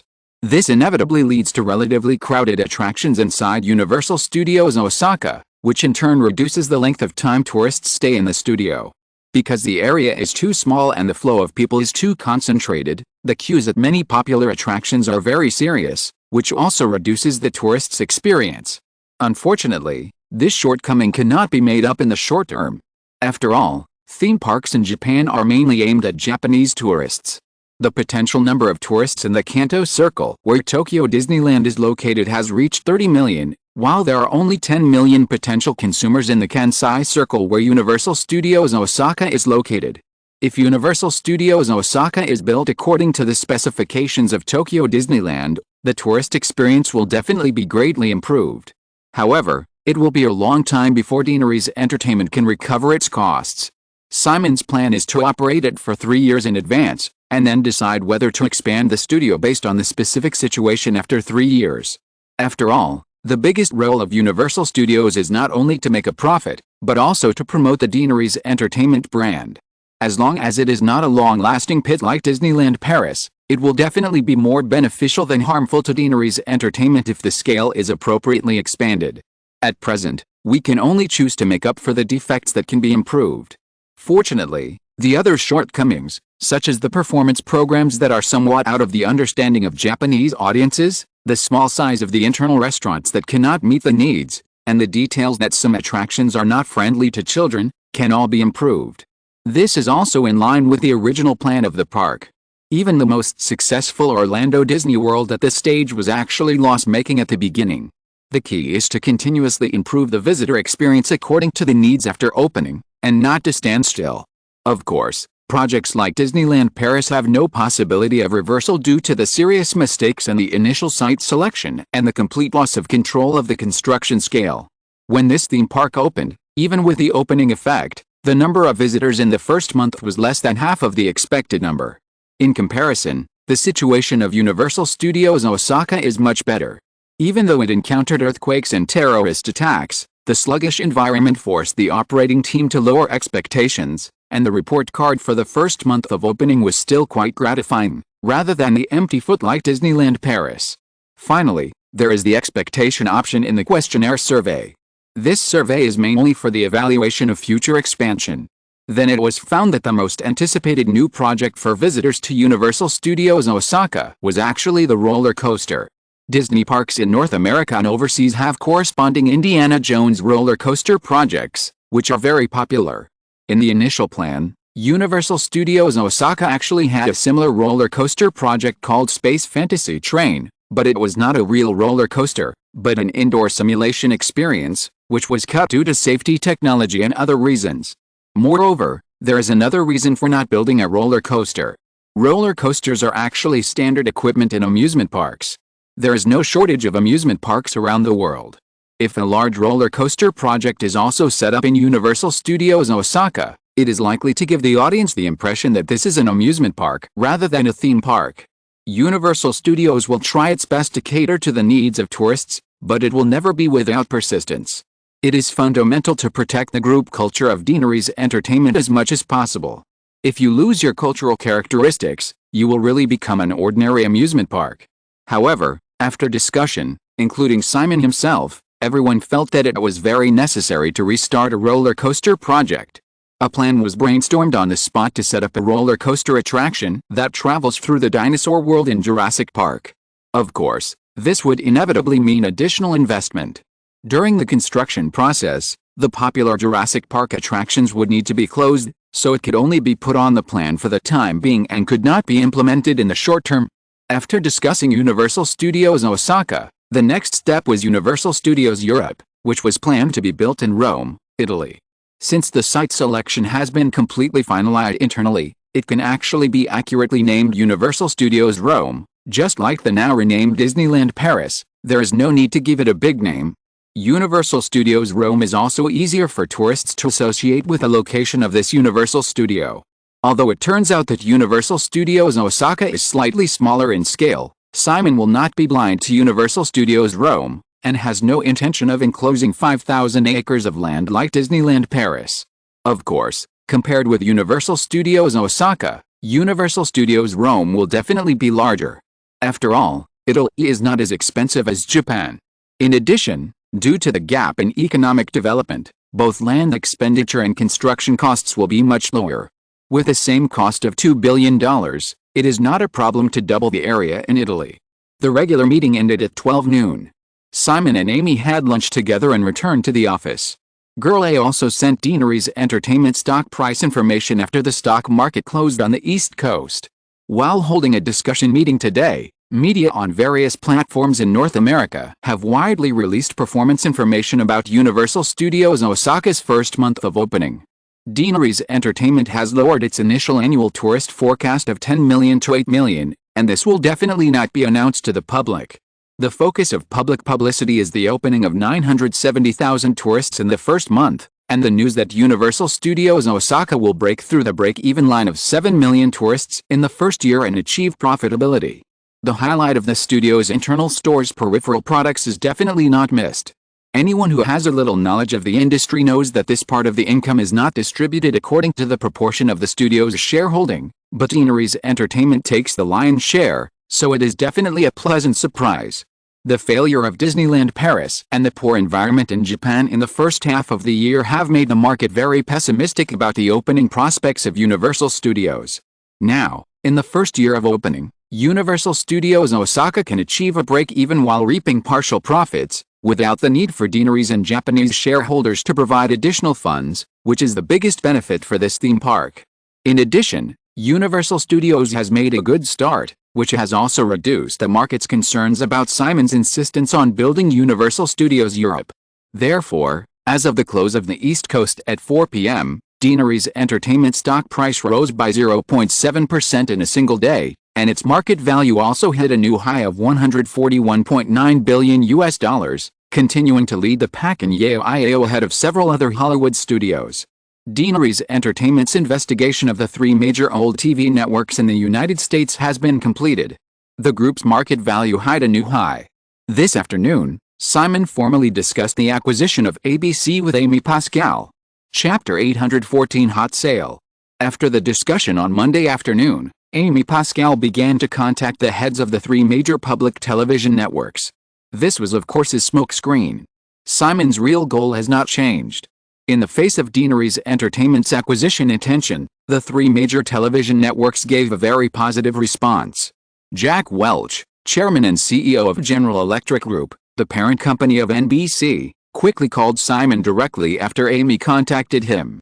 However, Jack Welch said on the phone that General Electric did not want to completely abandon the media business, but wanted to sell half of its shares to Deaneries Entertainment, which obviously could not meet Simon's requirements.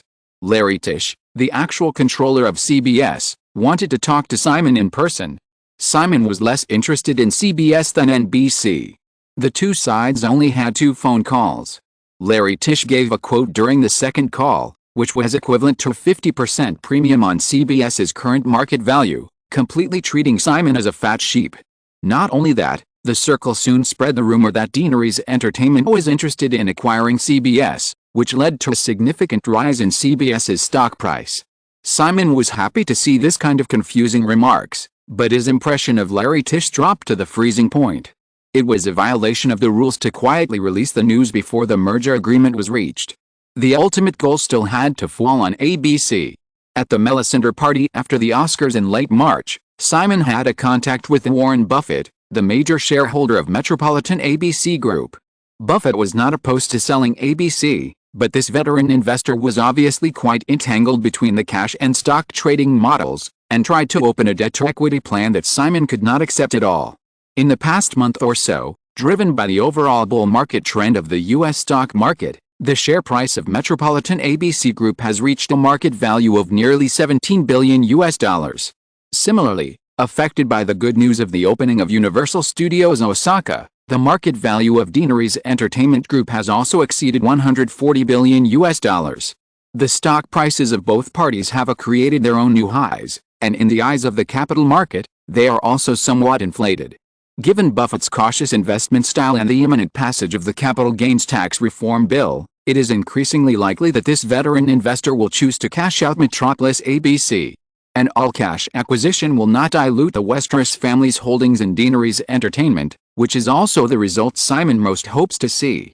Deaneries Entertainment Group has more than $7 billion in cash reserves, and its current overall debt is only $7.3 billion.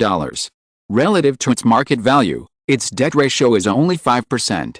Even if it acquires Metropolis ABC Group in full cash, additional bond financing will probably only increase Deaneries Entertainment's debt ratio to about 15%. For most companies, a debt scale of 15% can only be described as conservative and is completely within the controllable risk range. Now, the biggest problem between the two parties is actually to negotiate a reasonable price. Simon is very rich, but he will never be a sucker.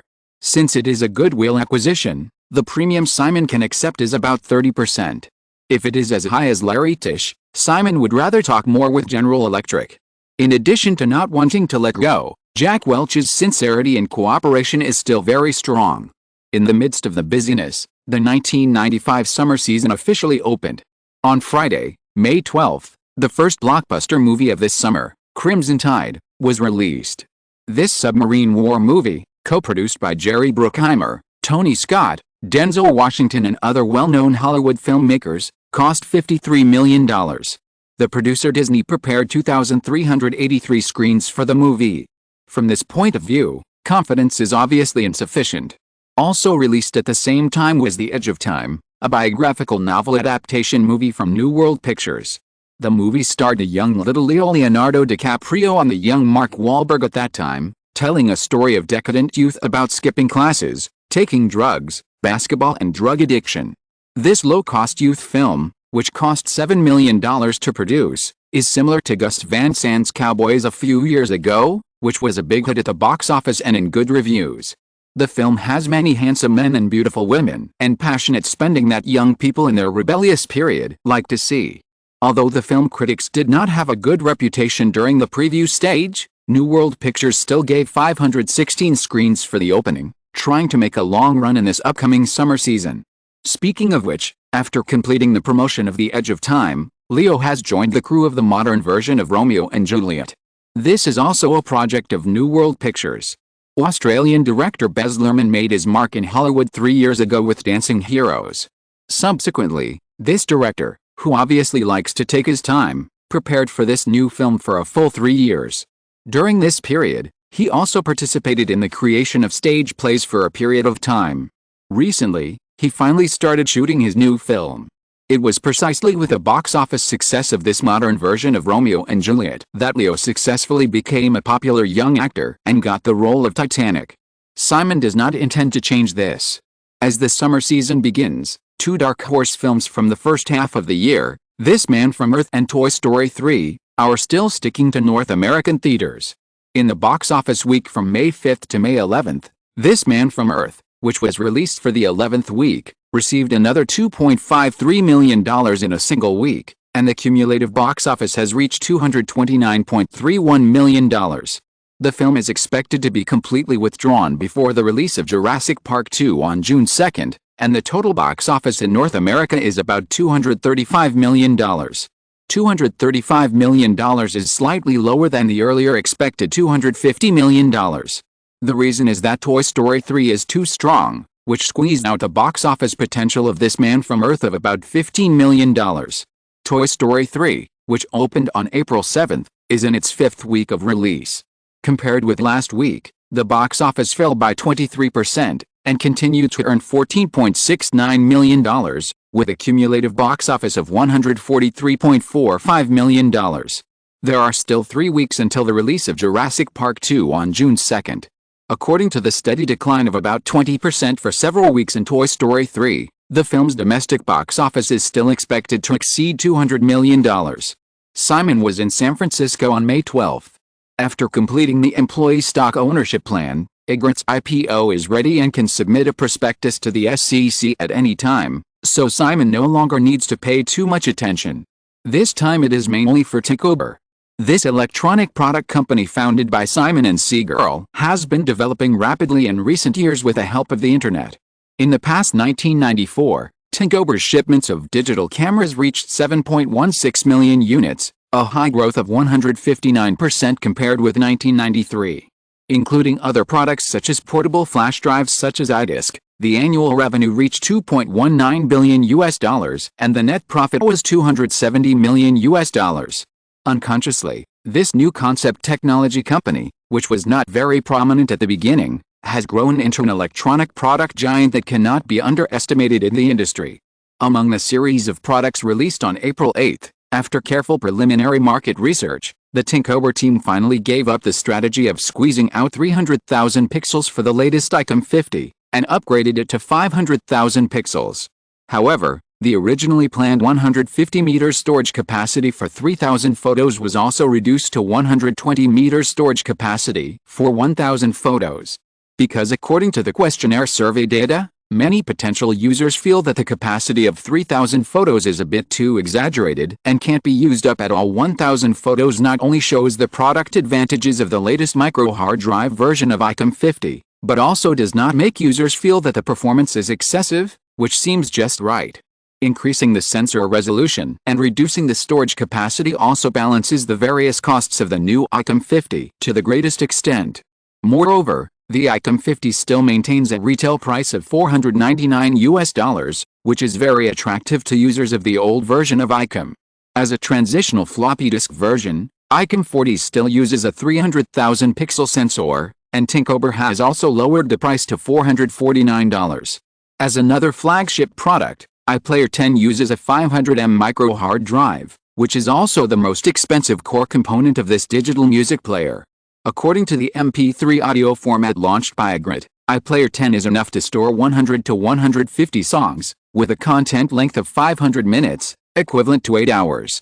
Although this will inevitably come at the cost of losing sound quality, in fact, many facts have proved that most ordinary users do not have high requirements for the sound quality of the player. The biggest limitation of the promotion of iPlayer digital music player is actually content. The broadcast website, which was laid out by the Westeros system several years in advance, successfully solved this problem.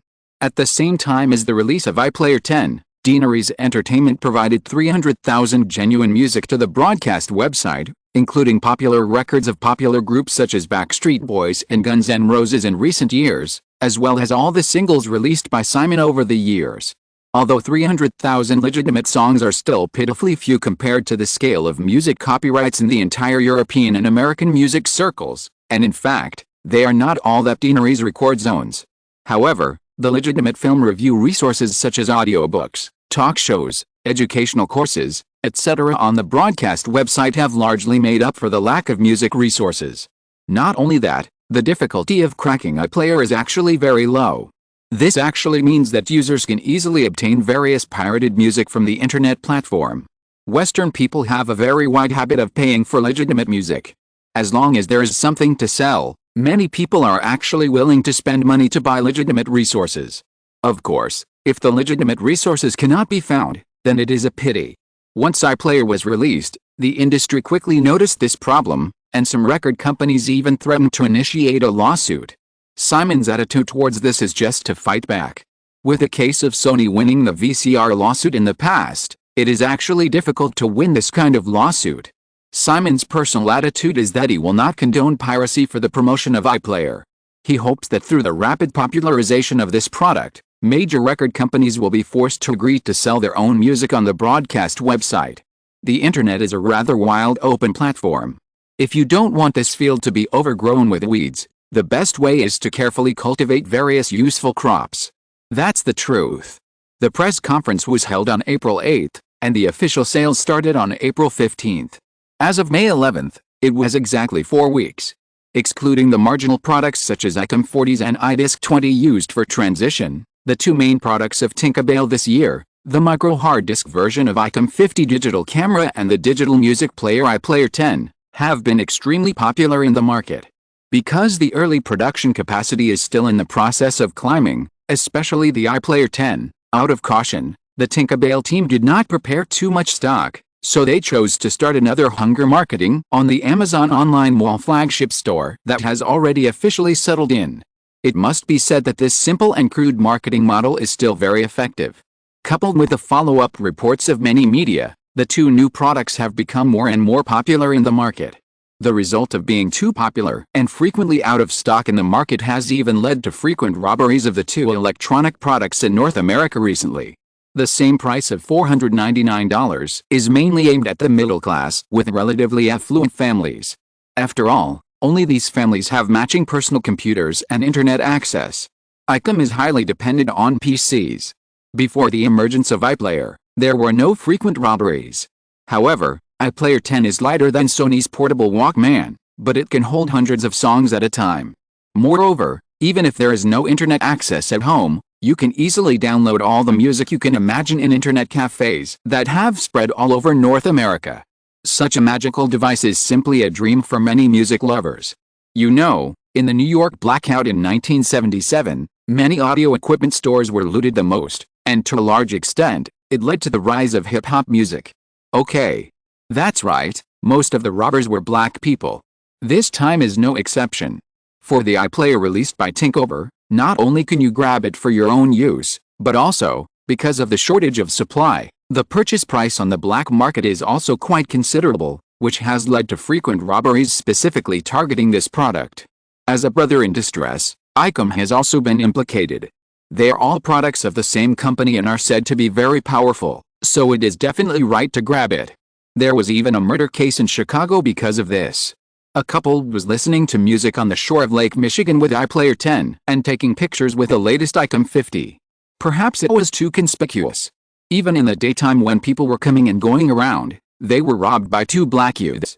The boy in the couple was stabbed with a sharp knife because of resistance and died of excessive blood loss. The two black youths were arrested and the murder charge was set. However, the two poor guys could only be thrown into prison. The boy's parents were upset and filed a lawsuit against Tinkover, believing that Tinkover's products indirectly caused this unfortunate incident and asked for a compensation of $100 million. There are many such unreasonable lawsuits in the United States.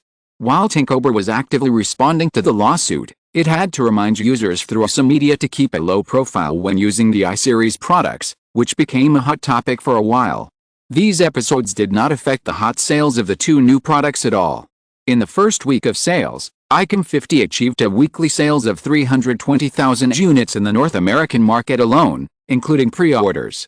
Other markets such as Japan, the United Kingdom, and Australia also achieved sales of 130,000 units, and the global first-week cumulative sales exceeded 450,000 units.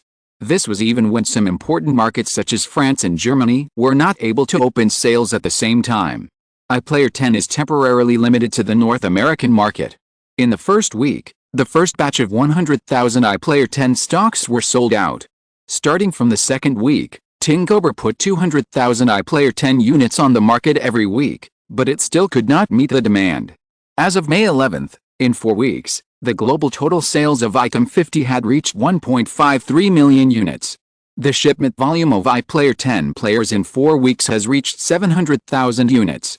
Even though the sales volume of iPlayer 10 is less than half of that of ICOM 50, many people have seen that this digital music player product is obviously more promising than the ICOM series in terms of popularity and potential market capacity.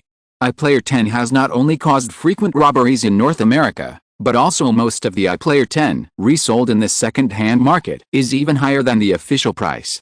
There are even cases where someone successfully sold it on eBay, an auction platform supported by the Westeros system, for $1,200, which is more than double the price of $499. Scalpers have emerged as a result. In fact, due to the widespread demand for music in the West, the market capacity of digital music players is indeed much larger than that of digital cameras. With Apple's closed attitude, the annual sales of iPods at their peak were more than 50 million units. At that time, the era of smartphones had already arrived, and it had actually missed the golden period for the promotion of digital music players. Now, the internet has emerged, and smart devices have not yet become popular. This is the best time to promote digital music players. If you are listening to this novel on a channel other than Fanfic World, it means it was downloaded and re-uploaded without effort. We warmly invite you to visit our channel, Fanfic World.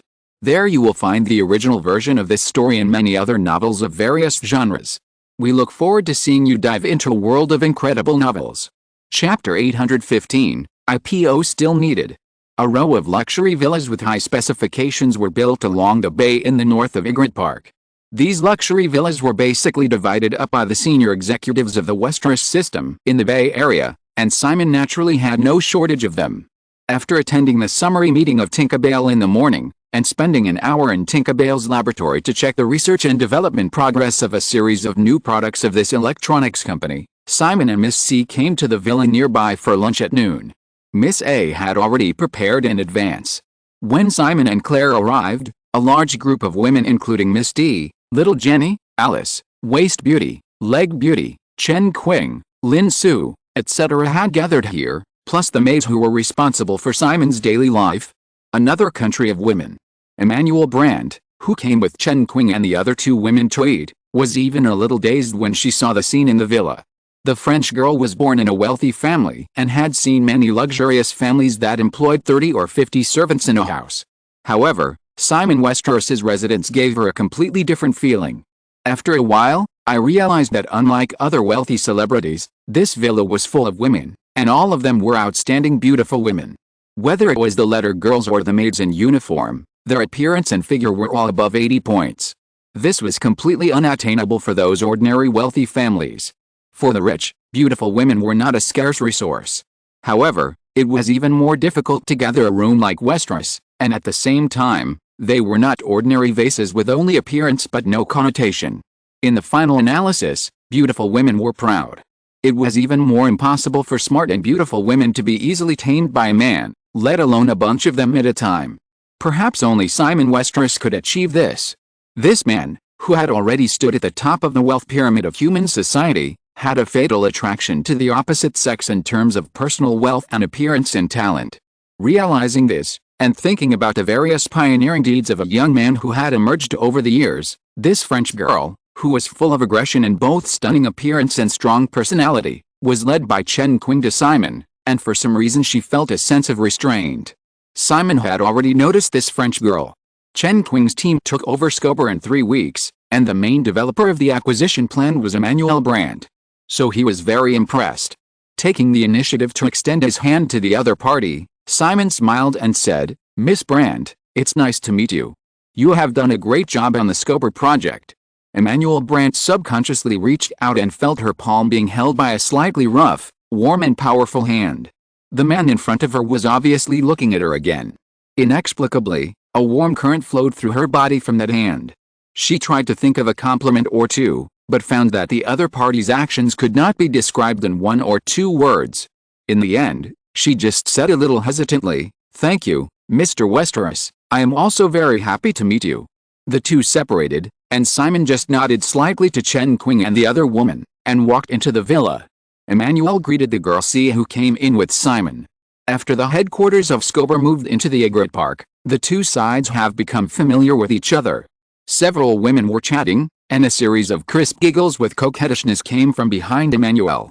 Turning her head, she saw the petite Jennifer Bray, who she met not long ago, being carried on the shoulders of the man like a child. She was stunned for a moment. The pressure that the man had just formed in her heart seemed to have a series of cracks.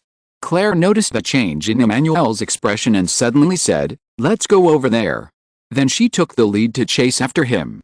Chen Qing and the other two women also followed together, and Emmanuel walked at the end. After walking through the hall and coming to a living room on the east side of the villa with a view of the bay through the French windows, Emmanuel noticed that the man threw little Jenny on the sofa after entering the room, and then walked to Alice Ferguson, who was reading something carefully at a round table next to the French window.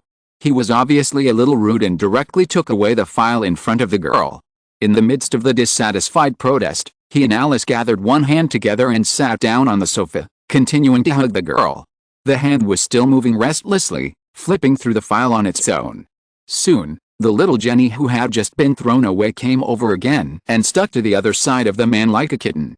At Chen Qing's signal, Emmanuel sat on the sofa, retracted his gaze from Westeros, and couldn't help turning to the other three. Lin Su sat next to her, and found a magazine from somewhere. She lowered her eyebrows and seemed to be reading very seriously. Chen Qing ran to the coffee machine in the corner to prepare coffee for everyone. Looking at Girl C again, their eyes happened to meet. Claire had a strange smile on her lips that she didn't quite understand.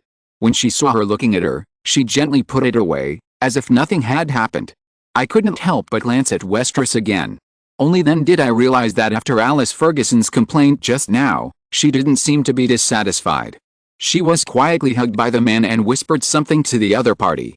I quietly pricked up my ears and listened to a few words. It seemed to be about cracking down on the Union. It felt even weirder. This is Alice Ferguson. Although Ygritte has not officially announced the specific equity distribution information, the media has already spread the news. Let's not talk about the other 4 giants of Ygritte for now. Let's just talk about Alice Ferguson. According to the news Emmanuel saw in the media recently, this young lady who is in charge of Amazon Online Mall has received at least 70 million shares of stock rewards from Ygritte's employee stock ownership plan some time ago. According to the widely circulated Ygritte IPO issue price of $30, Alice Ferguson's net worth has skyrocketed to more than $2 billion. $2 billion is a scale that many old wealthy families may not reach after accumulating for 100 years. However, a 32-year-old woman has easily achieved this. That's right. Compared with the huge returns, Alice Ferguson's acquisition is definitely very easy. Thinking of this, Emmanuel couldn't help but feel some emotions that should probably be called jealousy. It seems to be very strong. The girl who was supposed to spend her life in the Garden of Eden of science was dragged into this world because of family changes. In recent years, Emmanuel has climbed to her current position entirely by relying on her obsession with success. She thought she could get back everything she lost by relying on her own abilities, but now she suddenly felt powerless. No matter how hard she tries, it seems that it is not as good as relying on a strong man.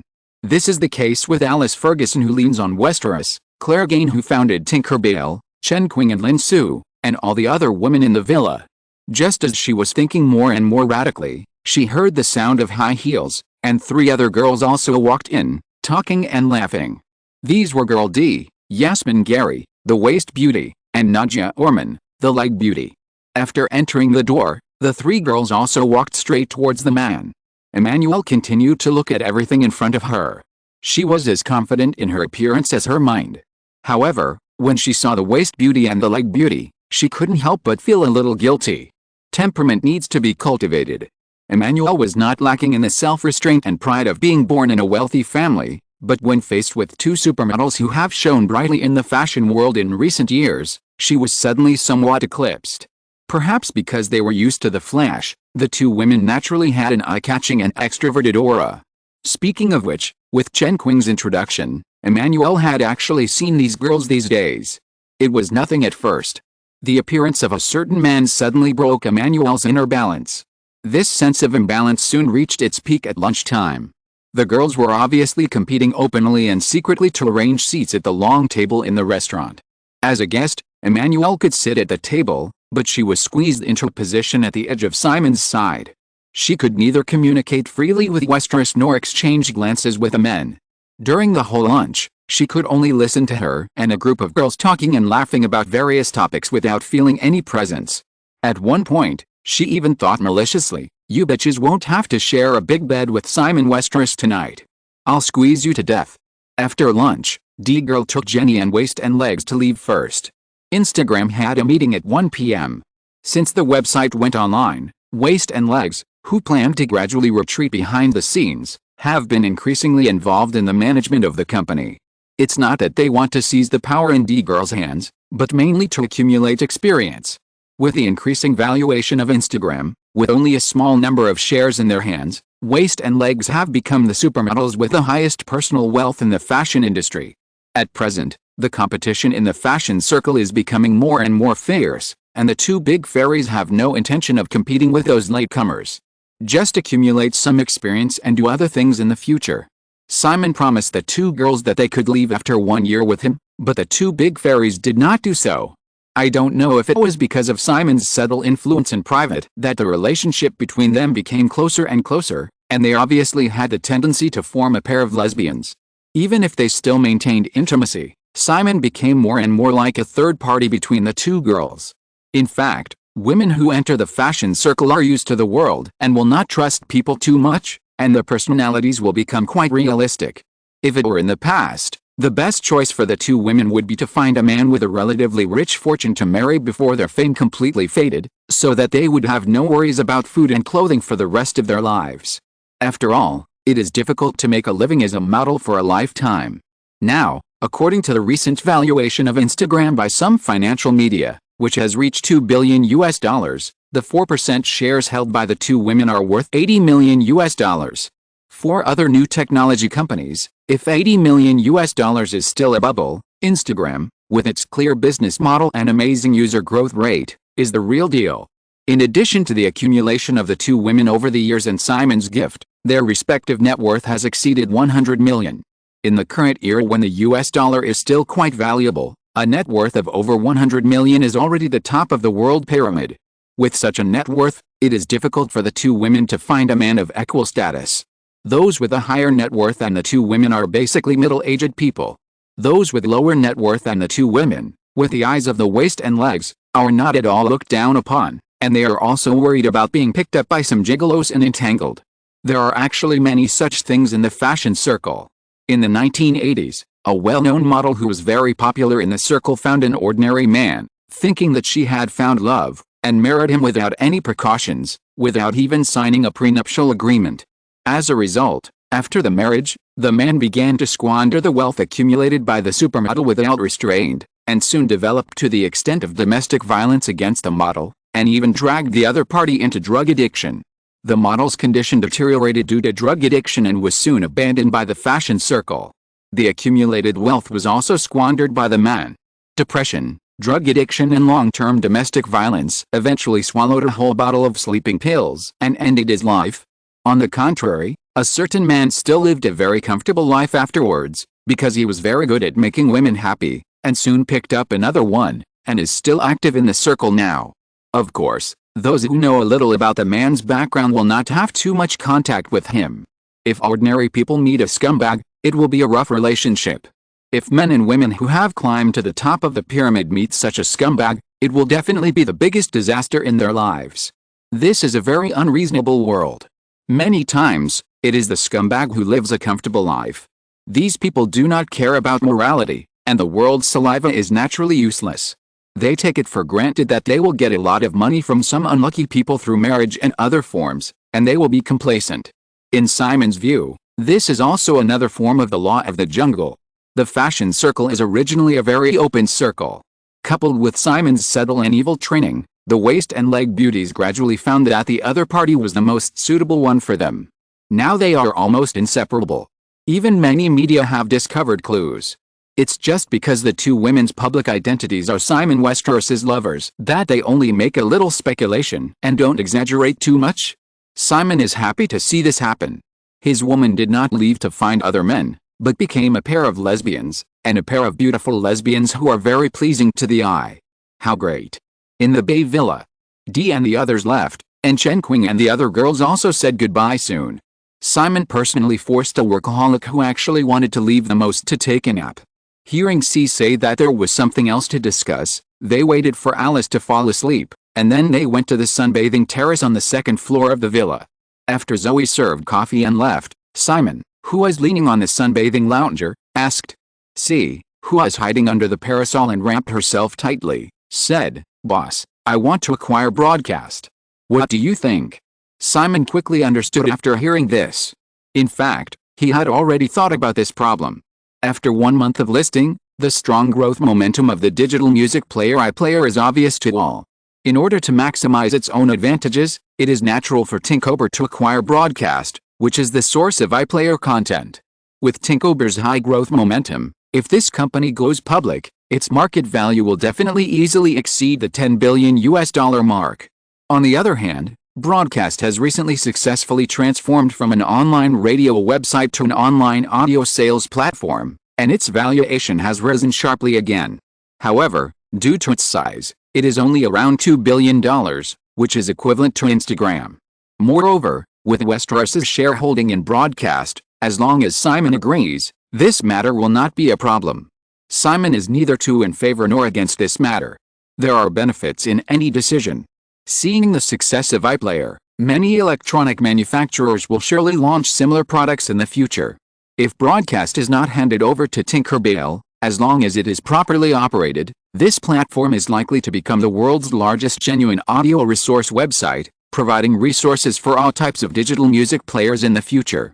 After all, the scale of the digital music player market is too large to be monopolized by Tinkerbell.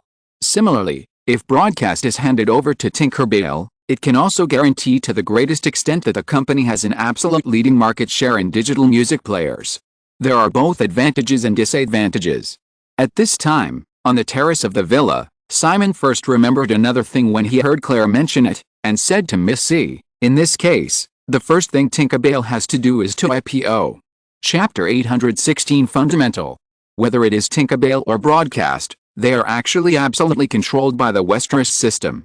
Claire heard Simon talking about the IPO and wondered, "Boss, I think, as long as you agree, there is no need to IPO Tinkerbell. The main purpose of most IPOs is to raise funds. However, for Tinkerbell, although it has not been established for a long time, the company has begun to generate stable cash flow sufficient for the next stage of expansion by relying on the hot sales of its series of products. Even if it really needs financing, it is very convenient to finance through debt financing at present. The most important point is that it is not cost-effective to IPO Tinkerbell now. Tinkerbell has maintained a performance growth of more than 100% for 2 consecutive years. There is no sign of slowing down in the revenue growth rate in the first few months of this year. In addition, the newly launched digital music player iPlayer has quickly gained market recognition. It can be said that, like a grid, the later this company IPOs, the higher the valuation it can get. An IPO in the short term is equivalent to selling at a low price. Claire also knew this.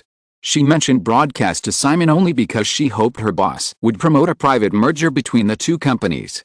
She had no intention of listing Tinkerbell. Simon just shook his head and said, "Of course there are other reasons. C, are you satisfied with Tinkerbell now?" C suddenly smiled beautifully. "To be honest, boss, when I first started, I never thought Tinkerbell could grow to its current size, so I am very satisfied." Simon was speechless. Claire laughed softly. After some banter, Simon took a sip of the coffee beside him, and then put on his sunglasses to block the afternoon sun on the terrace, and said, "In fact, it's not just Broadcast. I also hope that Thinkable can acquire Apple in the next 2 years. Girl C was a little surprised. Boss, Apple's current decline is obvious, and at this point, Claire suddenly understood something, sat up slightly, and looked at Simon. Boss, do you want to support Apple and the operating system that Ygritte has quietly developed to compete with Microsoft? After a period of wrangling, Ygritte has officially reached an agreement with Microsoft to pre-install IE Browser on the overseas version of Windows. However, both in the circle and in the media, it can be roughly seen that there are signs of friction between Microsoft and the Westeros system, and there are indeed many signs of this in recent years. Being in the same circle, Claire naturally feels it more deeply. When Simon mentioned Apple, she reacted quickly. Simon did not deny it, but nodded and said, not only is Apple competing with Microsoft, but Apple also has many things that Ygritte and Tinkerbell need very much. This time, Miss C followed up directly, patents. This is the result of Simon's long-term admonition. A long time ago, when Tinkerbell was just established, Simon emphasized the importance of patents to Miss C more than once. In the entire Westeros system, almost all companies have special departments responsible for applying for various brand trademarks and patent technologies in the United States and around the world. The effect is remarkable. Simon nodded again and said, yes, patents. Because Apple developed the operating system earlier than Microsoft, it has a large number of core patents related to the operating system. Only by obtaining these patents can we successfully launch another operating system platform, which can ensure that the internet ecology of the Westeros system is not constrained by the Windows system to the greatest extent. In fact, as the second largest shareholder of Microsoft, I don't want to develop a second operating system to compete with Windows. It's just that Gates not only doesn't want Microsoft to integrate into the Westeros system, but also has considerable hostility towards us, so I can only do this. However, even if personal computers with Linux systems are launched, the market share will not be too high in the future, and it will not become the core business of Ygritte and Tinkerbell. In the final analysis, this is just an insurance policy that Microsoft is afraid of.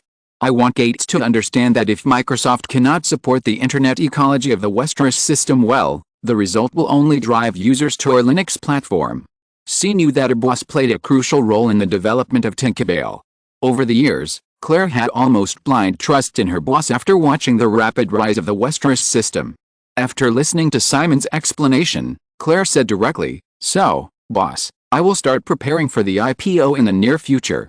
Simon tapped his fingers on the wooden support of the recliner a few times, shook his head slightly and said, well, you should discuss the acquisition of Broadcast with Jeff and others first. Although I can make a decision directly, this matter still needs the cooperation of Ygritte and the New York Times Group. After all, they are also important shareholders of Broadcast. After you complete the merger, you can start the IPO. Claire turned sideways on her recliner and confirmed, boss, so you agree. Simon is not a person who lacks decisiveness. Whether it is to keep Broadcast's independent operation and become a large online audio sales platform for all digital music player markets in the future, or to integrate it into Tinkerbell to maximize the market advantage of iPlayer, it is a very good choice. But things can't be perfect after all. Moreover, it is still unknown when the former plan will be realized, and there will be many changes in the process, but the latter is just around the corner, so it is not difficult to make a choice. The merger of the two companies will also maximize the internet attributes of Tinkerbell, which will help the future IPO valuation. Simon agreed to Miss C's question and said, even so, you will face more challenges in the future. Before that, my original intention was to concentrate all the major record giants in the world on the Broadcast platform and build it into the only online genuine audio sales platform for all digital music players. Because Broadcast does not belong to any hardware company, the difficulty of this matter is relatively low. Now, once you merge, it will be difficult to obtain authorization from the record companies. Just like Sony, in order to protect the interests of Walkman, they will definitely not easily sell music on the Broadcast platform. Miss C blinked her eyes, boss, do you think there will be a second digital music player manufacturer that can compete with Tinkerbell? Simon smiled and said, that's for sure. I know you have built a very strong patent barrier. However, in this regard, we can't compare with the accumulation of old manufacturers such as Sony. With the hot sales of iPlayer in the past month, other manufacturers will definitely start developing similar products as soon as possible as long as they are not stupid. In the past, The iPod was launched in 2001. It was not until 2005 that Jobs opened this MP3 player to Windows and other platforms under pressure from all sides, which eventually led to the explosion of iPod sales. However, at that time, iPod had actually missed the best time to monopolize the market.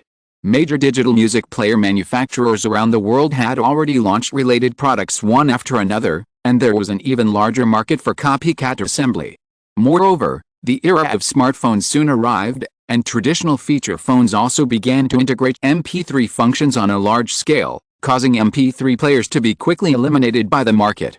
As a result, the iPod's dominance was actually only a few years starting in 2005, because the arrival of a new era hit the enthusiasm of other manufacturers to develop MP3 players. Even so, the market share of iPod dropped to about 60% after 2006. It is different now. Although the doubling cycle of semiconductor performance in Moore's law is very short, it still takes time. This means that from 1995 to 2005, there are at least 10 years. Limited by the performance of semiconductor chips, electronic manufacturers cannot integrate digital cameras, digital music players and other products too much. It is not that it is impossible, but the performance is difficult to meet the standards and the cost will be very expensive. This makes digital music players such as iPlayer with relatively single functions have at least a decade of prosperity. In 10 years, even if Tinkober is strong, under the trend of huge profits, there will inevitably be competitors who spare no effort to develop this market. Girl C plans to merge broadcast mainly to gain more initiative in content. Listening to Simon's words at this time, combined with the other plan of broadcast that the man just mentioned, she realized that she was not as far-sighted as her boss after all.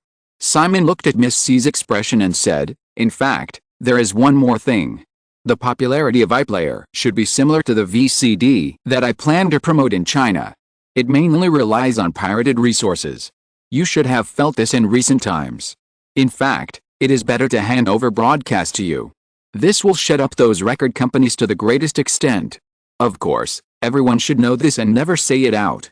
Miss C nodded with a little smirk, as if she had done something bad with her boss, and said, "However, Sony has protested against us." Simon smiled and said, "Sony is the least qualified to do this. Hollywood sued Sony for the VCR, and they won in the end. If Sony files the same lawsuit against us, their own case will be used as a precedent. Of course, in my opinion, the main role of piracy should be to force those record companies to authorize broadcast to sell genuine music resources. You must remember this. When the time is right, Ygritte and Tinkerbell should also take the initiative to jointly combat pirated internet resources. See, you must understand that copyright is the foundation of the entertainment industry. If we don't respect this, then the rampant piracy will destroy the entire entertainment industry. At that time, hardware companies like Tinkerbell that rely on the entertainment industry will only die." Claire nodded solemnly to indicate that she had taken note. The two continued to chat, and when it was close to 2 o'clock in the afternoon, they got up from the terrace together. Claire left first to continue her afternoon work at the headquarters of Tinkerbell. Simon came to the master bedroom of the villa. The housekeeper was still sleeping. She woke up sharply when she noticed a movement around her. She sat up, and there was a faint blush on her fair face, just like a sleeping crab apple that had just woken up in spring. Simon walked over and gently pushed the girl back onto the bed. He also lay sideways beside her, supporting his head with one hand to look at the cold and beautiful woman in front of him, and asked with a smile, "Does it feel good to be lazy?"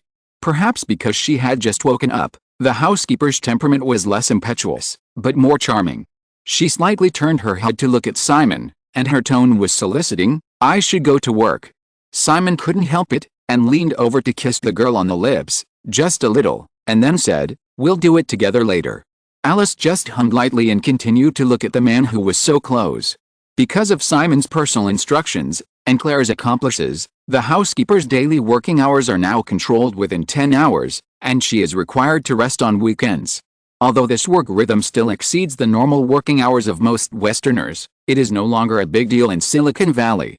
The girl is therefore forced to learn to delegate as much power as possible and hand over the work to others. Alice is not an ungrateful person, and she knows very well that the man is doing this for her own good. No one can sustain long-term high-intensity work. What's more, even if she is reluctant to admit it, women are not as physically strong as men. Moreover, After maintaining a relaxed work rhythm, the development of Amazon's online wall has not been affected. After putting down her work, the housekeeper has more time to think about all aspects of e-commerce, and at the same time, she increasingly realizes the correctness of the man's advice that the superiors work hard. For any small-scale enterprise, there is no problem in doing everything personally. However, if you want to grow and develop, doing everything personally will only have a counterproductive effect. The scale of Ygritte's e-commerce business is now very large.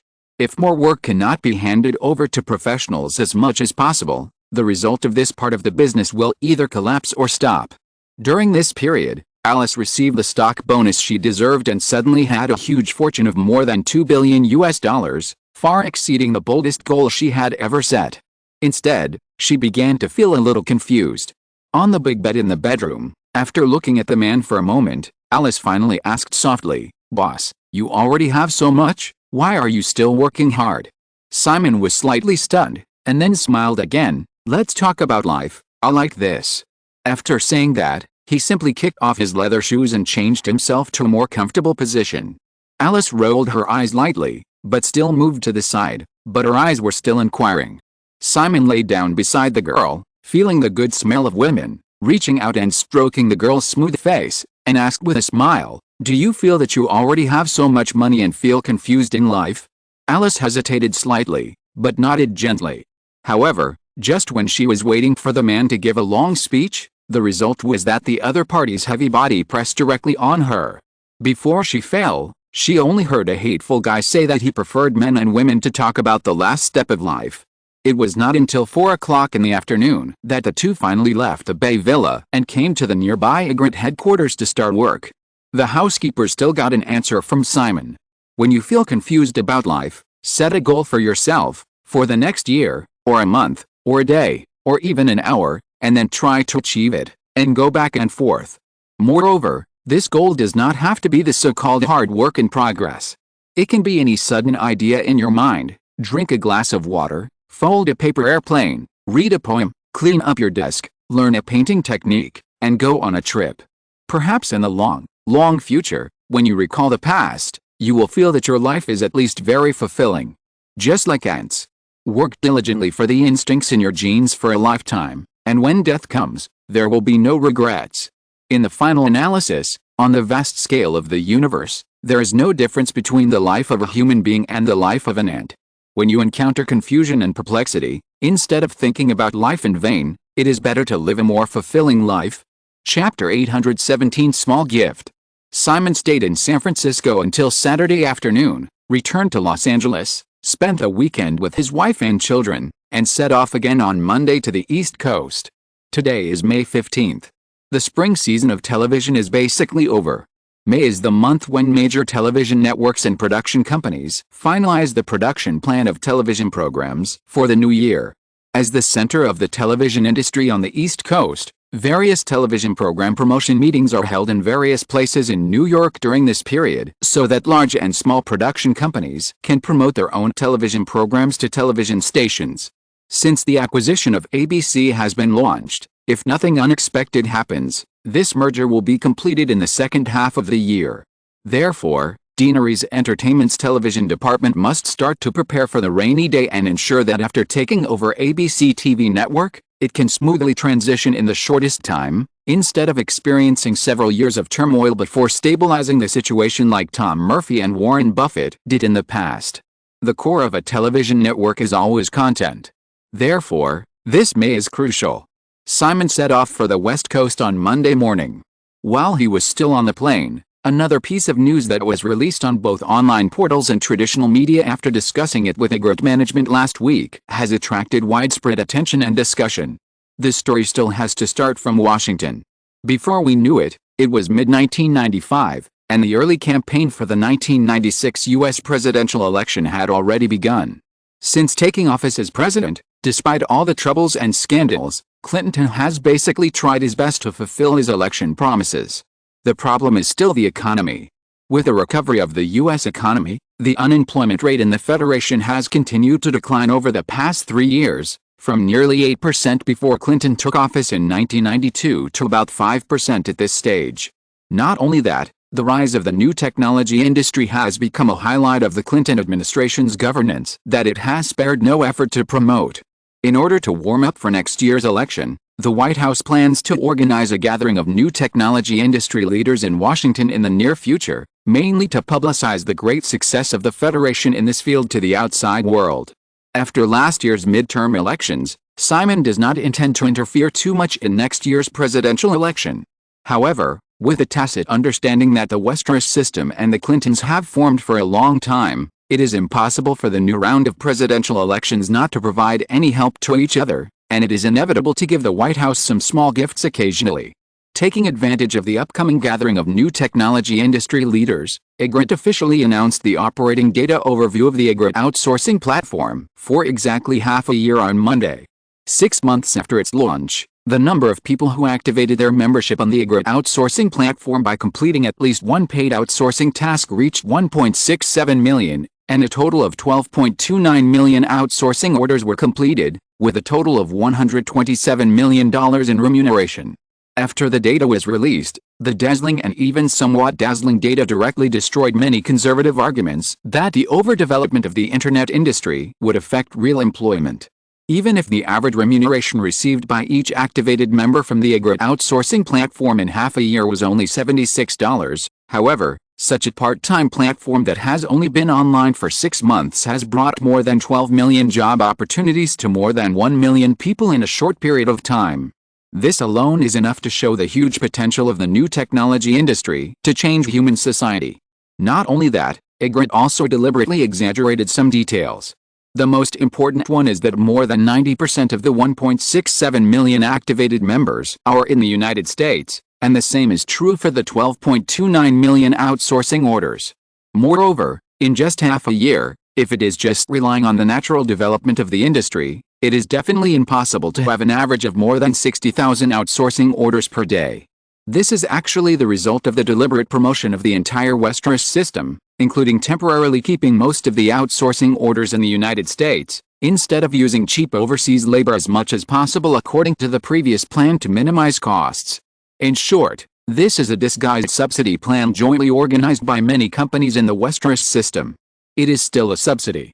At this stage, many internet companies have actually started a subsidy war.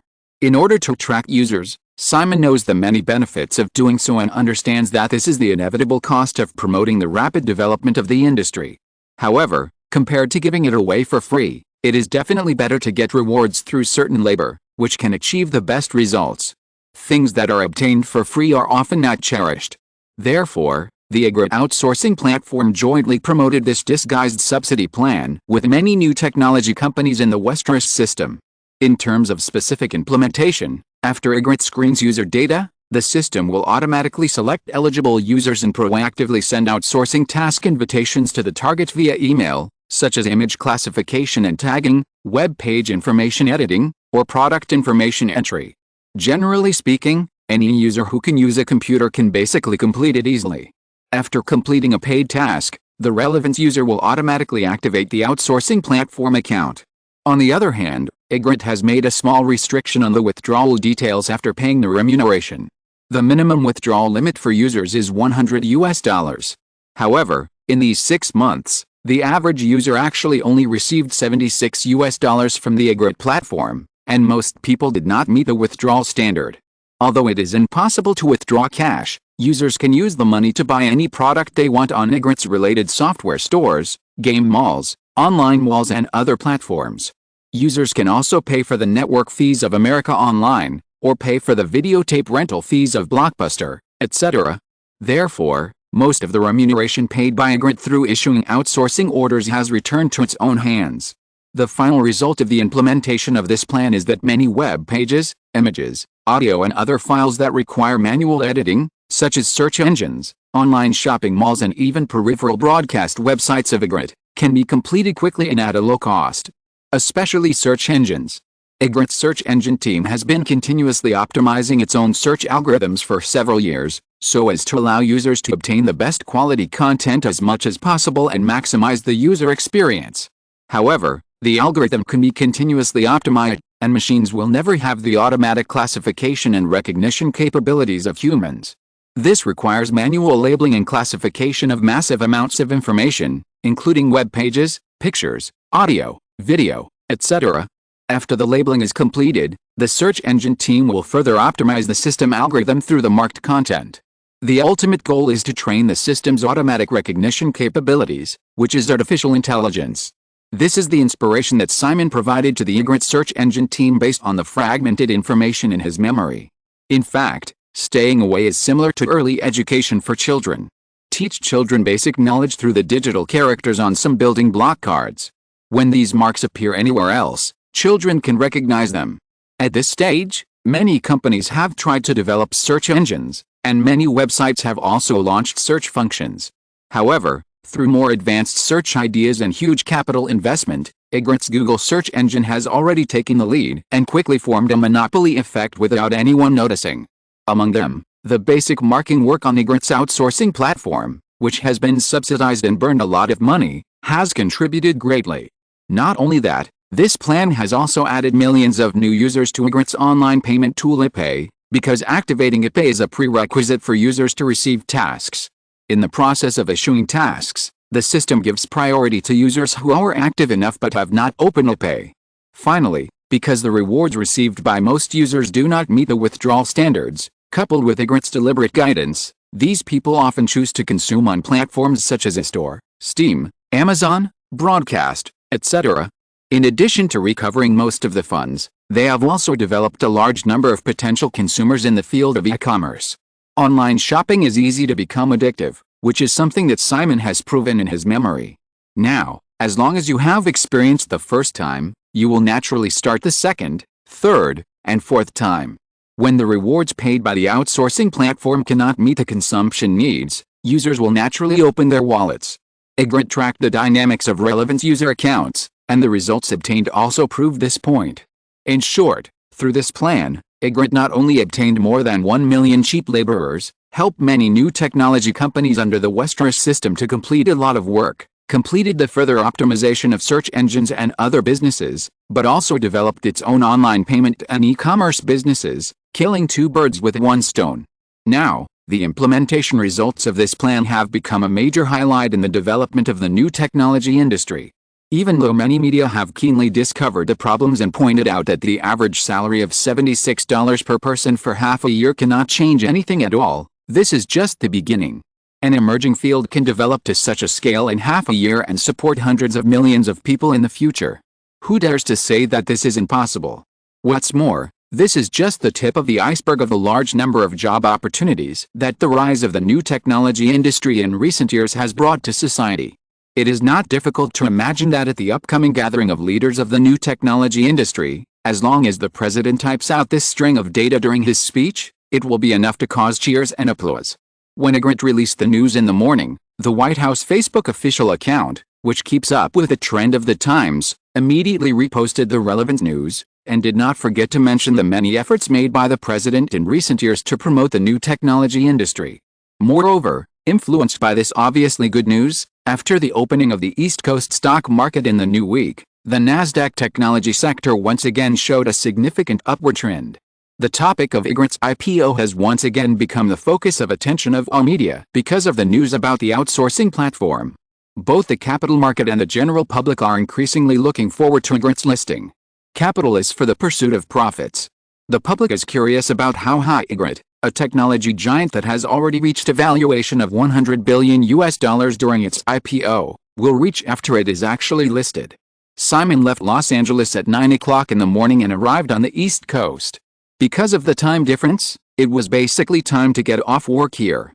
I made an appointment with Robert Iger to have dinner together and talk about some details of the TV network merger. On the surface, Simon and Amy were in charge of the merger, but Robert Iger was in charge of the specific execution. This executive of Deanery's Entertainment's TV department would directly become the head of the TV network after the merger was completed. The dinner was scheduled at a restaurant inside the Rockefeller Center in Midtown. Simon arrived at the destination at 6 o'clock, and Robert Iger had already arrived in advance. He specially booked a corner seat where he would not be disturbed. After ordering, Iger quickly talked about related matters. A large-scale merger with a total amount of more than $20 billion US, even if a behind-the-scenes decision-maker like Simon could reach an agreement through several communications, it would still be a huge project to complete the merger. Just like ABC. To be more precise, it is actually the Metropolitan ABC Group. From this, it can be imagined that this company is definitely not just as simple as owning a TV network. In fact, in addition to the ABC TV network with more than 200 franchise channels, the Metropolitan ABC Group also has ABC radio stations throughout the country, many completely self-owned local TV stations, national cable TV stations such as AETV Network and ESPN, a large number of paper media assets such as newspapers and magazines, as well as massive copyright reserves and countless real estate related to these assets. When Warren Buffett and Tom Murphy first acquired ABC, the company even had a very considerable collection of art, and the ABC headquarters located in the prime location of Rockefeller Center was also valuable, but all of these were sold by the two old-school entrepreneurs to offset losses. In short, if you want to complete the acquisition, you must sort out the many assets of the Metropolitan ABC Group and the equity, debt, copyright and other information behind it to the greatest extent. Otherwise, you may fall into a pit. Sony acquired Columbia Pictures because it failed to sort out these as an outsider. After spending a huge amount of money to acquire this large studio, it lost more than $1 billion in funds due to various lawsuits and disputes. Among them, Warner sued Sony for breach of contract to acquire the production company of Peter Guber and John Peters and invited them to serve as corporate executives, and it paid a solid $800 million. Tuition fees are everywhere. If Deaneries Entertainment does not pay attention to these, it is very likely to be slaughtered as a fat sheep in the future. Before joining Deaneries Entertainment, Robert Iger was an executive of Metropolitan ABC Group. He had a good understanding of the industry and the Metropolitan ABC Group, and was very familiar with the various hidden traps in the industry. It was the right choice for him to be responsible for this merger. In the restaurant, most of Robert Iger's topics were about these traps. The recent period happens to be a critical note for TV network program procurement. Boss, if we have determined the target, we should first inform the other party that Deaneries Entertainment must have the right to know and veto all new procurement agreements signed during this period. Otherwise, some executives may sign a large number of program procurement orders without our noticing, and these projects cannot be guaranteed in terms of amount or quality. Dinner has been served. Simon was cutting the steak in front of him and said, "You can communicate with Tom Murphy privately about this matter, but you still have to keep it confidential." This is a point that Simon is very satisfied with Buffett's professional ethics. At the Melisandre party in March, Warren Buffett had basically determined that Simon was most interested in the Metropolitan ABC Group. Unlike Larry Tisch, the major shareholder of CBS, who had people spread rumors in private to raise the offer price, the Metropolitan ABC Group had not made any unusual moves during this period. Iger nodded to show that he understood, and continued, "And ESPN, Steve Bernstein is a very enterprising person. I roughly counted that in recent years, ESPN and major sports leagues have signed contracts totaling more than $2.7 billion US. The funds involved in these contracts are paid year by year. Although it is normal operating expenses, because the amount involved is relatively large, it can still be used as a bargaining chip for us and ABC, and it can completely offset the acquisition amount." Simon thought for a moment and shook his head slightly. "If nothing unexpected happens, this acquisition will probably be finalized after Buffett and I communicate a few more times. You should know that Buffett is not a person who likes to haggle over these details, and neither am I. The biggest possibility for both parties is to directly reach an agreement based on the current stock price and a certain premium." Iger thought about it and also said that he understood. After all, he had worked at Metropolitan ABC Group for many years, so he was relatively familiar with the styles of the two people in charge there. Seeing that Iger understood, Simon said, "So, your job is to ensure that this company will not have any unexpected risks that we did not expect. I will be responsible for paying the money and signing the contract, and your job is to ensure this to the greatest extent possible." Chapter 818 The Richards Sisters. The dinner lasted less than an hour. When Simon appeared in the restaurant, even though they knew it was very rude to disturb others while they were dining, people kept coming up to greet him. Some guests even came specially after hearing the news just to meet Simon Westeros. Unable to bear the harassment, the two had to pay the bill in advance. In fact, there were still many issues to discuss. Robert Iger suggested that they could go to a private club in the Upper West Side to continue the previous topic. He had a membership there. Simon nodded in agreement. Just as he walked to the door of the restaurant, he happened to meet 3 other women in evening dresses who were either graceful or gorgeous. Simon knew one of them. This was Kathy Hilton, the wife of Richard Hilton, a member of the Hilton family, and the mother of Paris Hilton. To be precise, he knew the other 2. Obviously, they were Kathy Hilton's sisters. Because the 3 sisters have many similarities in appearance, and in the past, Kathy Hilton's 2 sisters, Kim Richards and Kyle Richards, were both regulars in the Real Housewives of Beverly Hills reality show series as Paris Hilton's aunts. This time, the Richards sisters were not in the Real Housewives of Beverly Hills reality show produced by Deaneries Entertainment. Instead, it was Kathy Hilton, who started to guest star in the second half of the 4th season of Real Housewives of New York City in the spring. With the surname Hilton, she attracted a lot of popularity. At present, the 2 parties have finalized a long-term contract for the next 2 seasons. Maybe it was a coincidence that they were dining in a restaurant, but the chance encounter when leaving was obviously a bit deliberate. Everyone greeted and walked towards the elevator together. While waiting, Kathy Hilton solemnly introduced her 2 sisters who were already shining, and deliberately added the surname Richards in her words. This hint was a bit obvious. In this era, there are not many Western women who do not change their husband's surname after getting married, just like Kathy Hilton, who should have been Kathy Richards. Entering the elevator, Kyle Richards, the youngest of the 3 sisters, took the initiative to suggest that there is a good bar in the building, and maybe they can go over and sit. Simon and Iger still have things to talk about, and they don't want to appear in public and be watched by people again. Just as they were about to refuse, Iger, who had been watching his boss chatting and laughing with the 3 women, finally interrupted and talked about the club they were going to, saying that the 3 ladies could go together if they were interested. Kathy Hilton hesitated, but her 2 sisters agreed immediately and persuaded their sister to go together. Kyle Richards also said intentionally or unintentionally that Richard Hilton was not in New York on a business trip anyway, so it didn't matter if he went back later. Kathy Hilton was encouraged by her 2 sisters and half-heartedly agreed. Everyone came to the underground parking lot. Simon drove 2 black Mercedes-Benz as usual, and the 3 sisters also drove a car and said they would follow them. After leaving Rockefeller Center, under Iger's guidance, more than 10 minutes later, the 3 cars arrived at West 70th Street on the Upper West Side and entered the underground parking lot of an old building near the Hudson River. Iger gave a brief introduction in the car. This is a club for senior executives in the media industry. People like Terry Semel of Warner and Summer Redstone of Viacom are all members. He also said that if Simon is interested, he can directly apply for a membership. With Simon's identity, he definitely does not need those locked recommendation and review processes. Various top clubs have tried to invite Simon over the years, but they are not interested. This time is no exception. Simon just laughed and said that he would not be able to have peace and quiet after listening to Iger's introduction of the nature of the club. Iger said it was okay and called in advance to make arrangements. When we arrived at the destination, it was indeed arranged in advance. Simon and the other 2, along with the 3 Richards sisters, took the exclusive elevator from the underground parking lot to the floor where the club was located. The young waitress in charge of reception was surprised to find that Iger had brought Simon Westeros with her. However, she still professionally led the group to a suite overlooking the Hudson River.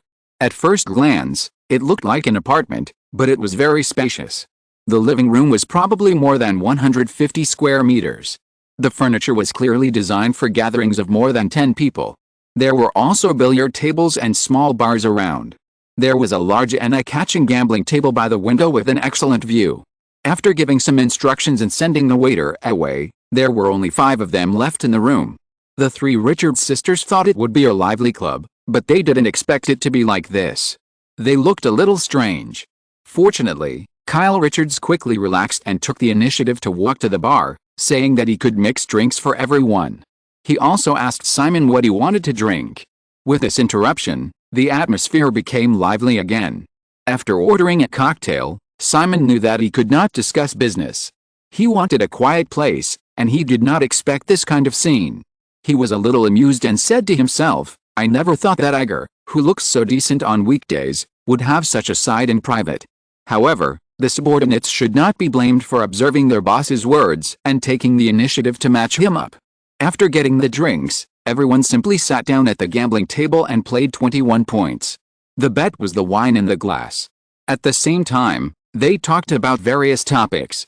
Although there were not many people, the atmosphere was not bad. Then, after staying for only half an hour, Iger took the initiative to say that he had other things to do and left early. Kyle Richards had unknowingly leaned against Simon, and one arm was tentatively placed on the man's shoulder. The oldest of the three Richards sisters, Kathy Hilton, is 36 years old this year, and the youngest, Kyle Richards, is only 26 years old this year, a little younger than Simon. All of them were child stars, so their looks were predictable. Moreover, tanning was not too popular among Western women in this era. In addition, they were young, and the skin of the three women was the white type that Simon liked very much. After Iger left, Kyle Richards was more relaxed, and took the initiative to tease Simon whether he dared to play more boldly, such as a glass of vodka at a time. Simon honestly said that he didn't dare, and was gently hit on the shoulder. The four continued to play cards, drink, and chat, and found that no matter what topic they brought up, the men beside them could keep up. Kyle Richards also felt like he had found a confidant. However, in the end, the woman still showed her feet and tested whether Simon could give her some performance opportunities. Simon's ability to perfunctory people was not bad at all. Moreover, even if he found that the three sisters were all big drinkers, his alcohol tolerance was actually not bad, and his drinking was excellent. He never made promises after drinking, and was very skilled in empty talk. However, in such a public place where he could not fully control himself, Simon always lacked a sense of security. After staying for less than half an hour, he took the initiative to propose to leave. Everyone came to the underground parking lot. Kyle Richards had already taken Simon's arm. Obviously, as long as the man was willing to do it tonight, nothing would be a problem. After drinking, they definitely couldn't drive. Simon said he could send them back in a car. Kyle Richards boldly asked you if he could go to Simon's place. Normally, Simon was reluctant to have anything happen with a woman he met for the first time. Perhaps because he had drunk today, he agreed directly. Kathy Hilton saw that her younger sister had hooked up with Simon Westeros. Tonight was a great harvest. She was planning to retire. However, just after getting into one of the two Mercedes-Benz cars, she found that the man had squeezed into the back seat with her younger sister and also pulled the second sister in. The back seat of this bulletproof Mercedes-Benz sedan customized by the Westeros family was quite spacious, but it was not easy to squeeze in four people. Kyle Richards simply sat on Simon's lap. Then, the gun went off accidentally. In the apartment on Fifth Avenue, the three sisters woke up again and found themselves in the same big bed. Just as the three sisters were about to fight, the bedroom door was pushed open and the housekeeper Anger Davis came in with a tray. This time they calmed down. In front of outsiders, the three sisters who were raised by their parents as socialites were still quite respectful. Simon left the Fifth Avenue apartment early in the morning. It was not to avoid the Richards sisters, but to have breakfast with Iger and finish the issues that were not discussed last night. In fact, as one of the core executives of Deanery's Entertainment, the two sides communicated frequently through phone calls and emails. However, many things are better discussed in person in such a relaxed dining environment. During the meal, Iger did not mention what happened last night at all, and restored the decent image of a refined professional manager. After breakfast, the two rushed to the East Coast headquarters of Deanery's Entertainment in Greenwich. Each had their own arrangements. Simon's schedule in the morning was to listen to the TV department production team introduce a series of new projects that will be launched this year. Two of them were approved by Simon himself. A brand new reality show plan. Simon personally proposed the idea, and the production department was responsible for perfecting it. It was exactly the American Idol in his memory. This singer talent show, which appeared around 2000, was once popular all over the world, and various variants appeared all over the world. This time, Simon plans to make it the main hit in the fall after the acquisition of the TV network is finalized in the second half of the year. Not only that, this program can also be linked with Ingrid and Tinkerbell. As long as it succeeds, ABC TV will immediately have an extra ratings trump card, Deanery's Records will gain a group of popular singers, and Ingrid and Tinkerbell will also have a large number of music resources, killing two birds with one stone. Another project is also well known, Sex and the City. This is an urban emotional column published by New York female writer Candace Bushnell last year, mainly based on the writer's experience in New York. Simon found this project from the copyright transaction list provided by the East Coast some time ago and directly asked someone to take it. Relying on the Desperate Housewives series and the popular Desperate Housewives series, Deaneries Entertainment's focus on creating a female TV station USA has developed very well in recent years. Now is the time to inject fresh blood. In addition to these two reserved programs, Deaneries TV has signed 21 projects with the 4 major TV networks or reserved them for its own TV stations USA and Fashion TV this year. Simon had already read the information of these projects in advance. In response to various issues, Simon spent 3 days in the back to discuss and consult in detail with the production team and specific persons in charge of the TV department. In the busyness, another week passed in a blink of an eye. The first week of the North American summer season ended. From May 12th to May 18th, 7 days, the 2 major new films that opened last week, Crimson Tide produced by Disney, earned $25.54 million in the first week. Compared with the opening scale of 2,382 screens, the single-week theaters achieved more than 10,000, reaching the level of a big seller. In comparison, The Edge of Time produced by New World Pictures became a box office dud. Leonardo DiCaprio and Mark Wahlberg, 2 Hollywood male stars who have already become famous, did not change the audience's lack of interest in this movie. In the first week of its release, the film only earned $2.87 million on 516 screens, with an average of more than $5,000 per theater. The total box office in North America is expected to be only about $5 million. With a cost of $7 million plus $3 million in publicity and promotion, and a domestic box office of $5 million, even if it is considered as income from other channels, New World Pictures will have to bear a loss of about half. Simon has seen every movie produced by Deaneries Entertainment in advance, and this one is no exception. The initial impression was not good. However, he did not object to the New World Pictures team's plan to sprint to the summer season to replicate Psychedelic Cowboy. Now the project has failed, which is expected. Simon just asked the responsible team to carefully analyze and summarize the experience to avoid repeating the same mistakes. If the 2 new films on May 12th are considered as warm-up for the summer season, the 3 major commercial films in the series of films released on May 19th are all heavyweights, namely Die Hard 3, the sequel to the classic action film produced by Fox Film, Casper produced by DreamWorks and distributed by Paramount Pictures, and Paris, a romantic love film directed and acted by Billy Crystal produced by Sony Pictures. Compared with his wife Demi Moore, Bruce Willis' status has fallen significantly in recent years due to the failure of several consecutive big productions he participated in. In order to regain his popularity, he took the initiative to lower the conditions and cooperate with Fox on the latest sequel of the Die Hard series. The production cost of the film is as high as $90 million, and the number of screens is 2,525. Bruce Willis used to be a very lucky Hollywood star, with a mediocre action star positioning. He might have been silent after the Die Hard trilogy, but he unexpectedly attracted attention again with a role in Quentin's Pulp Fiction. Later, The Sixth Sense was a big hit, which was beyond everyone's expectations. Because it was very unpopular, Disney even sold the project to an independent production company before the release of The Sixth Sense. In the end, The Sixth Sense had a global box office of more than $600 million. Disney actually only earned a distribution fee. Bruce Willis, who reduced his salary and signed a profit-sharing agreement, gained both fame and fortune. In addition to projects such as Armageddon and Sin City, Bruce Willis's status in box office appeal can always be maintained at critical moments.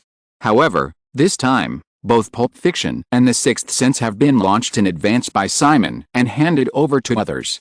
I just don't know if Bruce will have the same luck after Die Hard 3 to continue to select other dark horse projects. The subsequent Casper is even more interesting. In the past, Casper was supposed to be a project between Amberlin Pictures under Spielberg and Universal, and it was a very successful and blockbuster project.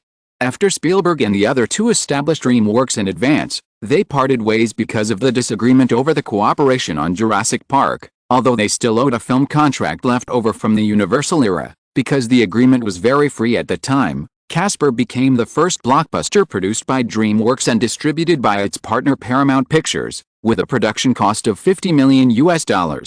There's more to it. According to the news circulating in the circle, Spielberg actually wanted a schedule in mid-June, which is the golden schedule of the summer vacation, and it can also avoid the crushing of Jurassic Park 2 in early June. However, after all, the godson is no match for the biological son. Paramount reserved the June 16th schedule, 2 weeks after Jurassic Park 2, for its own film Braveheart. That's right, it was the blockbuster film directed and starred by Mel Gibson that once again opened the trend of Hollywood epic films. As a result, Casper had to be released on May 19th, 2 weeks before Jurassic Park 2. Although the difference is 2 weeks, the significance is very different. Released 2 weeks after Jurassic Park 2, the fiercest momentum of this super blockbuster has passed. As long as the quality of the new film is good enough, the film has considerable room to play at the box office. In comparison, if it was released 2 weeks before Jurassic Park 2, even if the start was very good, however, 2 weeks later, it was crushed by Jurassic Park 2, which was almost at the monopoly level.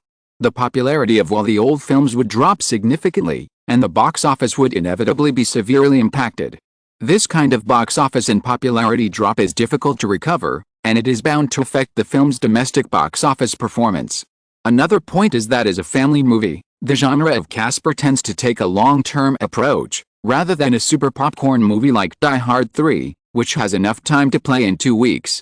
Therefore, it is even more afraid of encountering a super obstacle like Jurassic Park 2 during the release period. Obviously, just this first project has already caused a rift between DreamWorks and Paramount. This is almost inevitable. Finally, Billy Crystal's romantic love movie Paris, which was directed and acted by himself, revealed a plot style that was somewhat like When Harry Met Sally during the publicity process. The film cost $25 million to produce. However, Sony only gave the film 1,069 opening screens, which shows that it has no confidence in the film. The media reputation of Paris on the opening day did not meet the passing standards. If you want to replicate the success of When Harry Met Sally, you must have a miracle. Chapter 819, Floating in the Sky. May 22nd, the eyes of countless investors are focused on Washington. The U.S. Congress officially started voting on the Capital Gains Tax Reform Act on that day. At noon on the East Coast time, the result came out: 328 votes in favor, 106 votes against, an absolute majority passed. The next day, the Senate voted 69 votes in favor, 31 votes against, the same absolute majority.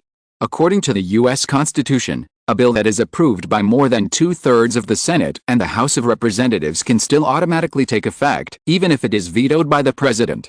This shows the general trend of this bill. The White House will certainly not veto this bill. On May 24th, Clinton officially signed the bill and held a press conference at the White House to announce the implementation of the new capital gains tax bill. The new bill abolished the 28% fixed capital gains tax rate established during the Reagan tax reform and adopted a two-tier tax rate mechanism. If securities investors hold stocks, bonds and other assets for more than 12 months, the capital gains tax rate will be reduced to 15%. And if the holding period is less than 12 months, the capital gains tax rate will be increased to 30%. In his speech at the press conference, the president said that the new capital gains tax rules will curb short-term speculation in the capital market to the greatest extent, while increasing the activity of the capital market through tax relief for good long-term investors, and attracting more overseas capital to enter the U.S. capital market, promoting the development of the federal economy. The U.S. stock market has long been out of the era of retail investors. Even though the new technology wave in recent years has greatly increased individual investors, the total trading volume of the U.S. stock market at this stage only comes from retail investors' funds. The remaining 83% of the trading volume comes from countless institutional investors in the United States and overseas. Because it has little to do with the general public, at least not directly, under the quiet suppression of many forces, except for some predictable complaints on the internet platform and a small amount of criticism in various media, this capital gains tax reform has basically not caused much waves. Of course, there are also people who try to direct the spearhead at the Westeros system. According to various arguments, the large number of technology stocks held by Simon are now at a high level of bubble level. Westeros generally holds these stocks for more than 1 year. If a large amount of cash is cashed out, the tax saved is difficult to estimate at the 15% capital gains tax rate. However, similar voices are even weaker than the criticism of capital gains tax reform in public opinion. After the Hearst family collapsed under the sniping of the Westeros system last year, no media dared to easily provoke a ruthless young super tycoon. The Westeros family did not respond to the relevant comments. However, the public who pays a little attention to entertainment information can feel that these days, Daenerys Entertainment's two heavyweight films, Jurassic Park 2 and Apollo 13 in this summer season, have greatly increased their publicity and promotion efforts. The overwhelming advertisements of various types almost cover up the brilliance of all other films in this summer season. Pacifier. Still a pacifier. Then, on May 26th, the last trading day of the week, Nokia was officially listed on the Nasdaq Stock Exchange. Since its listing in August 1993, Nokia's shares traded on the London Stock Exchange have experienced two stock splits, one for 2 and one for 3. At this stage, it is different from the market strategy of technology companies pursuing high stock prices. It is generally believed that a low stock price can attract investors to buy. In addition to the equity changes brought about by other operations such as option redemption and small mergers and acquisitions, Nokia's current total share capital has reached 1.169 billion shares. This time, Nokia was listed on the Nasdaq market. The number of new shares issued was 120 million shares. Because the number of subscriptions reached 6 times the size of the additional issuance, it triggered the predetermined over-allotment option and issued an additional 18 million shares, a total of 138 million new shares, with an issue price of $27.50 and a financing scale of $3.795 billion. Simon returned to Los Angeles after finishing his work in the TV department last Friday, and rushed to the East Coast again on Thursday this week to promote Nokia's listing on the Nasdaq market. The listing process is not much different from that of an IPO. If there is a difference, the issue price of this batch of new shares is set according to the recent trading price of the London Stock Exchange, and the stocks in the two places can be exchanged, so there is no possibility of giving investors too many surprises. However, as a Westeros concept stock that returned from overseas to the Nasdaq market, the market still gave a fairly optimistic forecast before this listing. It is generally estimated that Nokia's increase on the first day of listing in North America can reach about 5%. Facts have proved that this data still seriously underestimates the strong appeal of Westeros concept stocks to the market. Moreover, the capital gains tax reform bill that was just passed this week has also greatly stimulated the activity of the capital market to a large extent. At about 10 o'clock in the morning of that day, Nokia's stock officially began trading, and the opening price directly rushed to more than $29, easily breaking through the 5% first-day increase expectations of many industry analysts. The opening is positive, which in turn attracts more capital to buy this stock. When the time came to 4 o'clock in the afternoon, the Nasdaq stock market closed, and Nokia's stock price rose by 11.8% in a single day, with a closing market value of $30.75. According to the total share capital of Nokia's 1.307 billion shares after the additional issuance, the total market value of this mobile communication equipment giant has reached $40.1 billion. With mature capital markets such as Europe and the United States, and because they can be exchanged, the stock prices of companies listed in the two places will not differ much. Due to the time difference, the stock market in London has closed this week, and it will not open again until next week. The closing market value is about £24.6 billion, equivalent to $37.7 billion, calculated based on the total share capital after the additional issuance. However, as long as there is no super accident of the black swan level, Nokia's share price on the London Stock Exchange will inevitably rise sharply after the opening of the market next Monday, and will eventually be basically consistent with North America after the exchange rate conversion. After the additional issuance is completed, Westeros's shareholding in Nokia has been reduced to 67.2%. According to the closing price of the first day of Nasdaq trading, just one Nokia has contributed $26.9 billion to Simon's wealth. Some media people on the internet platform who follow Simon's personal wealth in real time have readjusted Simon's personal wealth based on Nokia's market performance on the first day. Among them, the figure given by the editor-in-chief of Fortune magazine has been widely reprinted on platforms such as Facebook, $620 billion. This is another new high number given by authoritative financial experts since the media first calculated that Simon's personal wealth exceeded $500 billion at the beginning of the year, and it was calculated entirely with reference to the current stock prices of listed companies in the Westeros system. Among them, Cisco, whose market value had already exceeded the $150 billion mark in January at the beginning of the year, had a market value of $192.6 billion as of the close of May 26.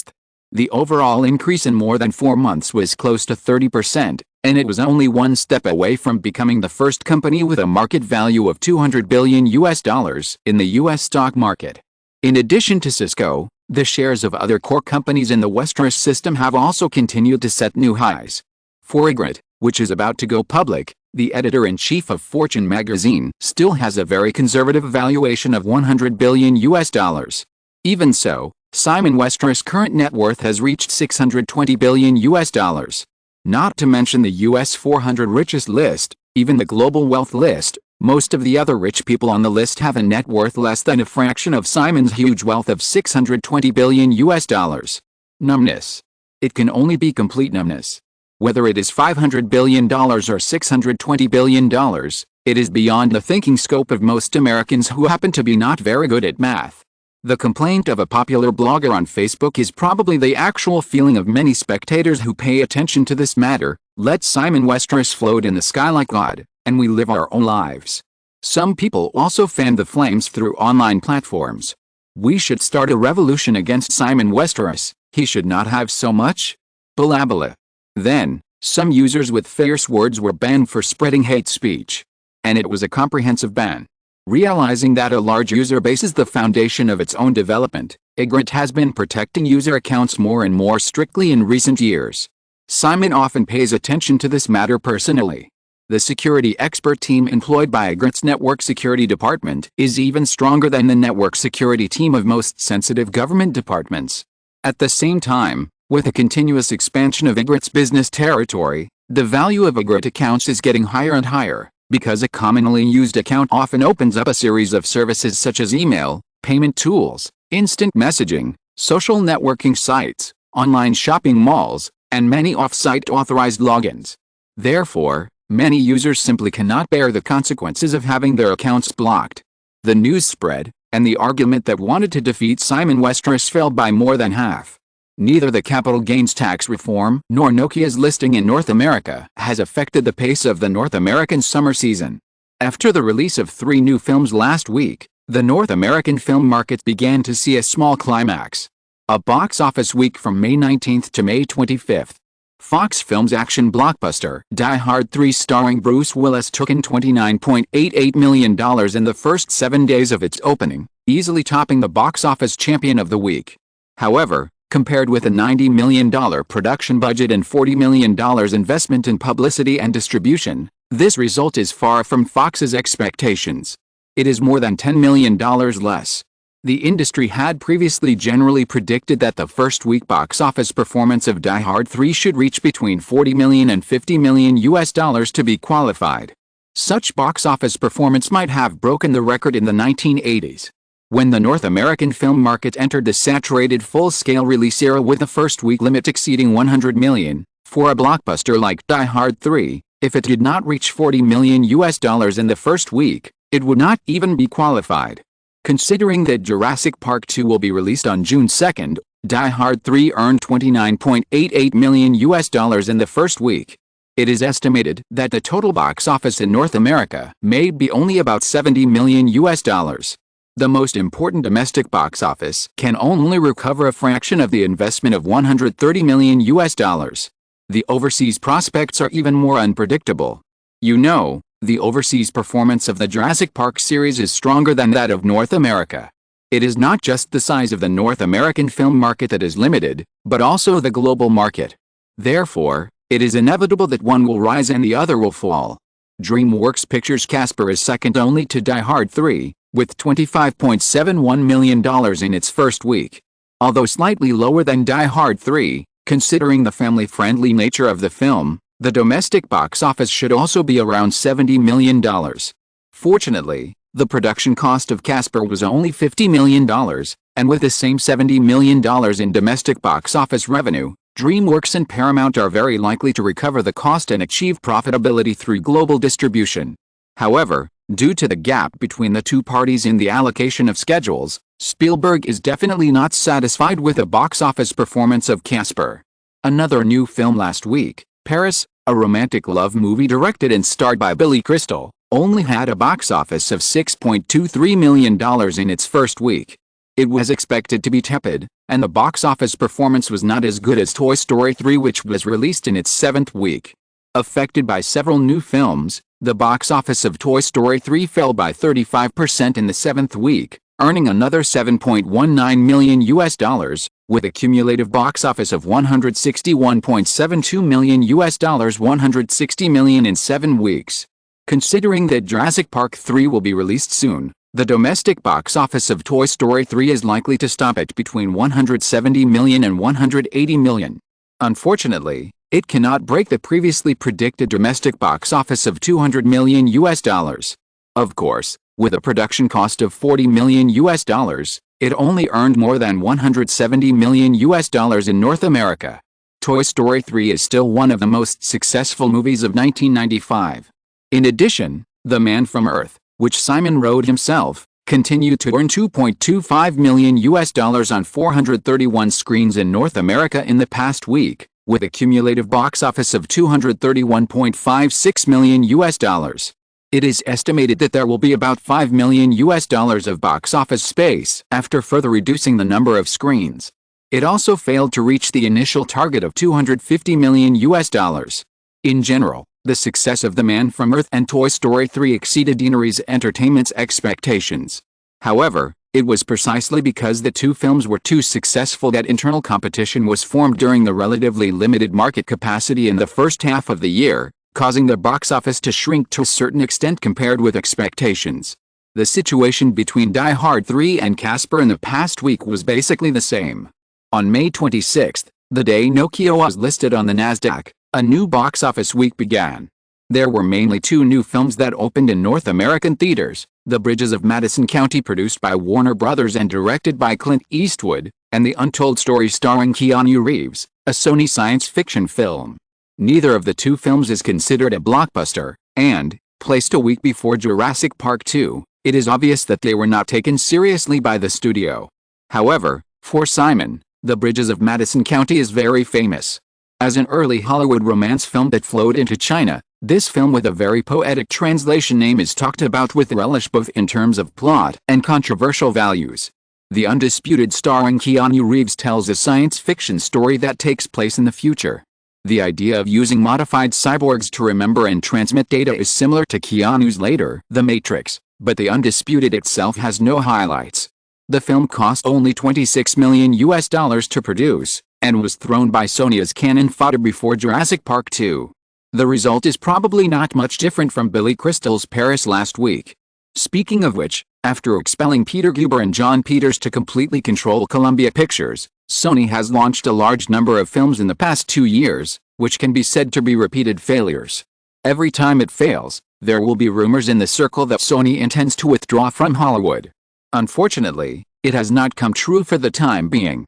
After the opening of a new box office week, Jurassic Park 2 is getting closer and closer. Like the previous super blockbuster, this time, Deaneries Entertainment also prepared a grand premiere for Jurassic Park 2, which will be held on May 31st, 2 days before the film is released. Chapter 820, Word of Mouth. Outside the Sacred Civic Auditorium in downtown Los Angeles, the red carpet ceremony for Jurassic Park 2 opened at 5 p.m. on May 31st. The summer season of 1995 featured a series of blockbuster films, including Crimson Tide, Die Hard 3, Casper, Apollo 13, Braveheart, and Waterworld. Except for Waterworld, which lost control and eventually cost $175 million, other films could not compare with the Jurassic Park series in terms of production budget, publicity and distribution, and IP popularity. This sequel, directed by Michael Bay, cost a solid $100 million. For a director who is good at saving budget for the studio while ensuring the quality of the film will naturally be better if the budget is given. Not only that, the publicity and distribution budget for Jurassic Park 2 also reached $80 million. Such a high investment can only be compared with Batman v Superman, Dawn of Justice at the end of the year. The total investment of the project is $180 million. Even for many popular series sequels of this era, the studios often have to bear great risks and pressures. However, the Jurassic Park series has no such worries. It is just the first film in the series, and in recent years, it has brought more than $1 billion in net income to Deaneries Entertainment through box office, video, and peripheral revenue. Through negotiations, Deaneries Entertainment expects to obtain a high share of about 65% from North American theater chains for this sequel, which also means that as long as the North American box office of Jurassic Park 2 exceeds $275 million, the domestic theater distribution alone will be enough to recover the total investment of $180 million. The first Jurassic Park, released at the end of 1992, had a domestic box office of $356 million. Although Steven Spielberg has withdrawn from the current sequel, Simon is in charge of it personally, and Michael Bay, a commercial film director who rarely fails in the original time and space, has joined the team. With Deaneries Entertainment's unremitting investment and overwhelming publicity, as long as the reputation is not particularly bad, relying on the popularity of the full-name IP that the series has established, it will be very easy to hit the North American box office of $300 million. In fact, in several consecutive internal previews, whether it is Deaneries Entertainment's senior management, the film critics who were invited to attend, or the few ordinary audiences who were lucky enough to have a sneak peek, they all have a very positive evaluation of the Jurassic Park 2. This is actually the confidence of Deaneries Entertainment to invest another $80 million in a huge publicity and promotion budget after investing $100 million. Deaneries Entertainment's Jurassic Park 2 in recent months is almost a brainwashing large-scale publicity, which has formed a subconscious in the minds of the American public, a subconscious that Jurassic Park 2 is a must-see movie in this summer. As the absolute son of Deaneries Entertainment, and with the powerful influence of this series no less than the DC Movie Universe project, the premiere of Jurassic Park 2 was not only held in the Sacred Civic Auditorium in downtown Los Angeles, which can accommodate thousands of people, but also the scale of this premiere was no less than many formal events and ceremonies.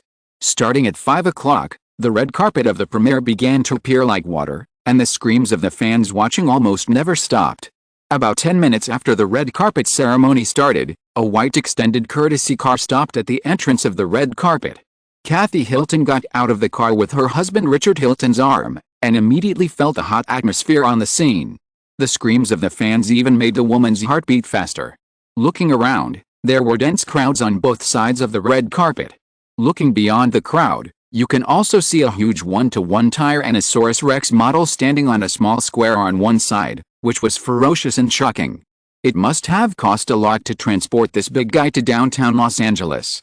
Kathy Hilton noticed her husband pulling slightly, and withdrew her eyes from the Tyrannosaurus Rex. She quickly cheered up, put on a decent smile and stepped onto the red carpet. The couple was previously supermodel Claudia Schiffer and her boyfriend, the famous magician David Copperfield. Both of them were very famous, so they attracted the calls and screams of fans on both sides. In comparison, the Hilton couple is not so familiar. After all, they can't have the last name Hilton on them. The audience of The Real Housewives of New York does not have much intersection with the surrounding fans, so they get much less attention. Kathy Hilton did not feel disappointed about this. Being able to step onto the red carpet today is a kind of success for her, announcing that the 70s actress Kathy Richards, who had been silent since her marriage, has returned to the public eye again. When she successfully married into a wealthy family like Hilton, Kathy Hilton thought she could live a luxurious life as a rich wife, but in the end, many things were very different from what she imagined beforehand. The Hilton family is indeed a wealthy family, but the family's fame is obviously greater than its wealth. To put it bluntly, it is just a glamorous shell. Although the living standard is far higher than that of ordinary people, in fact, the children of Richard Hilton's generation can only receive hundreds of thousands of dollars in living allowances from the family trust every year. If they want more, they can only work by themselves. They don't even have the family business stocks that many wealthy heirs often hold.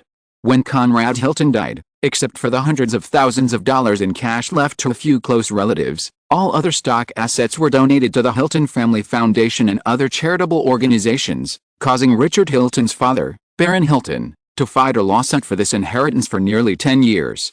In the end, he only obtained the voting rights of the relevant stocks and a small number of stocks that were far below expectations. Baron Hilton's current net worth of about $200 million could not even enter the Forbes 400 list of the richest Americans. Moreover, although Baron Hilton did not hesitate to sue for a long time for his father's inheritance, he basically gave nothing to his 8 children, just like Conrad Hilton did back then. Therefore, in order to be more affluent in recent years, Kathy Hilton had to use the Hilton surname to open a design firm. In the first half of the year, she began to guest star in The Real Housewives of New York and directly signed 2 sequel contracts after achieving good results. This is a turning point for the Hilton couple. Or, that night half a month ago was another turning point. After that night, at first, Kathy Hilton was a little worried that Simon Westeros would entangle herself. Even if this marriage is not as glamorous as she imagined, Kathy Hilton is very satisfied. Compared with her 2 sisters, she can feel superior enough.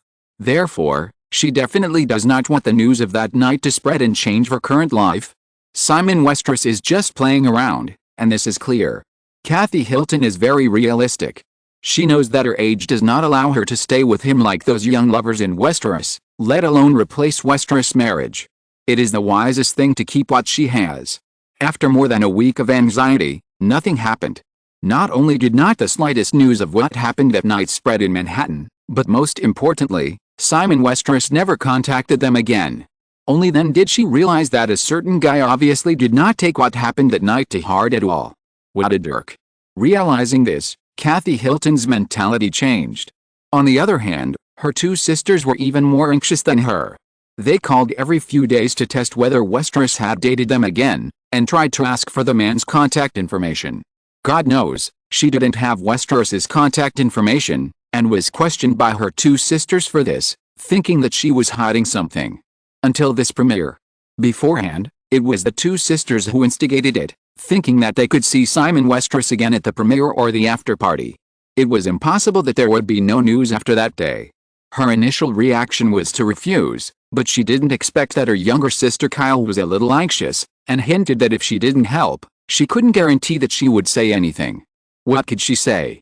It's not that she wanted to tell her husband or something like that. Kathy Hilton was also anxious at first, but soon she relaxed and warned her sister. If she talked nonsense, think about how Simon Westeros would react. Not to mention his power and wealth, he was a guy who dared to organize a private army to go to Africa to kill tens of thousands of people and overthrow a country. Of course, she knew that the 2 sisters would get more greedy after tasting the marrow. It was just one night. Although Westeros left early afterwards, he was extremely generous to them. Although, okay, some of the housekeepers' actions at first made them feel offended, then a room full of famous brand clothing, shoes and handbags were left for them to choose, and finally each person had a set of expensive jewelry gifts. Anyway, Kathy Hilton had not spent so much in all these years.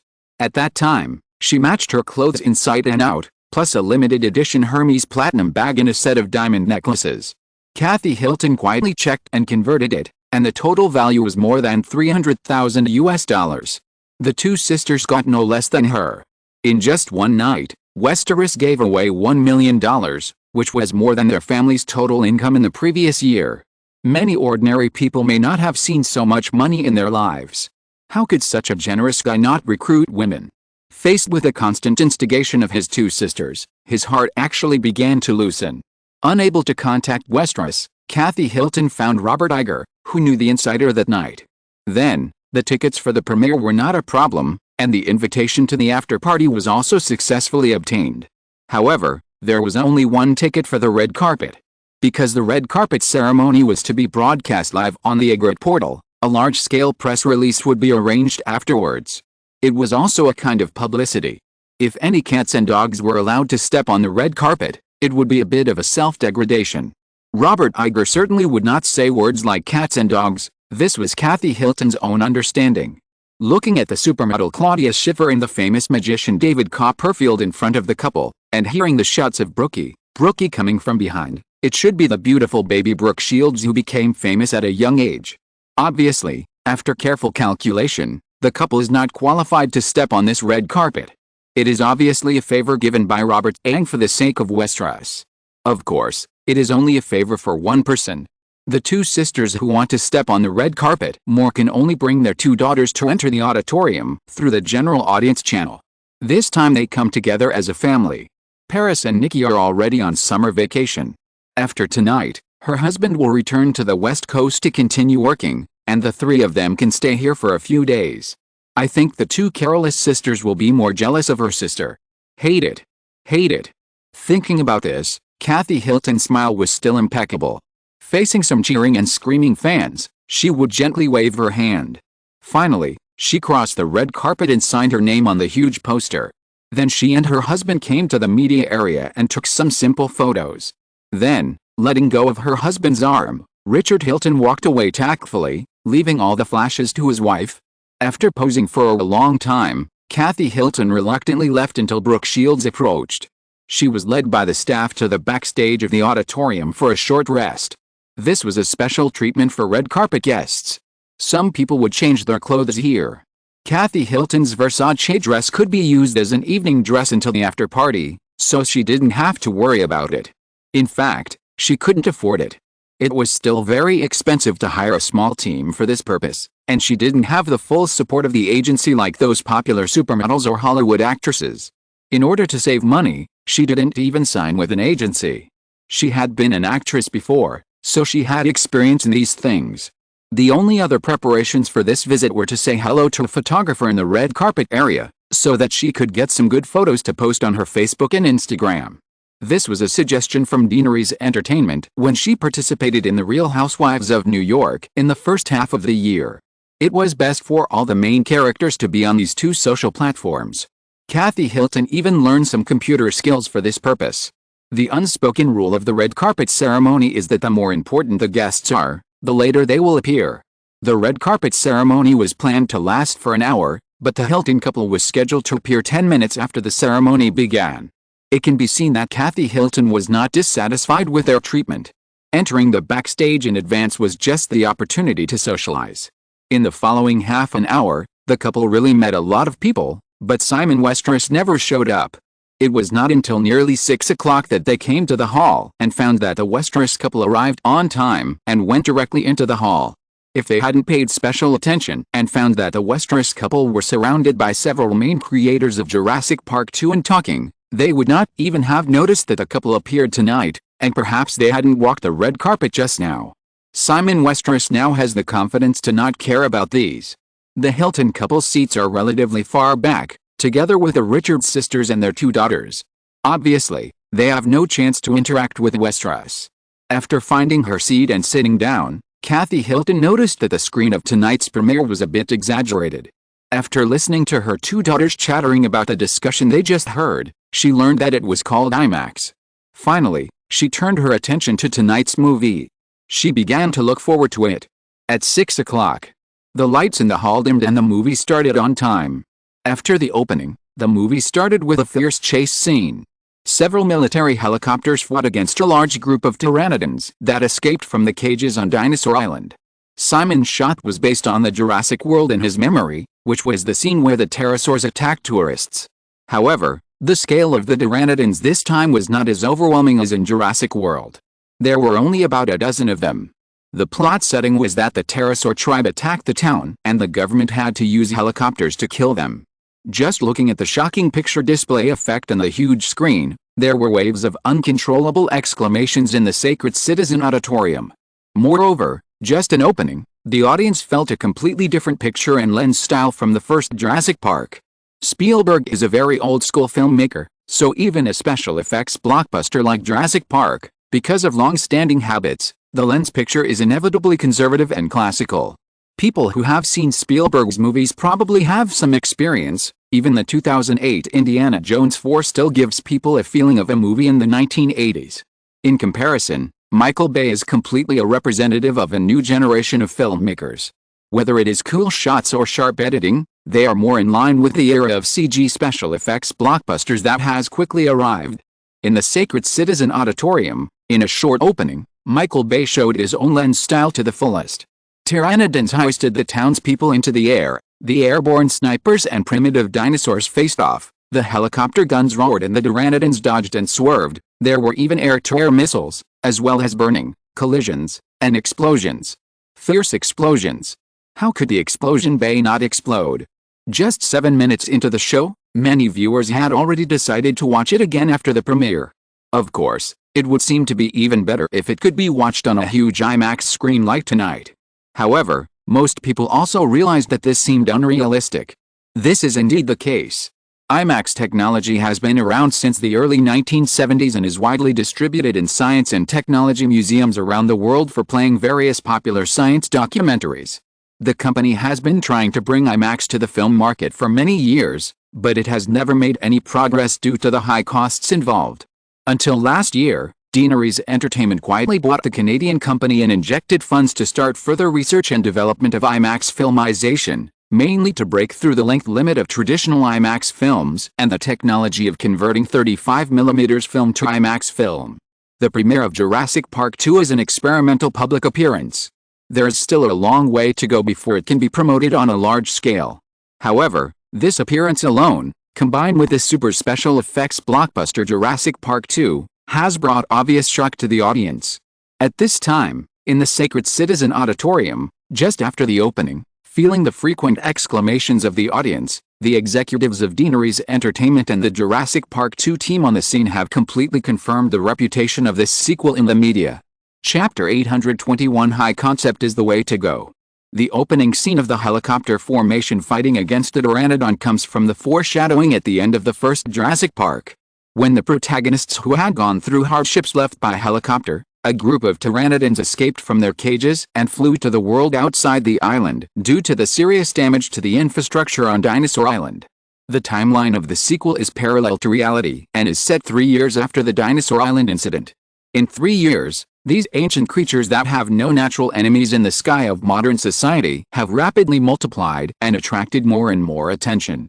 Strange reports such as various water monster legends have appeared all over the world. News about the resurrection of dinosaurs also began to be frequently mixed in these reports. It was not until the beginning of the sequel that a group of pteranodons attacked a small town in Hawaii, causing serious casualties, that the matter could no longer be concealed. People from all over the world took to the streets to demand that the government disclose the truth. Animal protection organizations also accused the U.S. military of slaughtering pteranodons after the report was made public. Public opinion was clamoring. On the big screen, the opening battle between modern technology and ancient creatures quickly draws the audience into the plot. The official opening begins, accompanied by subtitles from the main creators, through television broadcasts and newspaper features, and roughly introduces various news about the resurrection of dinosaurs 3 years before the Pteranodon attack. The feature film begins with a closed hearing of the U.S. Congress. The person who is questioned by Congress was Dr. John Hammond, the owner of Dinosaur Island, who mainly explained the ins and outs of Dinosaur Island to a group of congressmen. This hearing was a continuation of the Pteranodon attack. After investigation, the federal authorities have grasped the truth about the existence of Dinosaur Island, but there are serious differences on how to deal with these resurrected ancient creatures. Some people think that it should be completely destroyed because they are worried that these ancient beasts will seriously damage the Earth's ecology, like the rabbits that invaded Australia. The pteranodon that has reproduced all over the world in just 3 years is the best proof. Others think that it should be preserved. This is not only a miracle created by human technology, but the resurrected ancient creatures can also bring positive effects to all aspects of human society. Of course, in the dark corners that ordinary people don't notice, some people see huge business opportunities. There are not many shots of the hearing. After the hearing, Dr. Hammond left the Capitol with a congressman he knew well, Adrian Lantry. The information between the two revealed that the federal government had not yet finalized its opinion on how to deal with Dinosaur Island. The congressman said he could help make a proposal, but he had to go to Dinosaur Island in person to confirm some things. Dr. Hammond agreed. The two parted ways, and Hammond was stopped before getting in the car. A middle-aged man who claimed to be a representative of the Berkson Group expressed his hope to buy Dinosaur Island, but was rejected as expected. Dinosaur Island is the life's work of Dr. Hammond and it is impossible to sell it easily. The scene switches, and the camera returns to the familiar Dinosaur Island that the audience is already quite familiar with in the first film. The former chaos has been restored. In the simple iron sheet house, the TV is still broadcasting the news of the Pteranodon attack. On the walls of the room are various dinosaur photos and densely packed related information. The camera moves and a special wedding photo appears. The newlyweds in suits and wedding dresses are sitting on the back of a huge long-necked dinosaur with bright smiles. This is paleontologist Alan Grant played by Sam Neill and paleobotanist Ellie Steller played by Renee Russell. 3 years later, the two have married and become Mr. and Mrs. Grant. Out of love for their personal careers, even though they almost died in their first experience on Dinosaur Island, after getting Dr. Hammond's authorization, the two chose to return to Dinosaur Island and settle down on the island, and began to conduct more in-depth research on the biological miracle of dinosaur resurrection. The camera passes through the boardhouse and comes to the outer courtyard. The Grants and another middle-aged black man appear in the camera, along with a triceratops. Surprisingly, the triceratops, which is as big as an adult elephant, lies docilely on the grass with a big mouth. It is easy to tell that the middle-aged black man, who should be a doctor, is checking the mouth of the triceratops and finally uses a large pair of pliers to dig out a long wooden thorn. During the conversation between the three people, the audience learned that this triceratops named Toby is only about 3 years old this year. 3 years ago, when Grant just moved in, he accidentally encountered Toby who was dying after being attacked by a carnivorous dinosaur, so he adopted him. Under the careful care of the Grants, Toby not only grew up successfully, but also became very smart. In the words of Alan Grant, Toby has at least the IQ of a 5-year-old child and has become a member of the Grant family. While chatting, a staff member of Dinosaur Island appeared in an off-road vehicle and expressed the hope that Grant would receive a congressman. He also briefly introduced the other party's background and reminded Congressman Grant that it was crucial to the future of Dinosaur Island. Dr. Grant agreed and left with the staff. He soon met Senator Adrian Lantery, who had talked with Dr. Hammond in Washington not long ago. And, most importantly, Senator Lantery's 3 children, 16-year-old Connie Lantery, 13-year-old Robert Lantery and 11-year-old Wayne Lantery. Dr. Grant then realized that the people he was going to receive were not Adrian Lantery, but the 3 children in front of him. Yesterday was replayed. As if remembering some horrible past, Dr. Grant waved his hands firmly. No, children, no, no, no. In the Sacred Citizens Auditorium, the audience laughed knowingly as Dr. Grant said a series of no, no, no. Because of the success of the first Jurassic Park, this is almost a well-known joke. In the first film, Dr. Hammond's granddaughter Lex is the most annoying character in the movie. She screamed bad things several times when she shouldn't scream. So when the character dolls were released after the film was released, considering that this character was really disgusting to the audience, most of the other protagonists and supporting characters had their own dolls, but Deanery's entertainment peripheral department skipped Lex. Now, the bad-looking group of naughty children seems to have appeared again. Out of respect for Spielberg's seniority and status in Hollywood, Simon did not interfere too much with the first film and basically kept the original plot, which also led to the frequent appearance of the old-fashioned jump scare that should have appeared in horror movies. This sequel, which is completely controlled by Deanery's, will naturally not have this problem again. The 3 children were intentional during the script conception process, including the big triceratops played by the Grant couple as a pet. In short, it's all for selling peripherals. The global box office of the first Jurassic Park unfortunately stopped at $980 million, failing to break the $1 billion mark. However, as of the release of Jurassic Park 2, over the past 2 years, the sales of peripheral products brought by the first Jurassic Park have actually reached a huge amount of $2.1 billion, creating a net profit of more than $300 million, not to mention the related income of several major theme parks adding Jurassic Park attractions and the potential brand gain brought by this IP to Deanery's entertainment. Why did 1 or 2 teenage characters appear in each of the previous Jurassic Park and even the later Jurassic World? Even if it was a little abrupt, they would not be absent. The key is that children are the main consumers of peripheral products in this series. If you want children to spend money, you naturally have to leave them some characters that can resonate with them in the movie. The positioning of Jurassic Park is a standard commercial entertainment blockbuster, and even Simon will not violate this potential rule. On the big screen, after a small game between the parties, the 3 siblings of the Lantery family finally stayed. What followed was a standard high-concept movie plot. The high-concept idea of the first part can be summarized as Dr. Hammond inviting a group of experts to personally review the feasibility of the Jurassic Park project. The story of the second part can also be simply summarized as the Grants and the Lantery trio fighting against the poachers on Dinosaur Island. High concept is the king.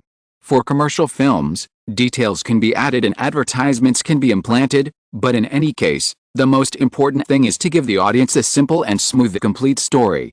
Looking back at the history of Hollywood movies, many phenomenal commercial blockbusters have very simple core storylines, such as Terminator, The Alien, Independence Day, etc., etc. These films, as long as the audience has watched them, closed their eyes and thought about them for a while, even if many details are naturally forgotten, they can still easily sort out the general plot. This is the high concept. The three Lantry siblings enter Dinosaur Island. On the surface, they were very well behaved, but their naughty nature was soon exposed. That night, they secretly ran out of the safe area where the staff lived, wanting to see the legendary Tyrannosaurus Rex. The plot here uses a setting of first suppressing and then praising. The three naughty children who kidnapped Toby, a triceratops with the intelligence of a 5-year-old child, and rode deep into the dinosaur island did not cause any trouble this time. They also accidentally discovered the conspiracy of the Berkson Group to secretly send people to the island to poach dinosaurs after failing to acquire the dinosaur island. This plot is full of small surprises and joys when the children get along with Toby, a triceratops, and the final chase battle is even more exciting. However, although the three children escaped successfully, Toby, a triceratops, was shot by the poacher with a tranquilizer gun and fell into a cage. The three naughty children returned to the Grant couple's residence. Dr. Grant was very angry at first, but after hearing the truth of the matter, he finally joined forces with the children to save the dinosaurs that were arrested by poachers and were about to be transported out of the dinosaur island. On the other hand, the poachers of the Berkson Group accidentally found 3 Tyrannosaurus Rex eggs, which led to the real protagonist of the first part. At the same time, the popular velociraptors in the first episode also appeared one after another, causing serious casualties to the poaching team of the Berkson Group. The 2-hour film, the wonderful plot without any boring moments, has unknowingly brought the audience to the end of the story. In the decisive battle between the poachers and the dinosaur army, Michael Bay once again used his own film style to the fullest. The Triceratops Toby accidentally summoned the Triceratops army on the island. Other dinosaurs gathered to find their cubs or eggs, and demolished the poachers' base secretly set up on the other side of the dinosaur island. The ending was naturally a happy one. There was also a classic scene in Michael Bay's movies, such as the victory kiss of the Grant couple at sunset. The movie ended. The subtitles rose, but there was no end. The last Easter egg appeared. Dr. Hammond, Congressman Lantry, the Grant couple and the 3 children stood together at the highest point of the dinosaur island, looking at the peaceful picture of various dinosaurs living quietly on the island. In the end, they believed that dinosaurs could coexist harmoniously with humans, and in order to avoid more covetousness, it was the right decision to open the dinosaur island to the world. Obviously, this was foreshadowing the third part of the story. The big screen was completely dark, and the lights came on. Warm applause also rang out at the same time. Since the 1970s, Jaws, Spielberg has become one of the most important movie symbols in the hearts of Americans. However, after watching this sequel to Jurassic Park, most viewers have to admit that Michael Bay's sequel is definitely more exciting and shocking than the first thriller-style dinosaur blockbuster, even with the habitual nostalgia of humans. The applause that lasted for more than a minute was the most direct proof. The next day, many media reserved important pages for Jurassic Park 2. The Hollywood Reporter also made a special feature for this, and the relevant film reviews praised Jurassic Park 2 as a wonderful sequel that definitely surpassed the first one, and the new director Michael Bay once again proved his outstanding film talent. Variety mentioned the stunning IMAX screen at the premiere last night. Deaneries Entertainment is once again at the forefront of the world's film industry after CG special effects. IMAX is likely to be the future of the new generation of movies.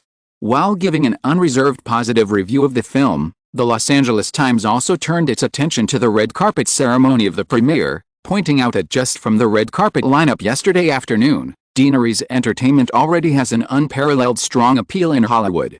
Moreover, this appeal has been successfully transformed into a strong promotion of the film.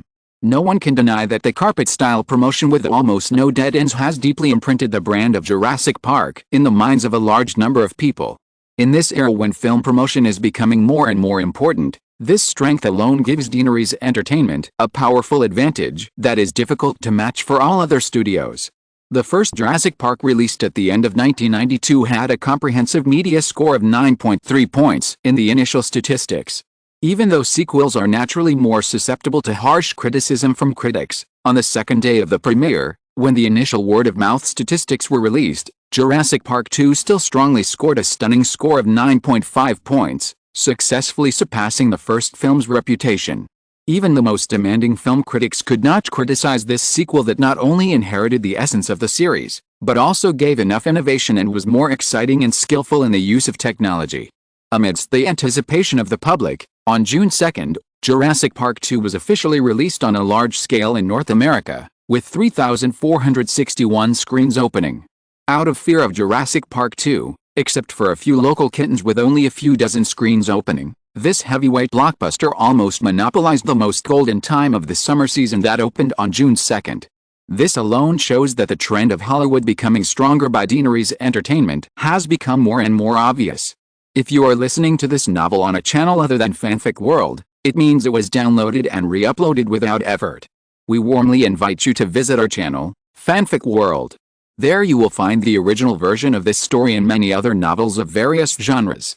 We look forward to seeing you dive into a world of incredible novels. Chapter 822, A New Height. Hollywood is a circle full of personal heroism. When you can create box office miracles, you are the hero that everyone admires, and the whole world will revolve around you. However, there are very few filmmakers in Hollywood who can always be treated as heroes. This is the cruel side of Hollywood. When you can no longer create miracles, it is almost a matter of seconds before you are abandoned by everyone. In the past 100 years of Hollywood, too many people have experienced this strong gap, so many people are willing to pay everything to maintain their own glory. Steven Spielberg's recent mood is probably like this. The personal destiny of this veteran filmmaker who became famous with Jaws actually took a turn since the summer of 1986. If a certain young man had not appeared, the name Spielberg would still be a symbol of Hollywood until after the new century. The strong rise of Deanery's entertainment group has almost changed the fate of every filmmaker in Hollywood. Steven Spielberg is undoubtedly the one who was most affected. Because Hollywood resources are limited after all, the reason why Spielberg has always been prosperous is not only because of his personal film talent, but also because this filmmaker has always been able to enjoy the top resources in Hollywood, including ample production funds, top production teams, generous publicity and promotion investment, high-quality film schedules, golden theater resources, and so on. Now, all of this has been taken away by Deanery's entertainment group. Since Lola Run, the American public's attention has been attracted by the name of Simon Westeros. Even in the first Jurassic Park 3 years ago, many people believe that this was mainly due to Westeros's wisdom and recognition of the pearls.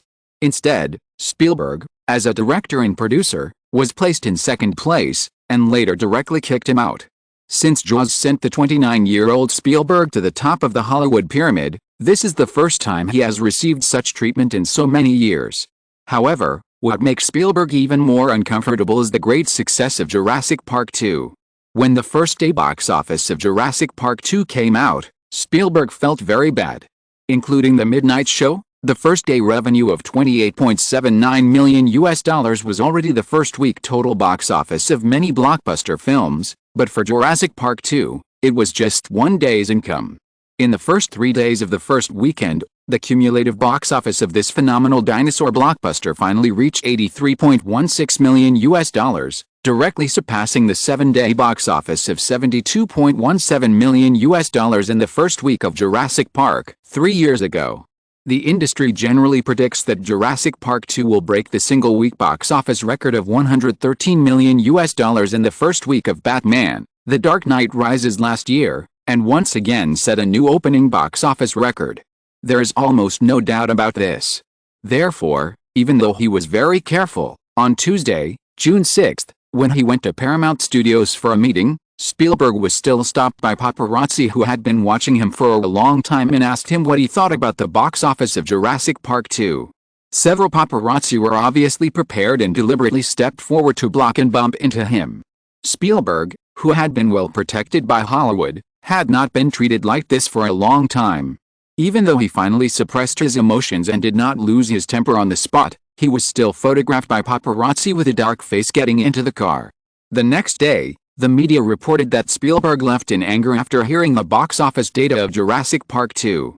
In any circle, no matter how deep the contradictions are, They will not easily tear each other apart publicly unless it is absolutely necessary. What's more, Deaneries Entertainment is so powerful at the moment, and the media has exaggerated it, as if the two sides are irreconcilable, which is very unfavorable to Spielberg himself and DreamWorks. Just like the disagreement over The Alien, after the success of the film, Spielberg, in order to retaliate against Frank Price, the then president of Universal Pictures, who had made things difficult for the project, deliberately included a clause in the agreement that he would not cooperate with the other party every time he signed a film contract. Frank Price's later situation in Hollywood can be imagined. This time, if the circle also believes that the conflict between Deaneries Entertainment and Spielberg is irreconcilable, then, whether actively or passively, there may be a phenomenon of choosing sides. With the current situation in Hollywood, it is self-evident which side those people will choose. At that time, DreamWorks will have a hard time. Therefore, even though he was full of anger, under the pressure of other DreamWorks executives and partner Paramount, Spielberg had to respond to the gossip quickly and publicly issued a clarification statement, stating that there was no conflict between the two parties. He also specifically mentioned that there was a contract left over from the Universal era with Deaneries Entertainment, and congratulated him on the success of Jurassic Park 2. Deaneries Entertainment was also very generous and responded in the same way. Michael Bay, the director of Jurassic Park 2, was very respectful of his predecessor when he was interviewed by the media. The storm seemed to have been resolved. However, early this morning, Spielberg was still having breakfast with his family when he suddenly received bad news. The latest science fiction script Twister by Michael Crichton, the author of the original novel of Jurassic Park, which CAA was contacting for him, finally fell into the hands of Deaneries Entertainment. The success of the consecutive Jurassic Park series and the TV series ER made Michael Crichton famous, and many Hollywood studios wanted to get the other party's latest script. In order to consolidate his position in Hollywood as much as possible, Spielberg took the initiative to postpone the film Unchained about the history of the slave trade, and planned to direct a blockbuster again. Twister is exactly the project he is interested in. In previous years, let alone directing the film himself, even if he was just named as a producer, as long as Spielberg asked, the screenwriters would cry and shout to send the script to him.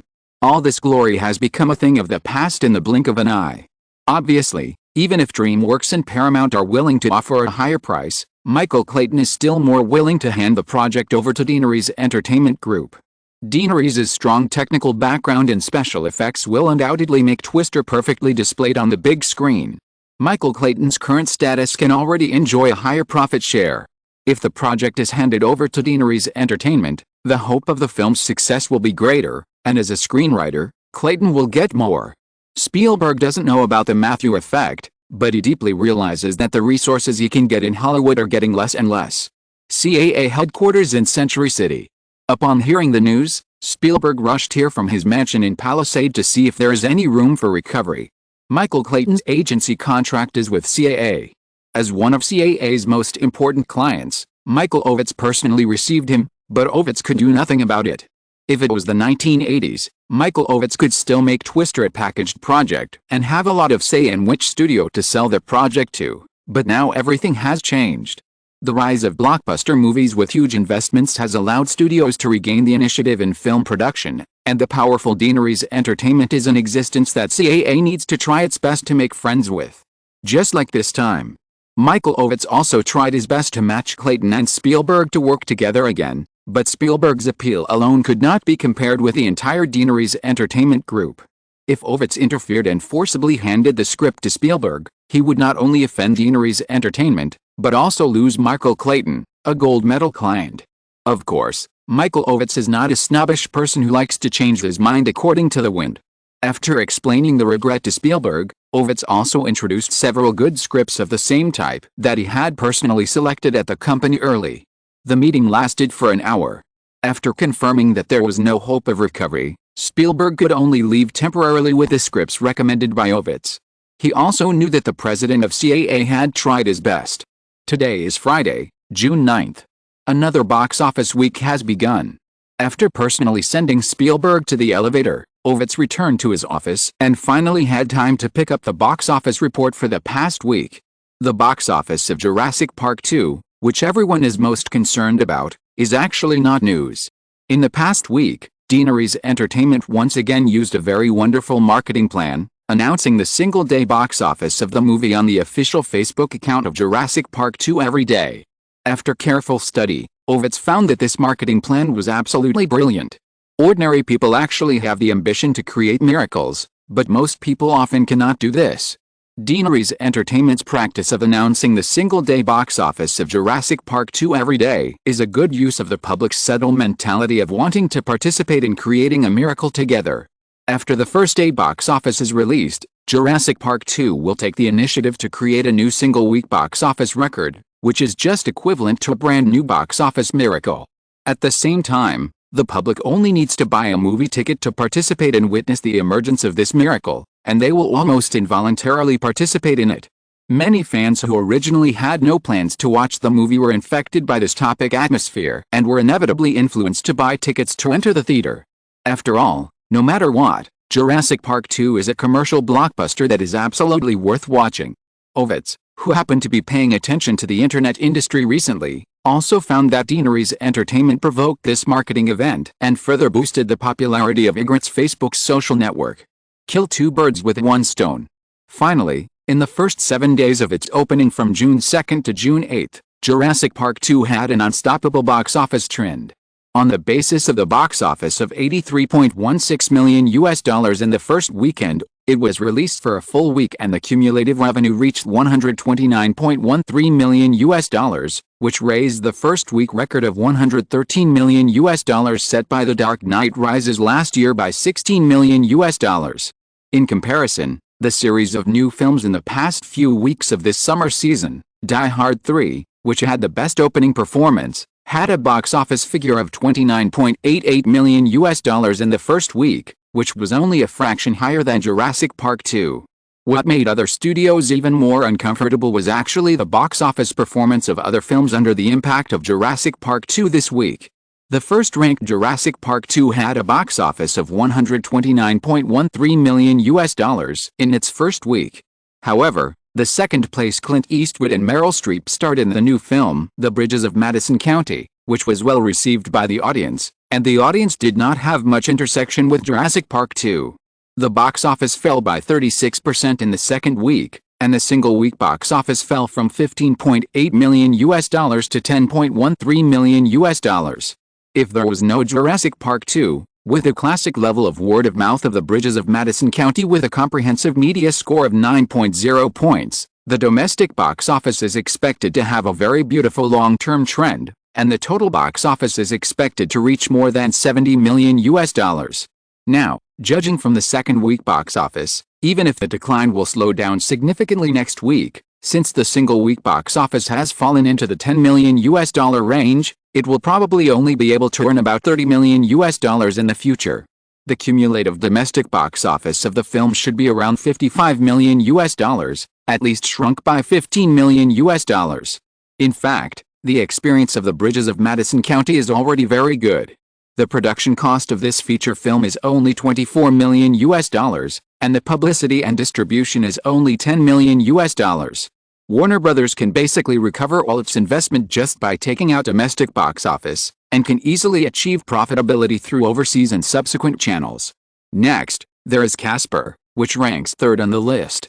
Casper, which opened at the same time as Die Hard 3, also performed well in the first 2 weeks.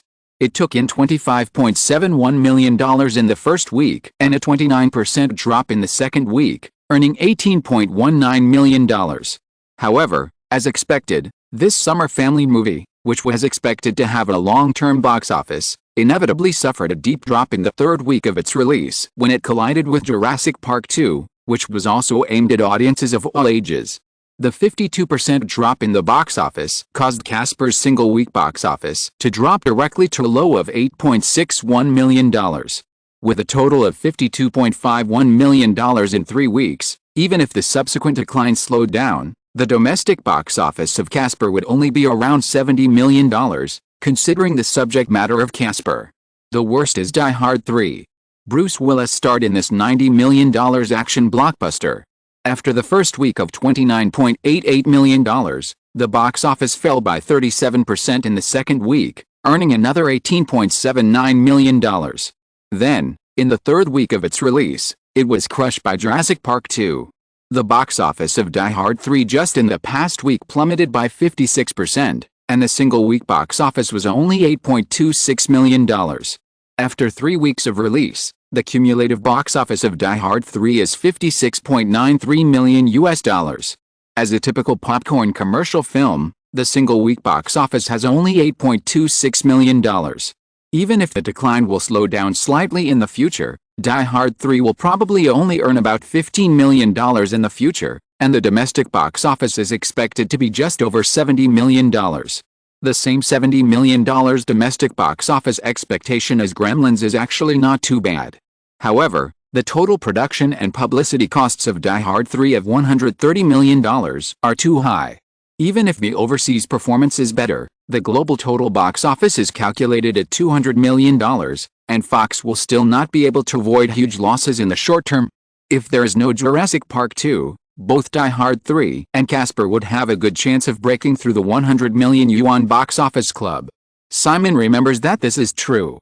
Now, the total domestic box office shrinkage of these two films alone has reached $60 million. Add to that the Bridges of Madison County and films such as Paris and The Spy that are also being released at the same time. It is estimated that Jurassic Park 2 has taken at least $100 million from all these projects.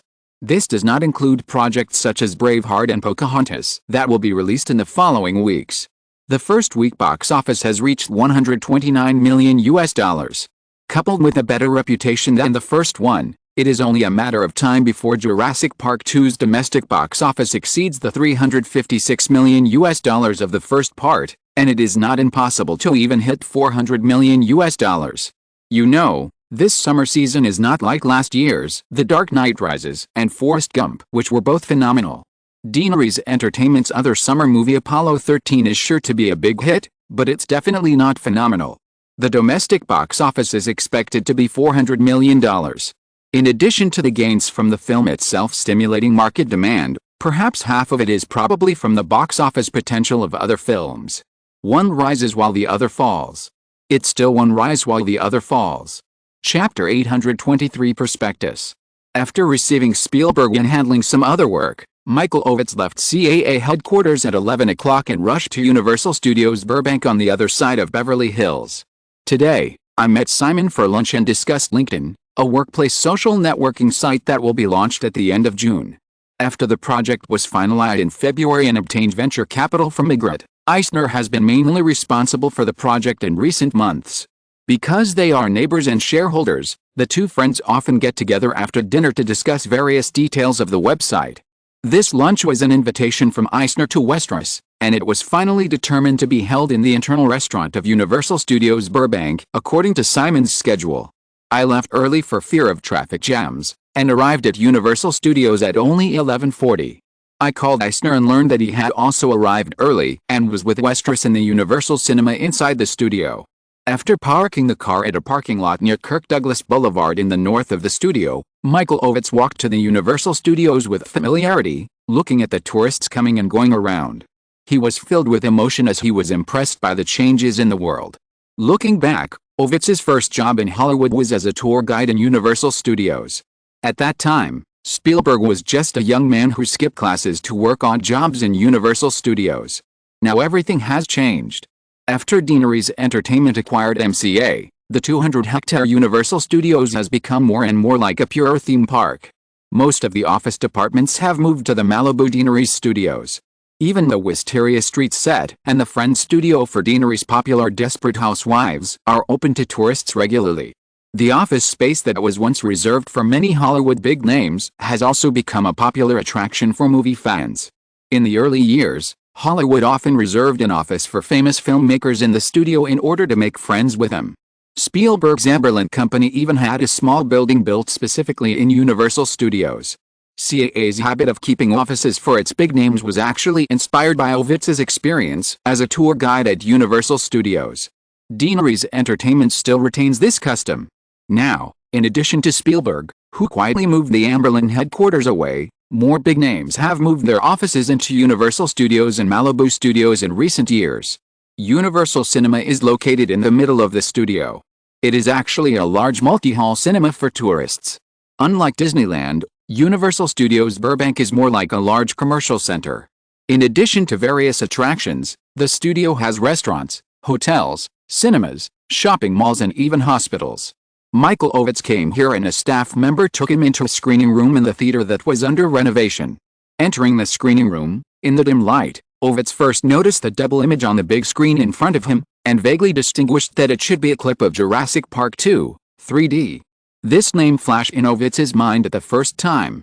Due to work reasons, Ovitz, who was not in Los Angeles some time ago, did not attend the premiere of Jurassic Park 2 held in the Sacred Citizen Auditorium on May 31st.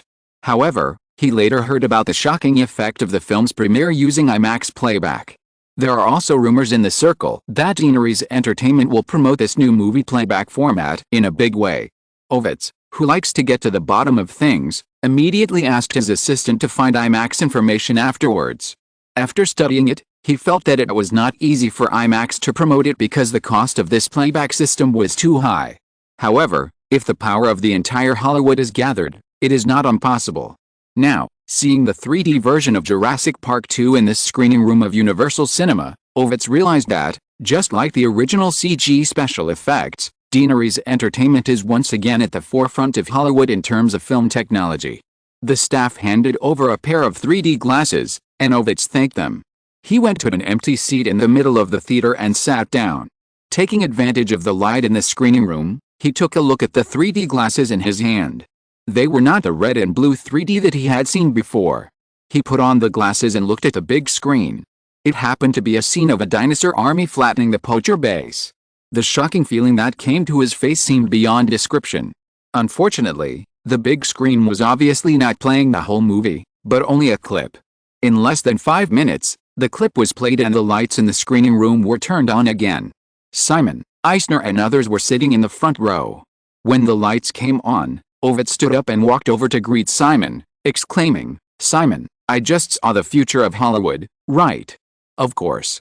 Simon smiled and nodded, and said a few words to several Deaneries Entertainment executives around him. He got up with Gurley and walked out with Ovitz and Eisner. The dinner was arranged in the internal restaurant in the north of the cinema. Everyone laughed and walked out of the theater together.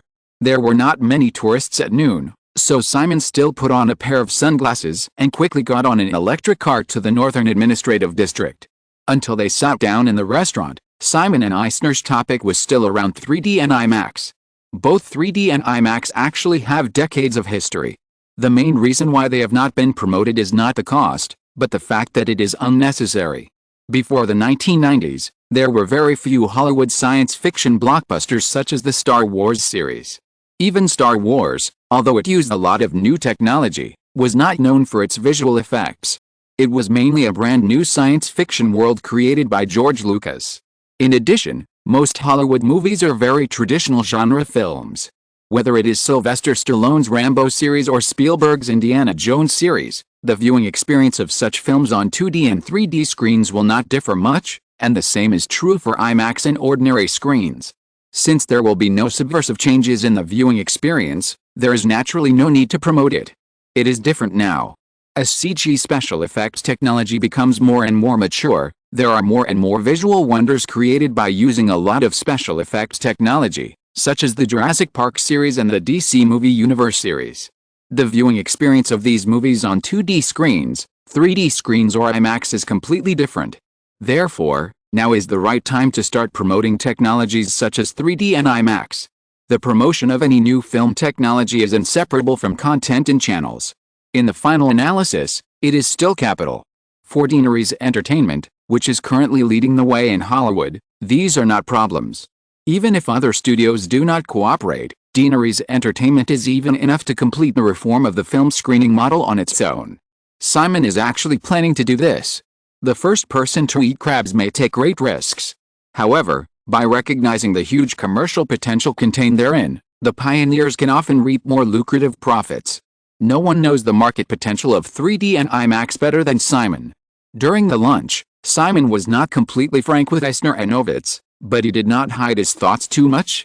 He roughly talked about his ideas. In recent years, due to the revival of the entertainment industry worldwide, the number of cinemas has continued to increase. Taking advantage of this favorable wind, Deaneries Entertainment happened to promote these two new technologies. First of all, it can start with Deaneries Entertainment's own theaters. The MCA that was acquired was far more than just Universal Pictures. To be precise, it was a series of very large asset portfolios, including 40% of the shares of Cineplex Odeon, a large theater chain in North America at this stage. This was the asset MCA purchased after the government relaxed regulations on the entertainment industry. After the development in recent years, Odeon Cinemas not only has a total of 379 theaters in the United States and Canada with 1,863 screens, but also quietly expanded its business to overseas markets such as the United Kingdom, Australia, Italy, New Zealand, and Ukraine. Because the franchised theaters are basically located in prime locations in major cities, in 1994, as a subsidiary of Deaneries Entertainment, Odeon Cinemas won a box office share of up to 11% with about 6% of the screens in North America. Ordinary people always focus on Deaneries Entertainment's most dazzling film business, so it is inevitable to doubt whether Deaneries Entertainment is worth the $100 billion market value of several other Hollywood giants. The fact is that Deaneries Entertainment Group is already a comprehensive super entertainment giant with leading advantages in many aspects such as movies, television, music, games, theaters, and video chains. Now, Simon plans to use Deaneries Entertainment's Odeon Cinema as a basis to reform the film projection technology. Once successful, it will inevitably further strengthen Deaneries Entertainment's advantages in the entire entertainment industry. During the meal, after talking about 3D and IMAX, the topic soon turned to LinkedIn, which is about to go online. This company is just a seed that Simon sowed casually. At the beginning, he paid $5 million to take 20% of LinkedIn's shares. In fact, the price was a bit high. Simon valued Eisner and Ovitz more. Otherwise, $5 million could at least get 30% of the shares. However, for LinkedIn, the time cost Simon gave would only be occasional discussions during meals together. Simon had too many things to take care of in the entire Westeros system, and he tried his best to avoid doing everything himself. The two sides discussed LinkedIn's core functions and potential business models for an hour. At 1 p.m., lunch was over, and Simon continued to convene several Deaneries Entertainment executives in the morning to discuss the promotion of 3D and IMAX. The schedule for this matter was not urgent, and it was expected to take another 2 years to really roll it out.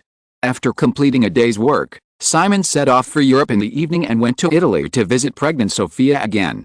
On the other hand, in this box office week that opened today, under the strong pressure of Jurassic Park 2, only one major new film was released in North American theaters. This is a love film from Fox Film, called September 2nd. The film starred Hugh Grant, who became famous last year with 4 Weddings and a Funeral, and Julianne Moore, the heroine of the Conjuring series. The number of screens open was only 1,461. This new film did not pose any threat to Jurassic Park 2. The next day, Jurassic Park 2 announced its single-day box office on June 9th as usual.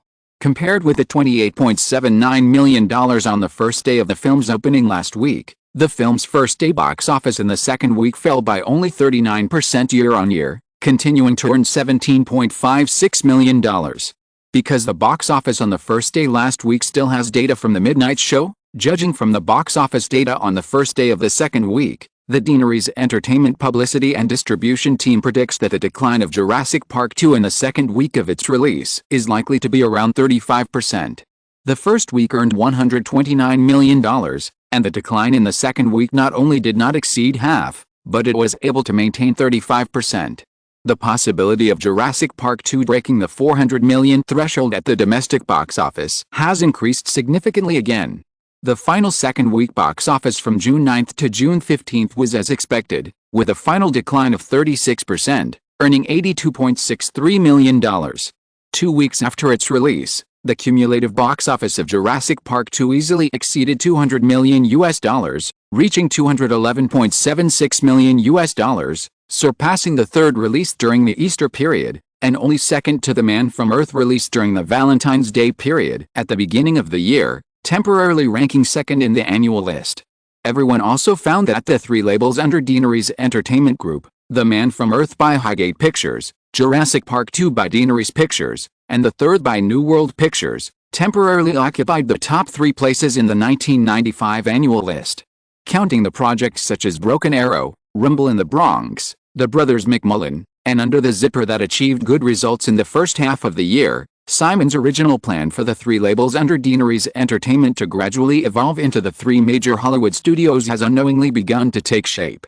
On June 16, 2 other new films in the summer season, Braveheart by Paramount Pictures and Pocahontas by Disney, were released.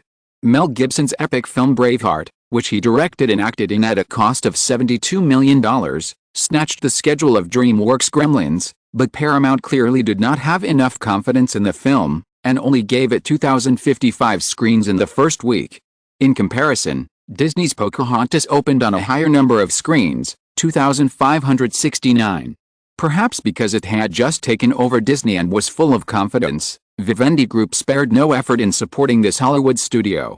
On the other hand, on the same day, June 16, Ygritte, which was delayed by 1 month compared to expectations, finally submitted its first prospectus to the U.S. Securities and Exchange Commission, SEC, mainly disclosing Ygritte's corporate profile, operating performance, equity distribution, fundraising scale, and other information to investors. After breaking through the $10 billion revenue in 1994, the industry generally expected that Ygritte's revenue growth rate would slow down. This is indeed the case. However, the result was still beyond the expectations of most industry analysts. In the first quarter of 1995, Ygritte's revenue still increased by 67% year-on-year, far exceeding the industry's previous forecast of 30% to 50%. Such a growth rate inevitably pushed up Ygritte's IPO valuation again. Therefore, in the first version of the prospectus submitted to the SEC, according to the preliminary equity data and issue price, Ygritte's reported valuation has reached $130 billion. If the revenue growth in the next 2 quarters is still the same as the growth rate in the first quarter, Ygritte can actually raise the issue price to a certain extent before the actual listing. At that time, the company's valuation may exceed $150 billion. Considering that the total financing scale of this IPO reached a huge amount of $20 billion, in order to avoid risks as much as possible, in the prospectus, Ygritte also revealed that it would activate the over-allotment option plan used by Nokia in North America's listing, that is, the green shoe mechanism.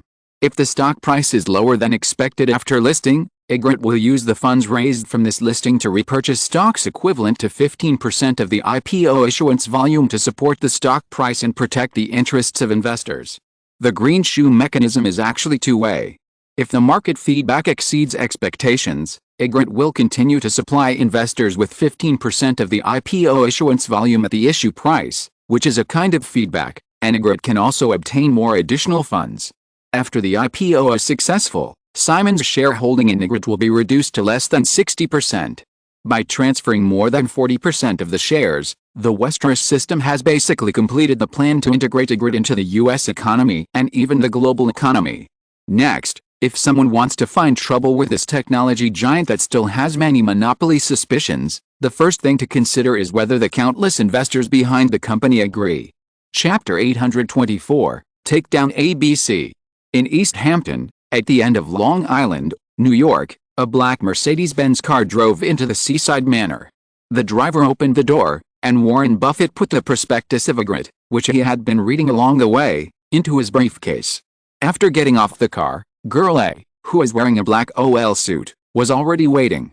She greeted Buffett politely and made a gesture of invitation. The two entered the villa and came to a reception room on the east side of the villa. As soon as he entered the door, even though the distance was a bit far away through the French windows, Buffett immediately heard the sound of women playing. Looking up, there was a pool of erotica not far away from the villa. At a glance, it was impossible to count how many young girls filled a 20-meter-long and 10-meter-wide open swimming pool and the surrounding areas.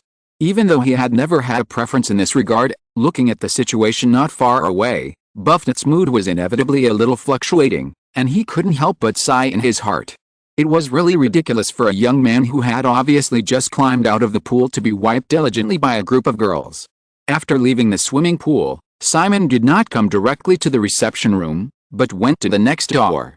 A moment later, when Lady A served Buffett coffee, Simon had already changed into a slightly formal shirt and trousers and walked in. If it were not for the wet hair and slippers on his feet, It would be hard to tell that he came from the swimming pool. After shaking hands with Buffett and signaling the old man not to get up, Simon sat down on the sofa next to him and asked with a smile, "Warren, how are you doing recently?" Buffett nodded, "Not bad." He did not ask back how Westeros was doing. Looking at the outdoors, is there any need to ask? Moreover, Buffett's side was not actually good. As usual, Berkshire Hathaway held another annual shareholders meeting in early May. Compared with the situation that was once highly sought after, this time, Buffett faced more and more investor questions, which were basically focused on his neglect of investment in the new technology field. Buffett is a very determined person and will not easily change his decision because of external pressure. However, as a result of years of hard work, he could not ignore the changes in Berkshire Hathaway's stock price. Because at last month's shareholders meeting, he once again stated that he would not rashly invest in technology stocks without looking down on the situation. In the past month, Berkshire Hathaway's stock price, which had been somewhat sluggish relative to the market in recent years, even fell. Over the years, Berkshire Hathaway's stock price has actually experienced many ups and downs. However, the previous downward trend was basically due to the sluggish market. The current situation is that the entire market is very good, but Berkshire Hathaway is falling against a trend. If this situation continues, Buffett is a little worried that unpredictable accidents will occur. Buffett was entangled in this matter all the way from Manhattan to Long Island. Simon actually noticed Buffett's worried expression, took a sip of the coffee brought by Lady A, and said without further nonsense, "Then, Warren, let's talk about ABC directly. Today is June 17th, Saturday. Just yesterday, Deanery's Entertainment's acquisition team once again held a 3-hour secret consultation with the executives of Metropolitan ABC Group, and basically reached an intention on all aspects such as department adjustments, executive changes, and debt integration after the merger of the company. Even for Deanery's Entertainment's acquisition model of Metropolitan ABC Group, the two parties have preliminarily decided to adopt a payment method of cash plus stock. Deanery's Entertainment also gave quite loose conditions. The shareholders of Metropolitan ABC Group can freely choose the proportion of cash or stock, including all cash payment or all stock payment. The only difference is the transaction price. According to yesterday's closing price, the current share price of Metropolitan ABC Group is about $145. The total share capital of the enterprise is about 122 million shares, and the market value is $17.6 billion. The transaction price that Metropolitan ABC hopes to obtain is $180 per share, equivalent to a valuation of $21.9 billion. However, the highest offer that Deanery's Entertainment is willing to give is $172, equivalent to a valuation of $20.9 billion. The difference between the two offers is exactly $1 billion. The offer of $172 is 18% higher than the current share price, which seems a bit low, but the main reason is that the share price has risen recently after the news that Deanery's Entertainment Group is about to acquire a TV network was released. The reference for Deanery's Entertainment Group's offer is mainly the share price of Metropolitan ABC Group, which was around $130 when the merger plan was just launched. In this way, the premium of $172 has reached 32%, which is already a very generous offer. If the offer of $180 is based on Metropolitan ABC, the premium is close to 40%, and Simon will never accept it. It's not that Deanery's Entertainment can't afford such a price, but there are limits to everything. TV networks are no longer a growing industry, and this transaction is not a hostile takeover. The highest premium will only be around 30%. If Simon is rich and powerful and becomes a sucker this time, then the entire Westeros system will be slaughtered again and again in the future. Simon got straight to the point, and Buffett didn't beat around the bush. He said, "Simon, I think the $180 offer is reasonable. It's just a 24% premium. What's more, based on Deanery's Entertainment's price-to-earnings ratio, you are very advantageous in the cash plus stock transaction model." Ignoring Buffett's other premium calculation method, Simon leaned on the sofa, stroking the cup in his hand and said, "Warren, why don't we assume that if Deanery's Entertainment gives up the acquisition of ABC, what will happen? What will happen? It's obvious. In the past, the total transaction amount of Disney's acquisition of Metropolitan ABC Group was only $19 billion, of which there was about $3 billion in debt. so the valuation of the TV network itself was only $16 billion. Now, even if calculated according to Deanery's Entertainment's offer, the valuation has reached $20.9 billion. Including debt, the total transaction amount has risen to $24 billion. There is a difference of $5 billion between them. The development of Metropolitan ABC Group is not much different from the same period in the original time and space, or it is worse because Simon had previously handed over popular dramas such as Friends and ER to the other two companies. Only talking about the TV network ratings, excluding Fox, ABC is even at the bottom among the three old TV networks. If this deal fails, Metropolitan ABC stock price will inevitably plummet. Because the TV network field is also an industry where one side grows while the other declines. The current four major TV networks are competing for the North American audience together, and they will also face the impact of emerging cable TV and the internet. By then, let alone the $16 billion market value before the acquisition was launched, it is not impossible for Metropolitan ABC Group to fall back to the threshold of $10 billion market value, because Deanery's Entertainment has proved a certain kind of one side grows while the other declines in Hollywood. In the past few years, a series of popular TV shows produced by Deanery's Entertainment are enough to prove that this company has the strength to change the pattern of the TV field. Simon proposed the hypothesis, and Buffett had already thought of these results in a flash. However, in the current negotiation occasion, this veteran investor who has been ups and downs in the capital market for many years will certainly not say it directly. After a little consideration, Buffett looked up at the young man opposite and said, "How about this, Simon? Let's both take a step back and compromise. How about $176? Simon shook his head without hesitation and said, "Warren, I won't raise my offer by a penny. It's only $172. I think you know that today is our final negotiation and there must be a result. By the way, I received a call from Welch in Europe a few days ago. He was very happy to talk to me about NBC again. However, you saw it at the time, so I didn't hide it. I am still more interested in ABC. I just won't offer a price higher than I can accept." Buffett retorted, "Simon, I don't think $176 is too much for Deanery's to bear." Simon said, "I know you always think that Deanery's Entertainment stock price is too high, Warren.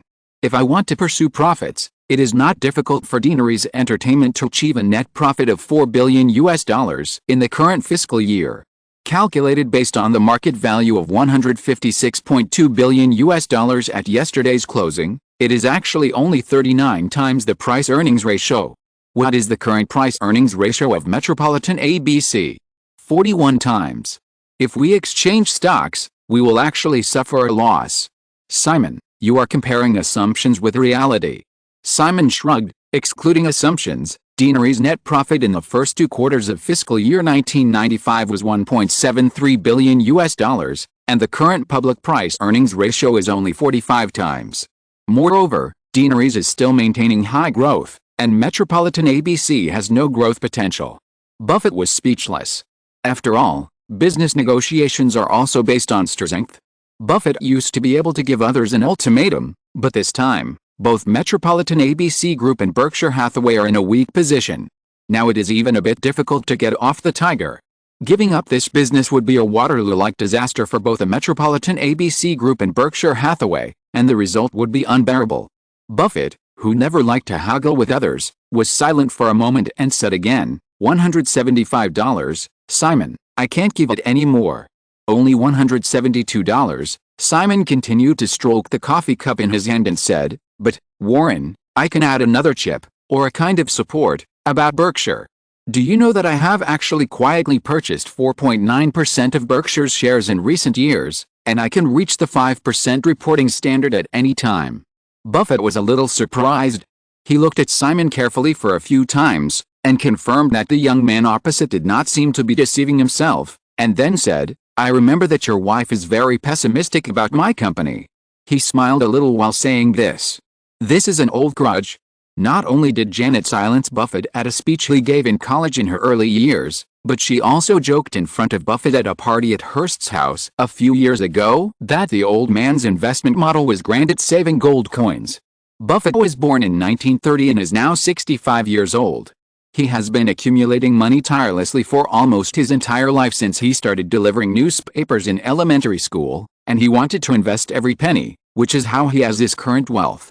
To say that he is like Grandad saving gold coins is a very vivid description. Simon also curled his lips and smiled. Jenny is just a little harsh in her words. In fact, my husband and I both admire your investment talent, Warren, so we have been buying quietly in recent years. As long as we reach this deal, I can increase my stake in Berkshire Hathaway to more than 5% at the right time. I think this will greatly enhance the confidence of Berkshire Hathaway shareholders in the company and will not force you to invest in technology stocks. Even though he had just understood Simon's intention, Buffett quickly said, "But this is unfair to the shareholders of Metropolitan ABC Group, Simon. I can't do this." Simon ignored the old man's reserve and said, "Or, this time node will be set at the beginning of next year. By then, the acquisition of Metropolitan ABC will have been settled, and no one will connect the two things. Moreover, Warren, this is just my support for Berkshire Hathaway, not an exchange." I said, "It's only $172. Of course, if this transaction fails, I may sell my stocks, because Berkshire Hathaway holds too many shares of Metropolitan ABC, and I don't want to suffer losses when the stock price of Metropolitan ABC plummets." This is simply. Buffett was speechless to the somewhat sinister young man in front of him.